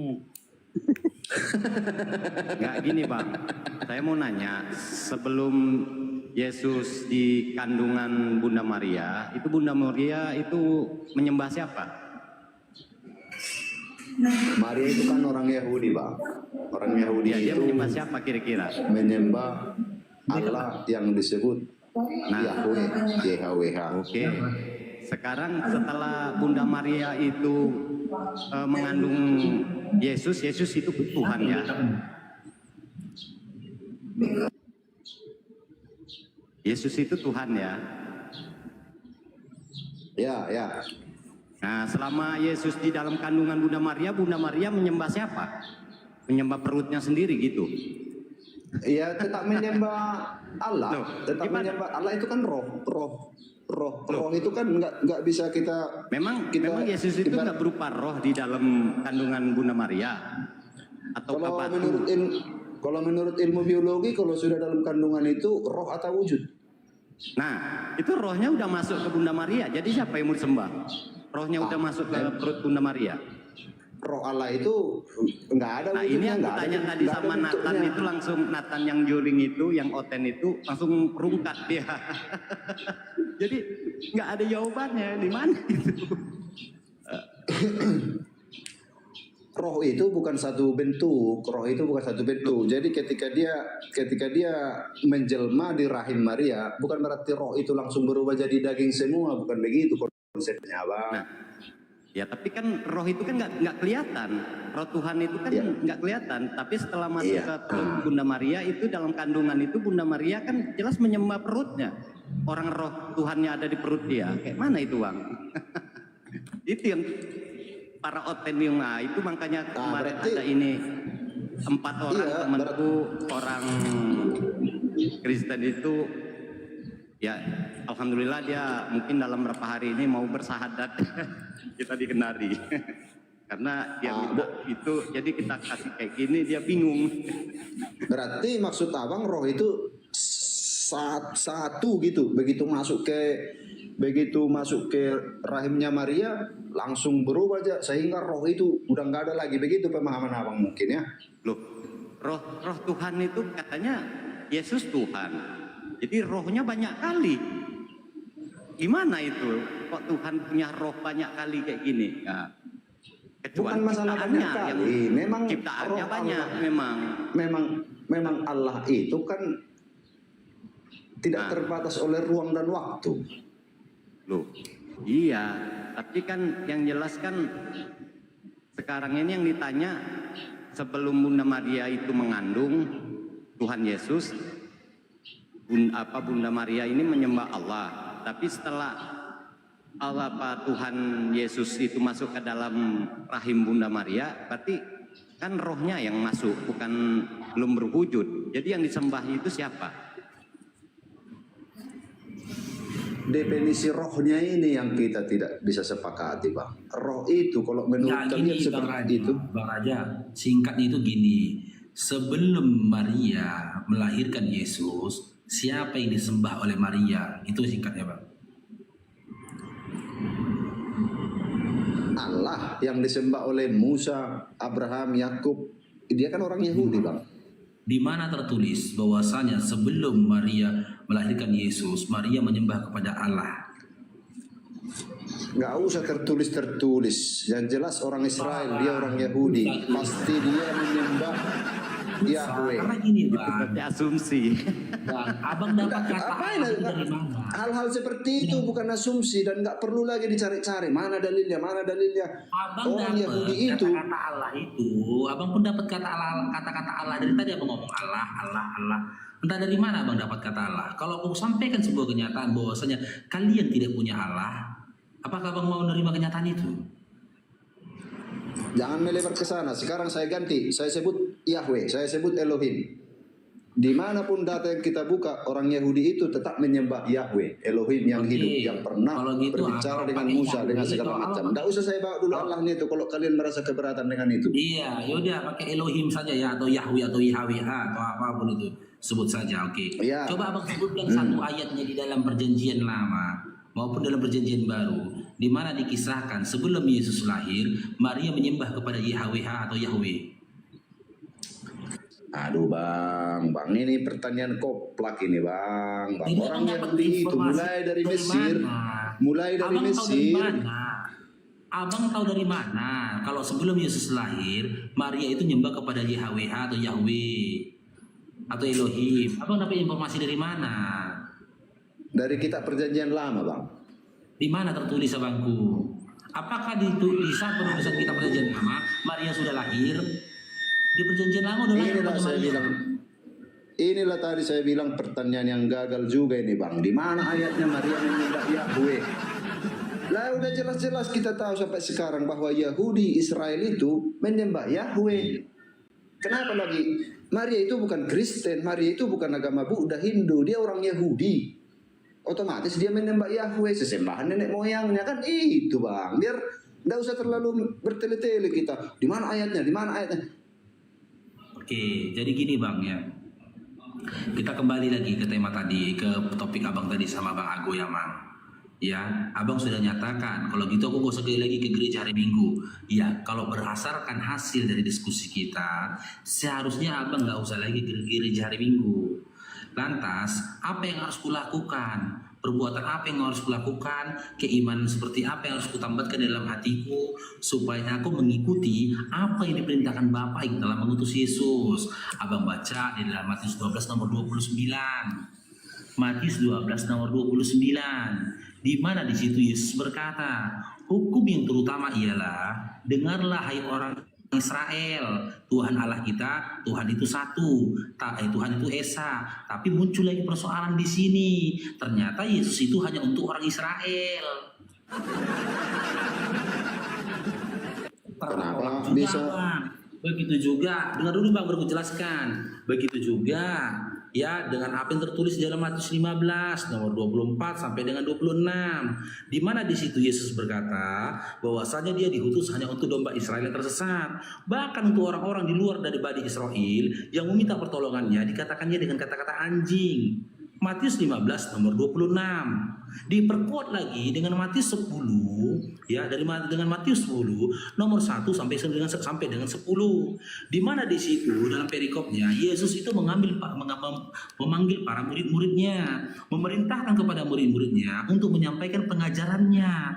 Tetapi kata Yesus di situ, jangan kau sampaikan pengajaranku untuk orang-orang di luar dari Bani Israel. Dan janganlah masuki bangsa-bangsa di luar dari Bani Israel. Sementara abang bukan Bani Israel. Berarti nggak laku juga ya.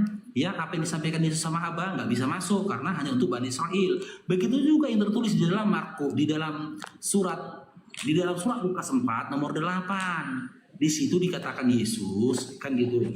Yesus berkata, tetapi Yesus berkata kepadanya, ada tertulis, engkau harus menyembah Tuhan Allahmu dan hanya kepada Dia sajalah engkau berbakti. Bagaimana berbakti kepada Tuhan Allah yang telah mengutus Yesus? Abang baca 10 perintah Tuhan. Di dalam 10 perintah Tuhan itu pun ditujukan untuk Bani Israel.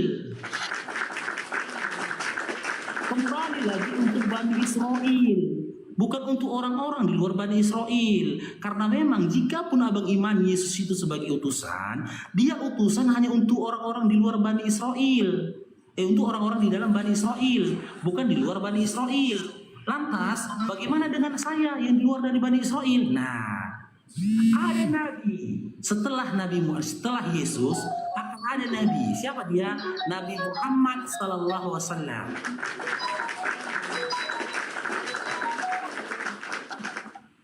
Karena Nabi Muhammad SAW itu diutus untuk seluruh manusia, tidak kepada suatu bani, atau tidak kepada suatu suku, atau tidak kepada satu golongan. Dia diutus untuk seluruh umat manusia.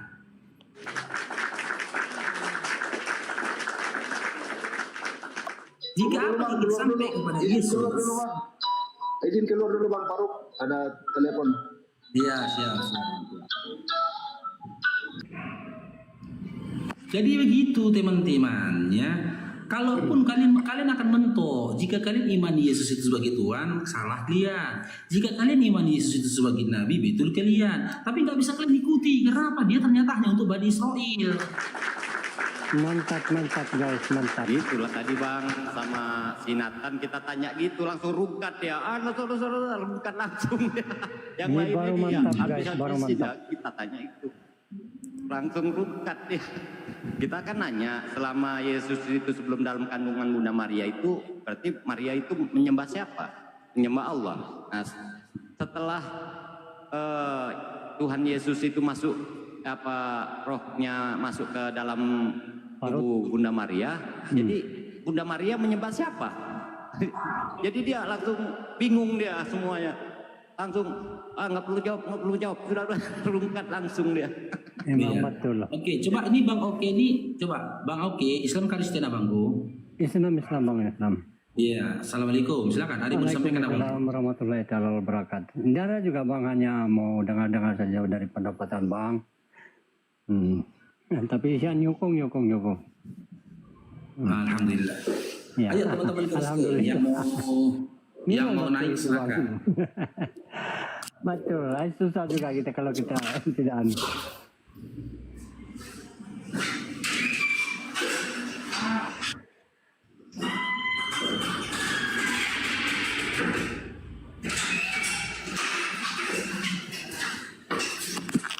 Ya, teman-teman Kristen yang mau naik silakan. Sembari nunggu teman-teman yang Kristen, izin dulu Bang Faruk iklan dulu ya teman-teman ya. Biasanya kalau Bang Faruk iklan, teman-teman Kristen tuh senang kali, pasti tapping di bawah. Si Faruk begini. Ya. Jadi Bang Faruk mau iklan madu. Ya, buat teman-teman yang ingin beli madu atau sedang mencari madu, boleh DM Bang Faruk ya. Bang Faruk jual madu. Stoknya masih ada 8 botol lagi ya. Masih ada stok 8 botol lagi. Per botolnya itu Bang Faruk jual 180.000. Di luar ongkir. Ongkirnya teman-teman sendirilah yang menanggung. Ongkir dibayar di tempat ya teman-teman kan. Udah mulai tuh si Wilson. Boleh lah ya, aku jualan ya. Tapi ku ingatkan, aku jual madu ini hanya untuk umat Islam, untuk saudara-saudaraku yang seiman seakidah, ya. Tapi di luar dari umat Islam aku nggak mau, aku nggak jual ya. Terkhusus lagi untuk teman-teman Kristen ya, aku nggak jual sama kalian. Aku cuman jual untuk saudara-saudaraku seiman seakidah, karena aku lebih menyukai berjual beli kepada mereka daripada sama kalian, teman-temanku Kristen ya. Kalian dengarkan saja, karena aku nggak mau uang kalian. Jangan sakit hati, jangan katakan kalau saya itu terlalu apalah gitu, jangan ya. Karena ini prinsip, ya ini prinsip. Saya tidak mau melanggar prinsip saya. Sebagaimana saya awali live saya ini, saya selalu berkata, teman-teman Kristen jangan gift saya. Kalau kalian kedapatan menggift saya blokir kalian. Ya, teman-temannya, iya uang Kristen gak enak, nggak berkah, gak enak. Dan gara-gara nanti aku terima duit dari kalian, kan, nanti kepenuhan Roh Kudus pula aku. Ya, teman-temannya. Silakan di DM. Masih ada 8 botol lagi teman-teman ya. Oke, kita lanjut dulu ya. Kita pilih-pilih dulu tamunya lagi. Mudah-mudahan ada teman-teman Kristen yang waras lah, yang bisa diajak ngobrol ya. Oke, HRM. Waalaikumsalam Kak Halimah. Terus ada Bang apa ini? Bang Ipal.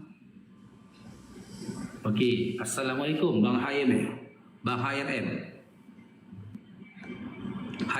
Bang HRM. Bang Faruk, selesaikan yang tadi narasinya. Narasi yang mana nih Kak Dani aja? Waalaikumsalam Raja Lambing. Bang HRM, selamat bergabung Bang HRM. Bang HRM, izin Bang ya saya turunkan. Oke, Bang Ifal, selamat bergabung Bang Ifal.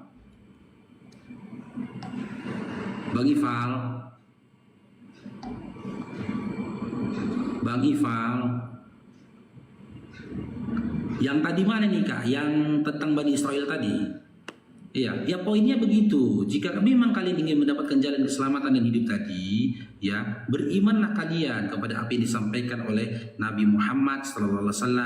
Jadilah kalian umatnya Nabi Muhammad SAW. Karena seluruh para nabi sebelum Nabi Muhammad SAW itu diutus hanya untuk diutus untuk keluarganya, kaumnya dan baninya, ya atau sukunya. Semua para nabi. Hanya Nabi Muhammad SAW lah yang diutus untuk seluruh umat manusia.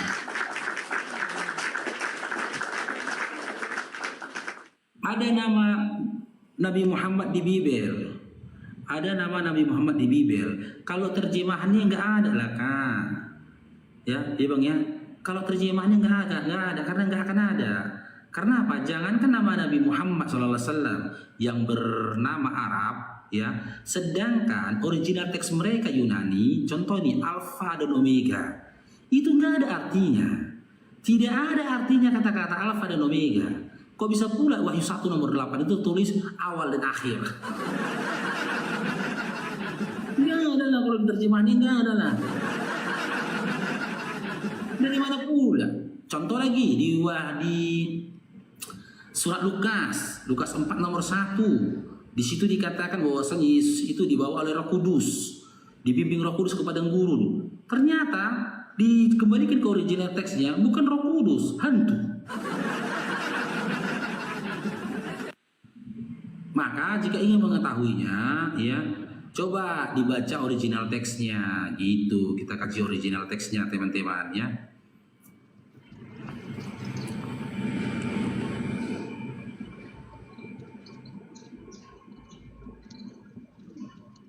Assalamualaikum Bang Faruk.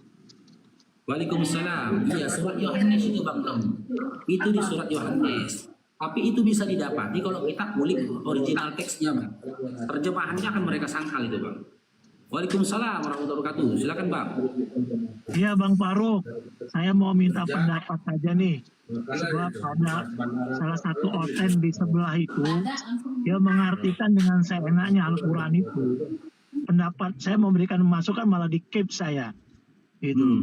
Dalam surat Al-Baqarah ayat 62, innalladzina amanu wa hadu wa nasar wa sobina man amana billahi wal yawmil akhir. Ya selanjutnya itu, nah si Oten itu mengatakan bahwa di situ tidak ada Muslim, tidak ada orang Islam dipanggil di sana, ya kan? Yang ada hanya orang Yahudi, Nasara wasobein, gitu.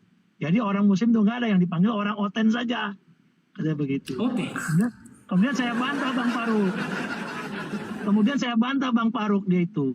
Saya bilang, Bang, itu allazina amanu itu panggilan untuk orang Islam, untuk orang mukmin, saya bilang. Dan saya bilang juga di situ Oten nggak ada, karena Oten di situ hanya Nasrani, bukannya orang Oten. Nasrani itu orang yang menyembah Allah, kaumnya umat Isa, Nabi Isa. Dan di situ tidak ada apa yang ada hanya Injil, tidak ada Bible, saya bilang begitu. Tapi saya jawab begitu, di-cut saya langsung. Karena di situ banyak yang disesatkan oleh mereka itu. Pendapat Bang Faruk bagaimana Bang Faruk terhadap ayat itu? Ya sama, pendapat kita sama. Innalladzina amanu. Hai orang-orang yang beriman. Orang-orang yang beriman itu siapa? Ya orang-orang beriman itu siapa? Ya orang-orang Islam. Rukun iman apa rupanya? Rukun iman, kita kembali kepada rukun iman dulu untuk mengetahui siapa orang-orang beriman di situ. Beriman pada Allah. Kan gitu. Apakah mereka beriman pada Allah? Tidak. Mungkin tolong bantu tap layar teman-teman ya. Iya. Mereka beriman kepada siapa? Mereka beriman kepada anak manusia yang digantung di kayu salib. Beriman pada malaikat. Beriman kepada kitab-kitab. Beriman pada apa? Paling apa utamanya paling ujungnya beriman kepada qadar baik dan qadar buruk datangnya dari Allah. Mereka kan enggak. Tidak ada qadar baik dan qadar buruk bagi mereka. Karena apa? Bagi mereka semuanya baik saja. Baik-baik saja karena dosa sudah ditebus. Di umat Islam yang dikatakan orang-orang yang beriman dan orang-orang Nasoro itu bukan Kristen, offside clear. Dari mana pula Kristen dibilang orang-orang Nasoro yang aja kalian? Sejak kapan Yesus memanggil murid-muridnya orang-orang Nasoro? Nasoro itu ya asal kata dari ansor atau penolong. Jadi dikatakan mereka orang-orang Nasoro ketika Isa ibnu Maryam berkata, siapakah di antara kalian menjadi penolongku untuk agama Allah? Ya kami ya Rasul kata mereka. Maka mereka disebut dengan ansor atau orang-orang Nasoro. Iya, saya katakan juga begitu Bang Faruk kepada si apa namanya The True itu, dokternya The True. Saya bilang. Sementara kalian teman-temanku Kristen, kalian itu penolong-penolongnya Paulus. Dalam mengajarkan kepada manusia bahwasanya Yesus itu Tuhan. Waalaikumsalam warahmatullahi wabarakatuh. Iya. Cuman Paulus yang mengajarkan menyembah manusia. Cuman Paulus yang mengatakan Yesus itu Tuhan, sikit Tuhan, Tuhan anak Tuhan, Tuhan anak Tuhan, Tuhan anak Tuhan, Tuhan anak Tuhan, Tuhan anak Tuhan.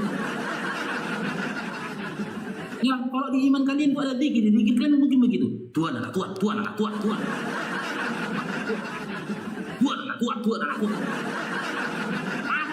Tuhan, apa ceritanya Tuhan, apa ceritanya Tuhan. Coba dibuat syariat dalam iman kalian. Buat syariat dalam iman kalian. Untuk jadi umat Kristen, gak apa-apa beribadah seminggu sekali, tapi ke gerejanya jam 5 subuh, mau? Mau? Kalau jadi iman Kristen, gak apa-apa lah beribadah seminggu sekali, tapi beribadahnya hari Minggu saja, mau? Dan beribadahnya di jam 5 subuh, jam 5 subuh ibadahnya, gak ada ibadah lain. Ibadahnya wajib jam 5 subuh, mau? Bubar, boleh. Bubar. Langsung kalian bilang, man. Naik kalau berani. Iya, naik kalau siapa mau naik silakan. Yang mau naik silakan. Langsung kalian bilang sama pendeta, janganlah pendeta jam 5 subuh pendeta. Aduh, payah kali aku bangun pendeta. Diwajibkan untuk kalian berpuasa selama 1 tahun, gak usah sebulan aja, seminggu saja. Umat Kristen diwajibkan buat kalian berpuasa selama seminggu dalam 1 tahun. Mau? Bubar Kristen, bubar. Masa cerita lagi lalu janganlah Pak Pendeta puasa seminggu Pak Pendeta lama kali. Jadi berapa lama puasanya? 30 menit aja Pak Pendeta, 30 menit boleh nggak? 30 menit. Yang gara-gara nggak adanya tuntunan kewajiban dalam iman Kristen makanya suka kalian puasa tidak, ya kan? Tuntutan ibadah setiap hari itu tidak kewajibannya. Seminggu sekalipun itu nggak disuruh. Ya kan, kalaupun kalian pergi ke gereja hari Minggu, kalian yang mengatur pendeta. Bagi yang nggak bisa bangun pagi, bisa ibadah di siang hari. Bagi yang ingin bobo-bobo siang cantik di siang hari, boleh beribadah di malam hari, di sore hari. Bagi yang tidak bisa beribadah pagi, siang, sore, nggak apa-apa. Karena apa? Kan dosa kita sudah ditebus. Iya kan? Sudah ditebus. Tidak ada larangan perihal makanan. Tidak ada larangan perihal minuman. Waalaikumsalam warahmatullahi wabarakatuh. Ya kan? Mati masuk surga. Mimpi kalian, tidurmu terlalu tengkurap. Tidak ada umat-umat nabi-nabi terdahulu yang mendapat syariat selama syariat kalian. Tidak ada. Orang Yahudi itu bang ibadah bang setiap hari bang. Orang Yahudi itu juga berpuasa. Orang Yahudi juga itu diberikan tanggung jawab untuk bersunat. Kalian hidup suka-sukanya, berkata suka-sukanya, makan suka-sukanya, berbuat suka-sukanya, ibadah suka-sukanya, mati masuk surga. Terlalu tengkurat, terlalu tengkurat. Izin Bang Faruk. Izin. Ya, Bang. Jangan terlalu kejam lah. Masa dibilang begitu? Oke. Kalau Bang Faruk, kita aku turun dulu. dengerin Aku kata turun dulu, pendeta, Bang Faruk. Ya. Kalau kita dengerin kata pendeta, Waalaikumsalam warahmatullahi wabarakatuh. Oke. Aku turun dulu, Bang. Jadi di Kristen itu semua makanan itu katanya halal, tidak ada yang haram. Nah, jadi otak saya jadi berpikir tuh loh, kalau semua makanan halal, tidak ada yang haram, meskipun kapal selam kalau ditumis mungkin halal juga. Nggak usah gitu Bang Boboiboy. Berarti mereka boleh makan daging mamaknya. Iya, boleh makan daging mamaknya. Oh, kalau berdasarkan Yohanes 5. Iya, kalau Yohanes kita berpegang Bang Boboiboy. Berpegang kepada Yohanes 6 nomor 53 sampai 55, boleh. Udah baca ya? Contohnya aja gini Bang Faruk. Jangankan soal makanan. Tuhannya aja Yesus bisa nyabut nyawa ibunya. Jadi ibunya mati di tangan Yesus, di anaknya. Gimana? Kita baca ya teman-teman ya. Yohanes 6 nomor 53 sampai 55. Kita baca ini ya. Kita ngomong pakai data, tapi pegangan kalian, pegangan. Harus pingsan kalian, harus pingsan. Harus pingsan. Tengok nih, seramnya nih. Seram kali. Setelah baca ini, hati-hatilah kalian bertetangga sama Kristen. Maka kata Yesus kepada mereka, Aku berkata kepadamu, sesungguhnya jikalau kamu tidak memakan daging anak manusia, masih mau kalian bertetangga sama mereka, weh? Masih mau kalian bertetangga sama mereka? Gak serang kalian nengoknya itu, weh? Aku berkata kepadamu, sesungguhnya jikalau kamu tidak memakan daging anak manusia,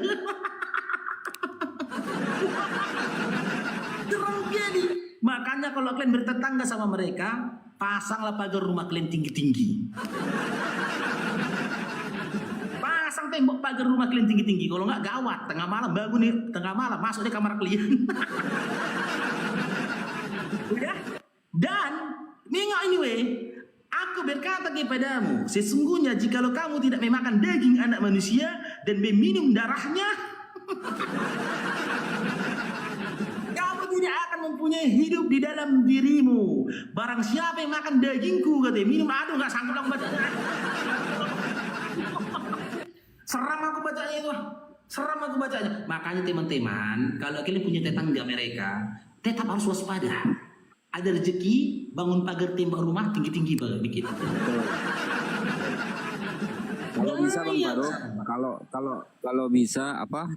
Temboknya kasih strum biar lebih aman. Mungkin itu yang dimaksud itu Bang Faruk. Mungkin kayak Tuhannya itu kan diibaratkan roti itu daging Tuhan.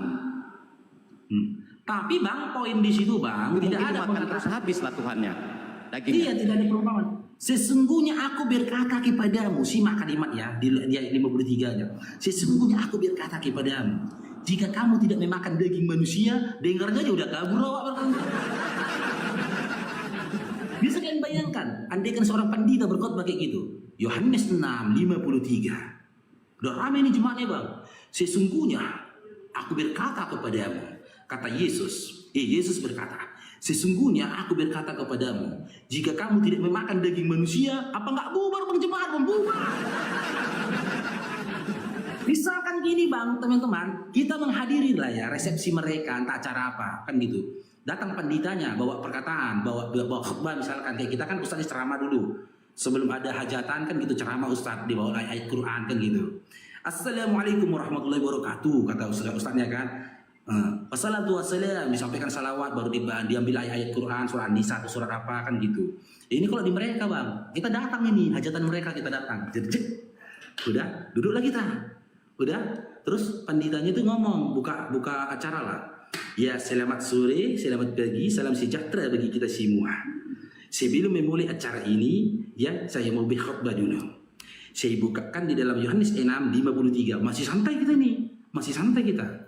Yohanes 6 nomor 53. Yesus berkata, sesungguhnya aku berkata kepadamu, Jika kamu belum makan daging manusia, nggak pernah kabur gitu. Kalian lah kalau masih di sini. Aku kabur. Kabur Bang Boy, kabur lah sama.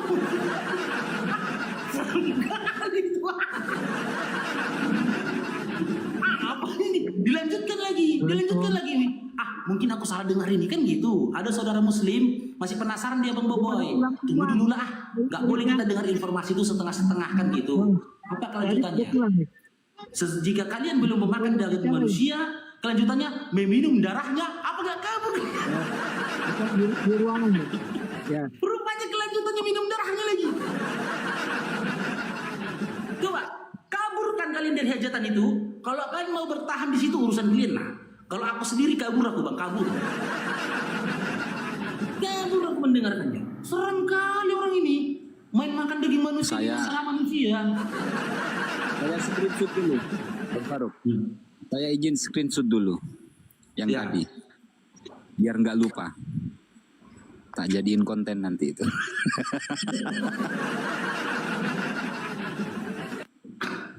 Setelah itu, Bang, setelah dibacanya Yohanes 6 nomor 53, baru dibilang panditanya, agama kita adalah ajaran kasih, kata.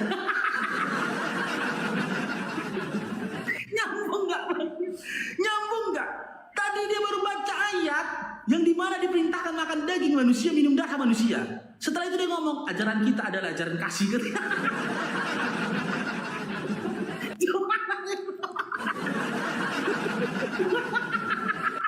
Bang Faruk.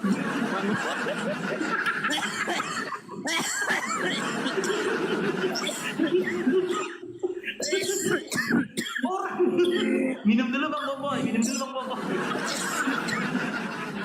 Aduh, makanya aku pakai pening aku. Kalau aku bernarasi nggak tahan aku, Bang.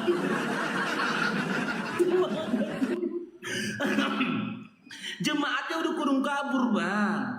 Jemaatnya, penontonnya, tamunya udah kudung kabur. Karena kau baca Yohanes 6 nomor 53 tadi. Setelah kau baca Yohanes 6 nomor 53, bicara kau tentang kasih, nggak percaya lagi orang, Bang. Karena barusan kau baca Yohanes 6:53 tadi. Gitu loh. Minum dulu ya, Bang Boboy. Oke lah Bang Faruk. Oke lah ya kalau. Aduh ya Allah. Hari ini entah mimpi apa saya semalam ini kok sampai batuk-batuk. Assalamualaikum Bang Faruk yang dirahmati dan dimuliakan Allah. Salam kenal Bang. Iya. Bang, saya selalu ngikutin abang nih Bang. Salam kenal Bang. Asik Bang ngikutinnya Bang. Siap. Gimana Bang Irsan? Saya mau cerita dulu ini. Didengar dulu. Saya masuk ke kanal TV, edisi TV. Barusan online. Jadi judul dia itu Tuhankan Yesus, berhenti Tuhankan Muhammad. Kata dia kan. Saya bilang, itu ada di surat At-Taubah sama Majida, kata dia. Definisi mentuhankan itu apa? Kata dia kan. Saya bilang, mentuhankan itu ya kita percaya kepada Tuhan. Kalau kami Allah, kataku. Nah, di situ di surat Al-Quran itu katanya menuhankan hawa nafsu, kata dia. Itu berarti hawa nafsu kalau kamu berbuat jahat seperti berzina, merampok, segala sebagainya, itu menuhankan, itu neraka bagi kamu. Sama kayak kamu, oten, saya gituin kan. Kata dia, kamu taat nggak sama Allah? Ya taat dong, kataku. Itu Tuhan saya, tiada satu-satunya, itu yang saya sembah. Kamu taat nggak sama Muhammad? Taat dong. Berarti kamu menuhankan dia? Bukan, saya tidak menuhankan Muhammad. Saya mengikuti ajaran Nabi saya. Oh salah, kata dia. Itu aja ada namanya Sidik Muslim di atas live sama saya, kata dia. Bareng saya juga. Dia menuhankan Muhammad. Nah, saya mau ngomong sama Sidik, kataku. Sidik, Anda Muslim? Ya, dari Padang. Anda dibayar berapa sama si Oten ini berani ngomong kayak gitu? Saya gituin. Neraka kamu, saya gituin sama saya. Sekarang kunci masuk surga itu apa? Percaya, kalau kamu Muslim. Kamu tanya, saya nggak, kataku. Bang. Itu orang Oten itu. Ya, Ya, kamu ya, jawab. ya. Kunci masuk surga itu apa? Saya gituin. Kunci masuk surga itu apa? Kamu jangan jual-jual agama, kataku. Bang Irsan, itu tuh masih circle-nya mereka itu. Iya. Jadi gini teman-teman ya, sama Edis pun udah aku sampaikan, makanya Edis takut. Dia aku bernapas saja. Kemarin aku naik ke Komal dia, masih bernapas aku, udah takut dia di duboknya. Masih bernapas aku bang, wallahi betul ini 2 kali tuh, masih aku bernapas di duboknya aku. Jadi udah aku sampaikan juga sama dia, ya. Kepatuhan kita kepada Nabi Muhammad SAW itu pun karena perintah Allah. Hati Allah, hati Rasul. Patuhilah Allah, patuhilah Rasul. Itu poin yang pertama. Kepatuhan kita kepada Nabi Muhammad SAW dalam hal melaksanakan perintah Allah. Karena setiap perintah yang disampaikan oleh Nabi Muhammad SAW merupakan perintah Allah. Yang disampaikan Allah melalui nabinya. Adakah dalam Al-Quran di mana kita diperintahkan menyembah kepada Nabi Muhammad SAW? Tidak ada. Tidak ada. Makanya tanyakan sama si Edis, apakah dalam pandanganmu di ketika kau memandang Yesus sebagai Tuhan, kau menganggap Yesus sebagai sesembahanmu, pasti dia mencet bang. Mencet dia. Karena dia tidak menyembah kepada Yesus. Mencet dia. Tanyalah dia. Ya abang tanya sama dia, apakah dengan kau mentuhankan Yesus, mematuhi Yesus, berarti kamu menyembah Yesus? Apakah kamu mau menyembah kepada Yesus? Mencet dia tuh. Terdiam gitu. Kalau saya tanya bang, dia nggak mau jawab. Pokoknya kamu menuhankan Muhammad. Sampai saya kesal, saya buka. Saya apalagi pakaian dinas. Bangsat kamu, saya gituin sama saya. Pengacar saya gituin. Bilang sama dia, si Faruk itu mau datang ke rumah. Kenapa nggak kau kasih naik? Baru bernapas dia kau turunkan, bilang sama dia. Gak lama saya dituruninya bang, kurang ajar itu. Jangan terlalu tegang bang. Bang Ustaz, Jangan terlalu tegang nggak bang. usah percaya bang, nggak usah percaya dengan akal bulus mereka.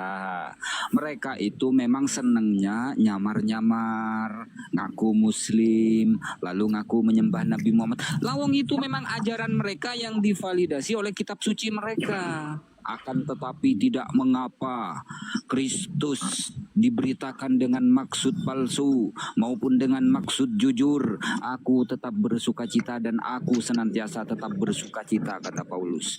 Jadi mau maksudnya palsu, nipu-nipu, nggak apa-apa di dalam ajaran mereka, gitu loh. Merampok pun nggak apa-apa bang kan?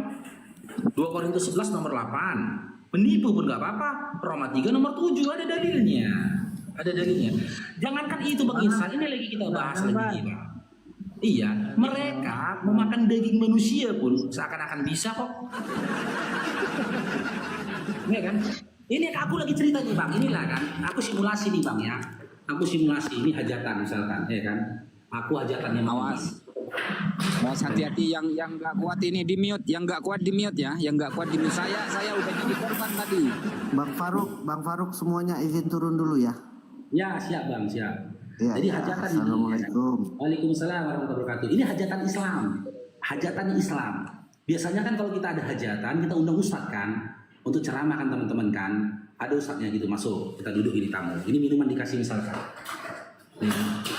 Duduk ini, kita dengar gini. Ustadznya ceramah nih. Assalamualaikum warahmatullahi wabarakatuh. Waalaikumsalam warahmatullahi wabarakatuh. Alhamdulillah. Alhamdulillahirabbil alamin wassalatu wassalamu ala asrafil anbiya'i wal mursalin wa ala alihi washabihi rasulillahi jama'in. Amma ba'du.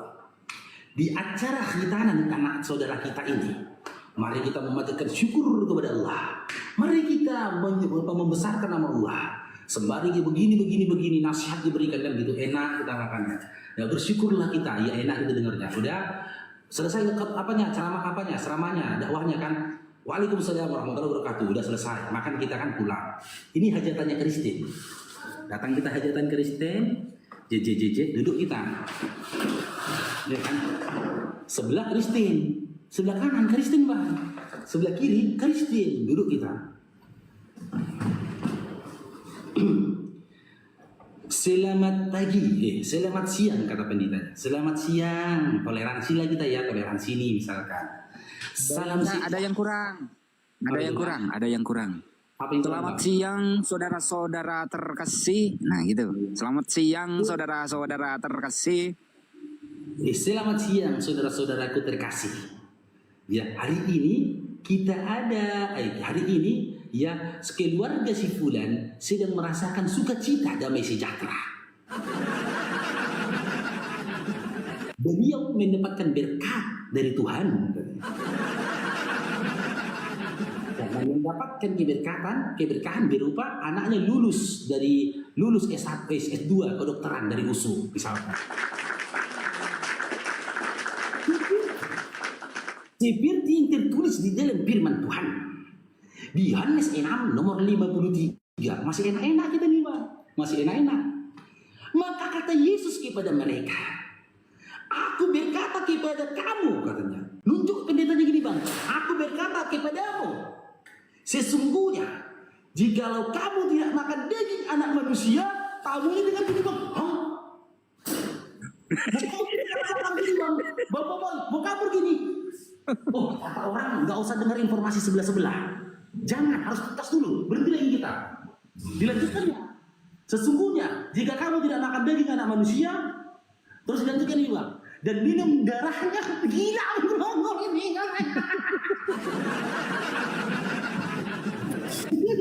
Coba bayangkan mana perasaan kalian nengok teman-teman kalian Kristen kanan Kristen kiri, coba perasaan kalian, coba. Jujur, aku Bang kabur aku Bang, sebesar ini badanku kabur aku Bang. Aku yakin ya. Nggak jadi aku lari. Aku dengar dulu kan. Sesungguhnya aku yakin Bang Baruk nih. Aku yakin ya. Kalau undangannya sampai 300 orang, rubuh itu terop itu, rubuh itu. Lebih ngerinya gini Bang. Ada saudara Muslim, dia masih tahan dia duduk gini Bang. Muslim lain udah kabur, meminum darahnya, kalimat berikutnya kan, meminum darahnya, dia masih tenang gini. Di sebelah kanan sebelah kiri sebelah kanan kiri kan Kristen. Ditengoknya Kristen sebelah kanan. Mukanya kayak gini Bang, muka Kristennya. Kabur. Sebelah kanan bawah, muka lagi.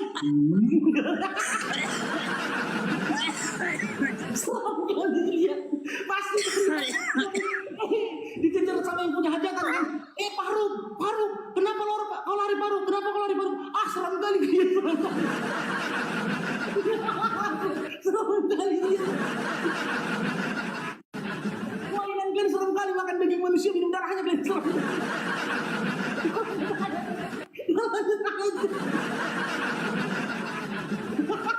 Pulang kawan ini, yang saudara Islam pulang dari kampung halamannya kan, diceritakannya lah. Ada apa? Masa aku dari bikin kehajatan itu katanya. Apa? Diperintahkan Tuhannya orang itu makan daging manusia, minum darahnya kata. Hah? Iya, aku baca langsung, aku dengar dibacanya gitu. Jadi kau kabur aku. Ayo kita datang yuk. Ayo kita barbar orang itu, kita barbar. Gitu. Datanglah yang kedua kan, tapi yang kedua ini sempat tahan kayak gini nih, karena dia kaburnya setelah ditengoknya teman Kristen yang gini. Kabur dia.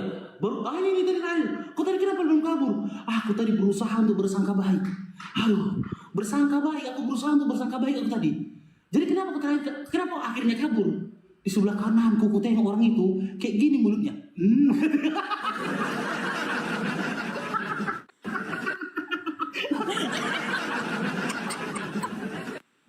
Padahal yang sebelah kanannya itu lagi menjilat kecap, ada kecap lengket di sininya Bang. Teman di sebelah kanan ada kecap lagi, bukannya lah. Teman disuka salah paham jadinya. Apa salah paham jadinya? Makanya hati-hati kalian. Ku sampaikan sama kalian teman-teman, kalau kalian bertetangga kepada mereka, ada rezeki lebih, gak usah dulu beli emas. Perbaiki dulu pagar rumah dia. Udah, setelah itu panditanya ngomong, karena ajaran kita adalah ajaran kasih katanya.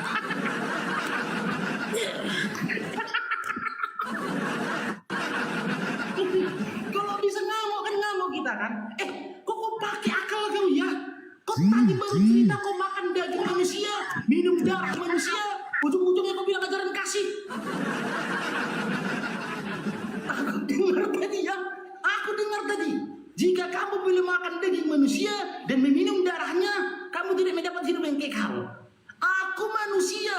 Bagaimana kau katakan ajaran kasih? Dianjurkan makan daging manusia. Seram kali kan? Waduh, kalian itu makanya aku kalau diundang hajatan mereka, ngiri-ngiri sedap aku. Ngiri-ngiri sedap. Ceram. Jelas kan? Jelas, aku bukan ngarang loh teman-teman. Yohanes 6 nomor 53, nggak ngarang aku. Silakan Bang Boboiboy, nggak ngarang. Udah cukup Bang. Sakit perut aku Bang. Tapi kalau si Bom saya kira Bang Faruk pas. Aduh. Bayangkan kalau si Bom Bang Faruk yang mendengar itu tidak Faruk. Pasrah dia Bang Faruk, nggak bisa lari dia. Bom. Pasrah dia, mau diapain juga. Itu makanya kalau datang ke hajatan mereka jangan makan kenyang dulu Bang. Abang jangan makan kenyang dulu. Nanti kalau abang kenyang, payah lari. Iya makanya. Kalau abang dengar kayak gitu nanti pendetanya baca Yohanes 6:53 nomor 53, kemana dia lari udah kenyang?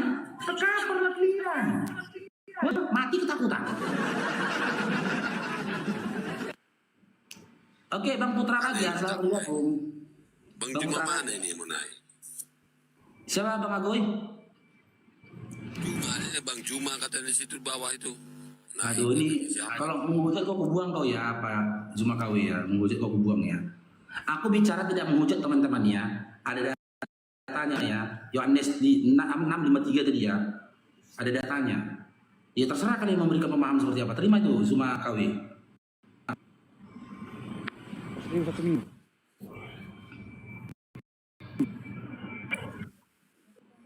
Oke, selamat bergabung. Kawi.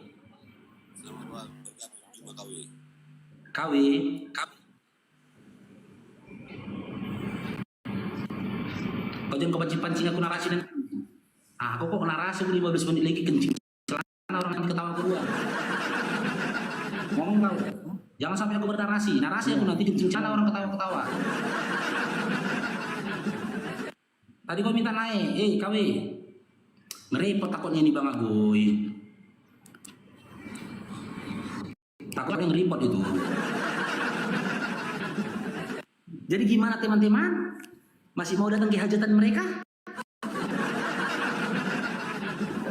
Masih mau? Yang jadi pertanyaan, kenapa tidak pernah mereka bacakan ayat itu kepada jemaatnya? Kenapa? Ada apa dengan ayat itu? Jelaskan perintah di situ kan. Di ayat 54 ya Bang. Ini Bang ayat 54 ya Bang. Ini ya. Aku nggak mau ngarang aku. Ini ku teruskan lagi ya ayat 54 ya. Bentar ya. Nggak ngarang aku. Ayat. Ayat 55 nya di tengah ini. Ada perumpamaan ini. Tengok ini 55-nya ya. Sebab dagingku adalah benar-benar makanan dan darahku adalah benar-benar minuman. Ngeri Bang. Cemilan orang itu ngeri Bang. Daging dan darah manusia Bang cemilan. Dracula itu ya. Ajaran Dracula kayaknya. Ini yang membuktikan ajaran iblis ini. Iya kan jelaskan. Dengar. Kalau itu ajaran tumbal Bang Faruk. Itu adalah ajaran tumbal itu. Iya Bang Boy. Umat Islam bikin hajatan, cemilannya enak Bang. Ada gorengan, ada kue basah, ya kan? Cemilannya ada apa manisan cemilannya. Orang tuh ngeri Bang, ngeri. Cemilannya daging manusia, kok kalian makan itu? Daging manusia Bang, mau kalian makan itu? Makan begini. Makan kulit itu tahu. Jadi kalaupun kita datang ke halo, selamat siang. Iya, selamat siang Bang Putra. Karistin Bang Putra. Kau tanggung jawab dalam kata-katamu itu. Iya, Yohanes 6:53. Tanggung jawab, bisa ditunjukkan datanya. Yohanes 6:53. Kita Bang Faruk. Iya. Bang Faruk. Iya. Kalau benar-benar agamamu itu sekarang jalan lurusmu, kenapa nggak kau bawa keluarga semua ke masuk muslim? Berarti kau akui Islam itu ajaran yang benar. Enggak, kalau benar-benar agama itu agamamu juru selamatmu, kenapa nggak kau bawa semua keluargamu, orang tuamu? Berarti kau akui agamaku adalah agama yang benar. Jawab dulu itu. Iya, berarti kau akui. Nih, kau akui agama yang benar. Iya, aku akui sekarang itu agamamu. Tapi kenapa nggak kau bawa agamamu itu masuk ke dalam agamamu itu? Sudah, Bang. Itu orang-orang yang mengimani masih belum cerdas. Nanti dengar putra. Nanti kalau bapakku syahadat, insya Allah akan ku buat live di sini live. Ya, nanti kalau Bang Faruk syahadat, minta maaf nonton ya. Semua keluarga kalau memang Jangan pula kau makan headsetmu itu. Tadi kau bilang Putra, tadi kau bilang aku fitnah. Udah berarti kau makan pula handsetmu. Iya, tadi kau bilang aku fitnah Putra. Aku kasih datanya sama kamu. Yohanes 6, nomor 53 sampai 55. Kau tanggapi itu. Dalam perjanjian apa? Perjanjian lama atau perjanjian baru itu? Ya Allah, surat Yohanes kau nggak tahu. Itu kan perjanjian apa? Perjanjian baru. Makanya jangan terus kau makan doda. Jangan kau makan doda terus. Makanya jangan kau minum sendiri di rumah. Doda habis. Babi kau makan, kau yang makan. Jangan kami minum kencing unta ya. Jangan sering-sering kalian minum kencing unta. Jangan kau tuh. Tidak salah ya, Bang Putra. Oh ginilah, kutanya dulu kalian. Kutanya dulu kalian yang bilang aku makan doda. Siapa itu? Oke. Siapa dulu yang bilang? Aku nanggapin ya, Bang Aku. Aku dulu nanggapin sama Ini. Berapa istri Muhammad kalian yang janda, berapa yang gadis, berapa anaknya? Jawab dulu yang tadi yang bilang aku makan doda itu. Oke. Istri jangan menjawab jangan jawab yang Bang Agus itu yang bilang itu. Berapa istri Muhammad kalian, berapa yang janda, berapa yang gadis, berapa anaknya? Apakah ada di ajaran agama Anda? Ya, itu dulu jawab. Agama Anda yang menyatakan boleh tidaknya memiliki 4 atau 10 istri. Itu dulu jawab. Itu dulu jawab. Itu dulu jawab. Jadi biar aku jawab. Itu dulu jawab. Iya, jawab dulu ya. Apakah dalam definisi Anda itu adalah hal yang biadab?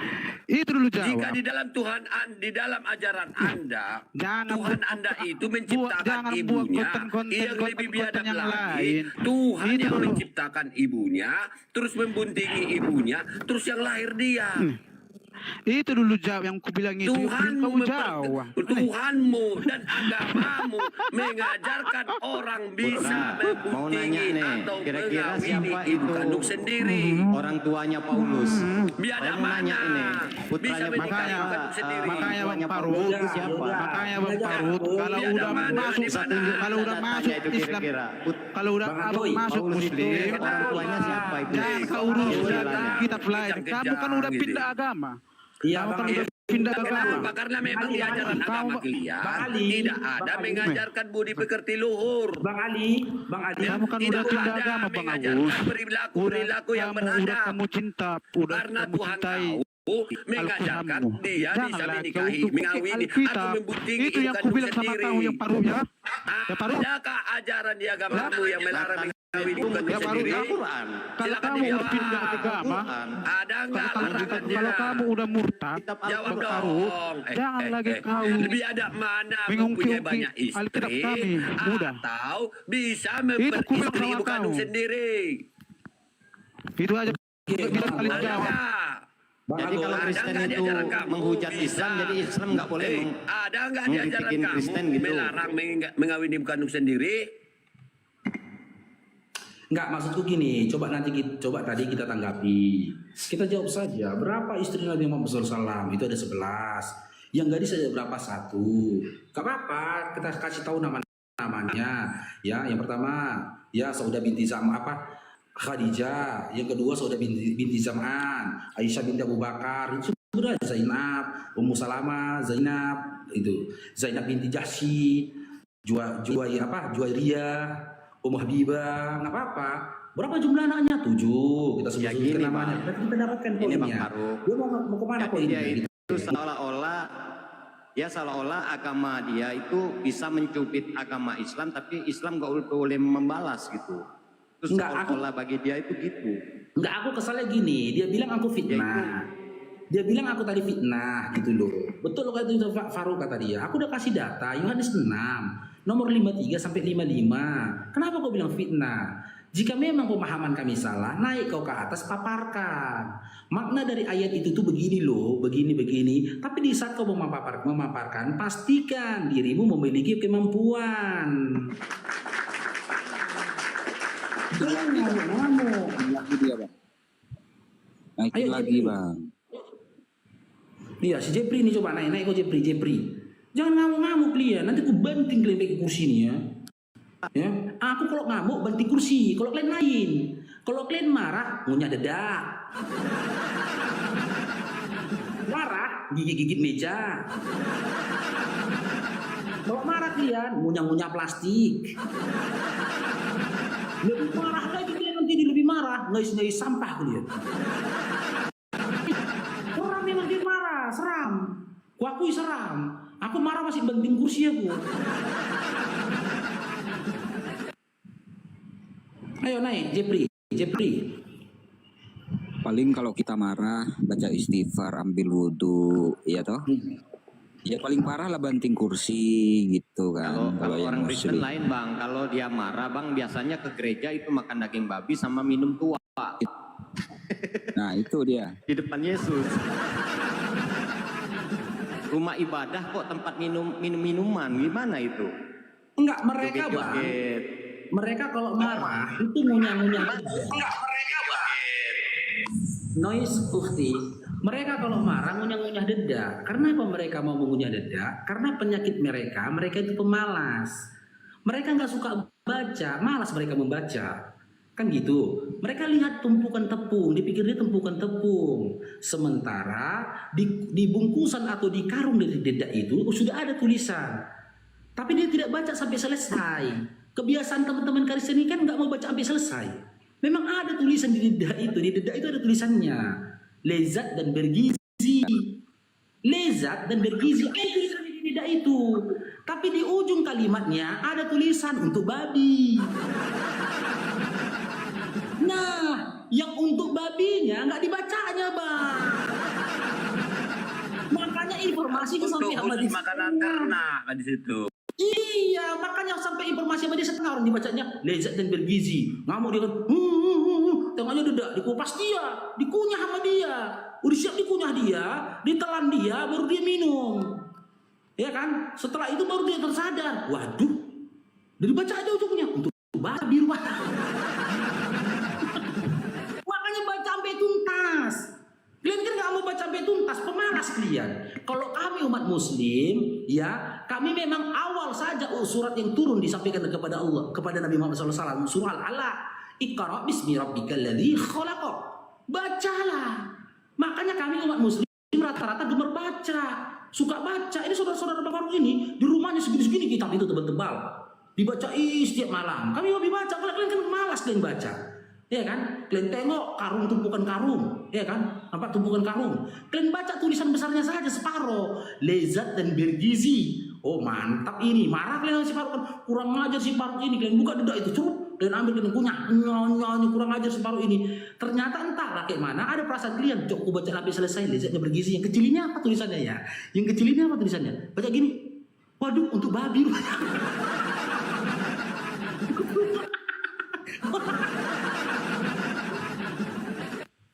Makanya baca sampai selesai teman-teman ya. Jangan marah-marah kalian di atas. Ya, jangan marah-marah. Semua itu bisa dibicarakan. Ya, semua dibicarakan baik-baik.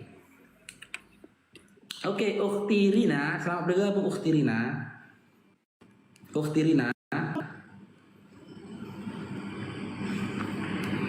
Ukhti Rina. Ukhti Rina, oke, Bang Jojo, selamat bergabung Bang Jojo. Bang Jojo. Takwa ya. Bang Jojo. Ya, assalamualaikum Bang Asmaulusnya. Ini gua debat-debat. Bang Asmaulusnya.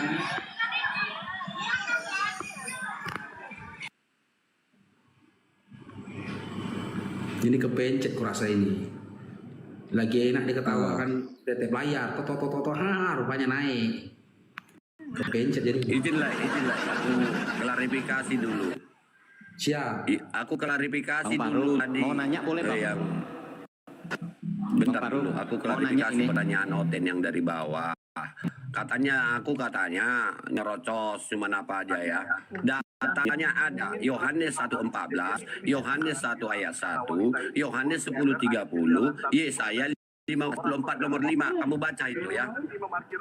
Jadi di sini mendefinisikan bahwa Tuhan kau itu datang dengan cara menciptakan ibunya, terus membuntingi ibunya, terus yang lahir dia gitu ya. Jadi itu harus kau pahami. Cara menciptakan ibunya, terus Oke, Kak Bang Mutiara, selamat bergabung Bang Mutiara. Bang Mutiara, waduh kok gini semua tamunya ya? Oke, Kakak Khairiyah. Bang, coba tanya itu Bang, harga Yesus itu di toko berapa Bang? Kan Yesus dijual itu jadi 50.000 itu bisa pun ngutang. COD pun nggak ada apa-apa. Itu ya, berarti Tuhannya bisa dijual-jual ya. Ya, aku sedang membuat ini. Nanti aku kan tukang kayu Jadi sama seperti Yesus. gini teman-teman ya, Bang Ago ya, sedikit ya aku cerita ya. Ini pengalaman pribadiku. Ya kan. Jadi waktu itu kalau nggak salah Bang Faruk kelas 2 atau kelas 3 SMP. Jadi yang jual gambar-gambar itu kan biasa jalan kaki Bang ya, maaf ya, mikul-mikul dia itu biasa dulu. Dulu dia mikul jalan itu, gambar-gambar yang jual gambar-gambar foto Yesus itu. Jadi waktu itu dulu Bang Faruk waktu SMP, Bang Faruk jualan sarapan. Sarapan itu jualan mie, jual lapet, jual bubur, bantu mamaku gitu loh. Ya, jadi kalau udah di atas jam 9 pagi, mamaku pulang, aku yang jaga jualan, kan gitu. Lewatlah abang-abang itu, tukang jualan itu tadi. Tukang jualan gambar-gambar itu tadi. Udah, setelah itu ada yang beli, ya kan? Yang beli ini tetangga Bang Faruk juga, Karistin. Ya kan, dibilang lah, ini berapa? 120.000 kata si penjual. Datang si Namboruni yang beli, kurang lah. 60.000. Gak bisa lo Namboru. Aku jauh lo ngambilnya dari Pasir Batu Namboru. Udah lah Namboru, 115.000 dan Namboru. Aduh, kurang lah 60.000 lah. Gak bisa lo Namboru. Udah Namboru, biar ada aja lah gajiku yang mau ngangkat-ngangkat ini Namboru. 110 lah Namboru kata dia. Ya kan, datang si Namboru tadi. Udahlah, 60.000 ini dia. 60.000 lah ya, 60.000. Apa kata si penjual ini? Jangan gitu lah Namboru. Gambar Tuhan ini Namboru. Gambar Tuhan ini. Terguncang aku Bang. Aku waktu SMP dengar itu terguncang aku Bang. Serem kali orang ini yang ditawar-tawar gambar Tuhanku pula ini. Terguncang aku waktu itu. Aku karena nggak ada orang di sebelahku Bang. Aku dulu cagil Bang. Aku dulu cagil. Kalau ada orang di sebelahku, aku cagilin itu betul lah. Wah, parah ini pikirku. Dibilang dia nggak sadar itu gitu loh. Si penjual itu nggak sadar, dia pun Kristen gitu kan. Nggak sadar dia. Dalam keadaan terjepit dia bilang, jangan gitu lah Namboru. Gambar Tuhan ini lo Namboru.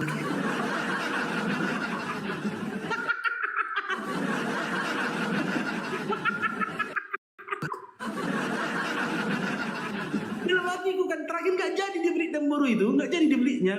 Dalam hatiku gini, kalau jadilah dibeli Namboru itu, berarti 120.000 harga Tuhan.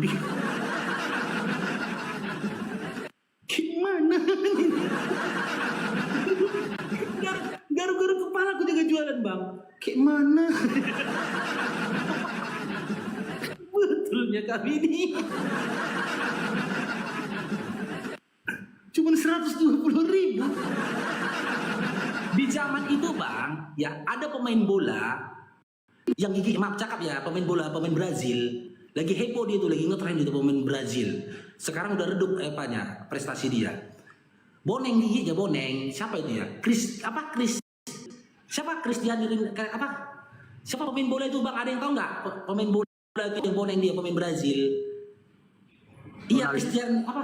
Siapa? Ronaldinho. Iya, tapi yang boneng ini, bukan yang ganteng. Iya, Ronaldinho. Waktu itu kan kita bisa Ronaldinho. Aku pikir gini, kaos Ronaldinho aja ada tanda tangan Ronaldinho, udah ratusan juta pikirku. Dulu kan suka aku Ronaldinho dulu bang. Kaos Ronaldinho yang ada tanda tangan Ronaldinho ratusan juta. Loh, tadi dibilang abang itu gambar Tuhan ini Namburu cuma 120.000. Kalau Tuhan itu sama Ronaldinho ya. Aku izin turun sebentar ya. coba lah. Kalau Tuhan sama Ronaldinho pikirku. Itulah jadi gini bang. Jadi ku sadari sekarang ini ya pengalaman-pengalamanku waktu kecil.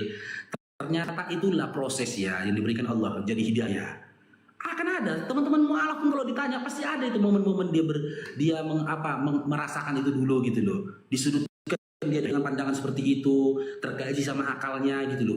Iya ya, kak betul lagi nih kan gitu kayak aku kemarin. Iya ya. Masa gambar Tuhan ditawar 120.000 gitu. Dia bilang bapak itu tadi ya anak abang-abang itu gambar Tuhan ini di Namburu katanya.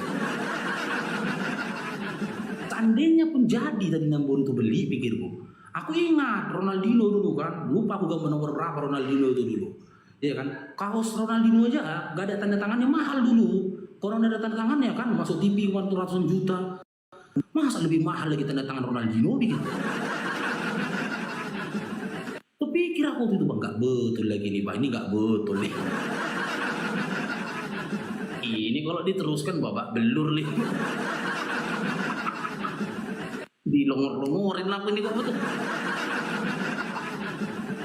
Jadi teman-teman ya, teman-teman Kristen, ya silakan naik. Kita kaji di sini teman-teman ya. Itu pengalaman pribadiku ya, jangan klik tanya mana dalilnya, mana dalilnya. Itu pengalaman pribadiku tuh, ya. Jangan tanya siapa saksinya. Oke Bang Rimson, selamat bergabung Bang Rimson.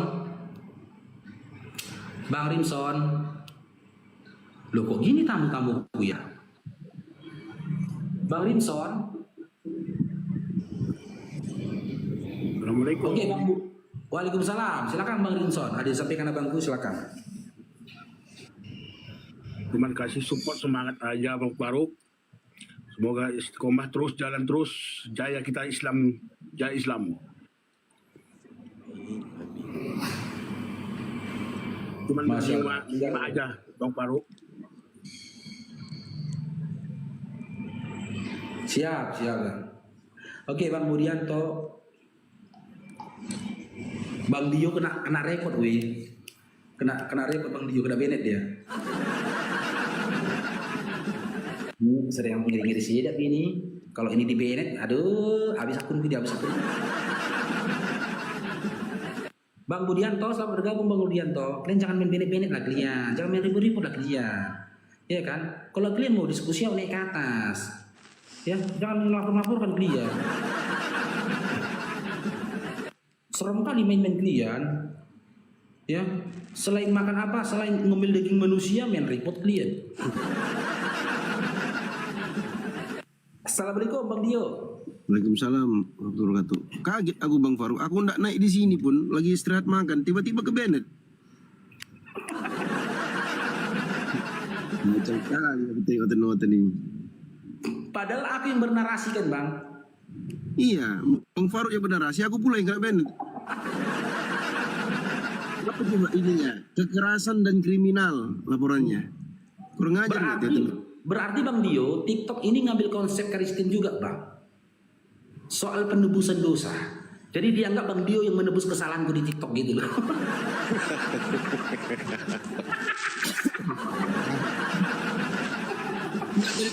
Dari tadi Bang Agoy dari tadi yang bernarasi kok aku pula yang kena Bennett.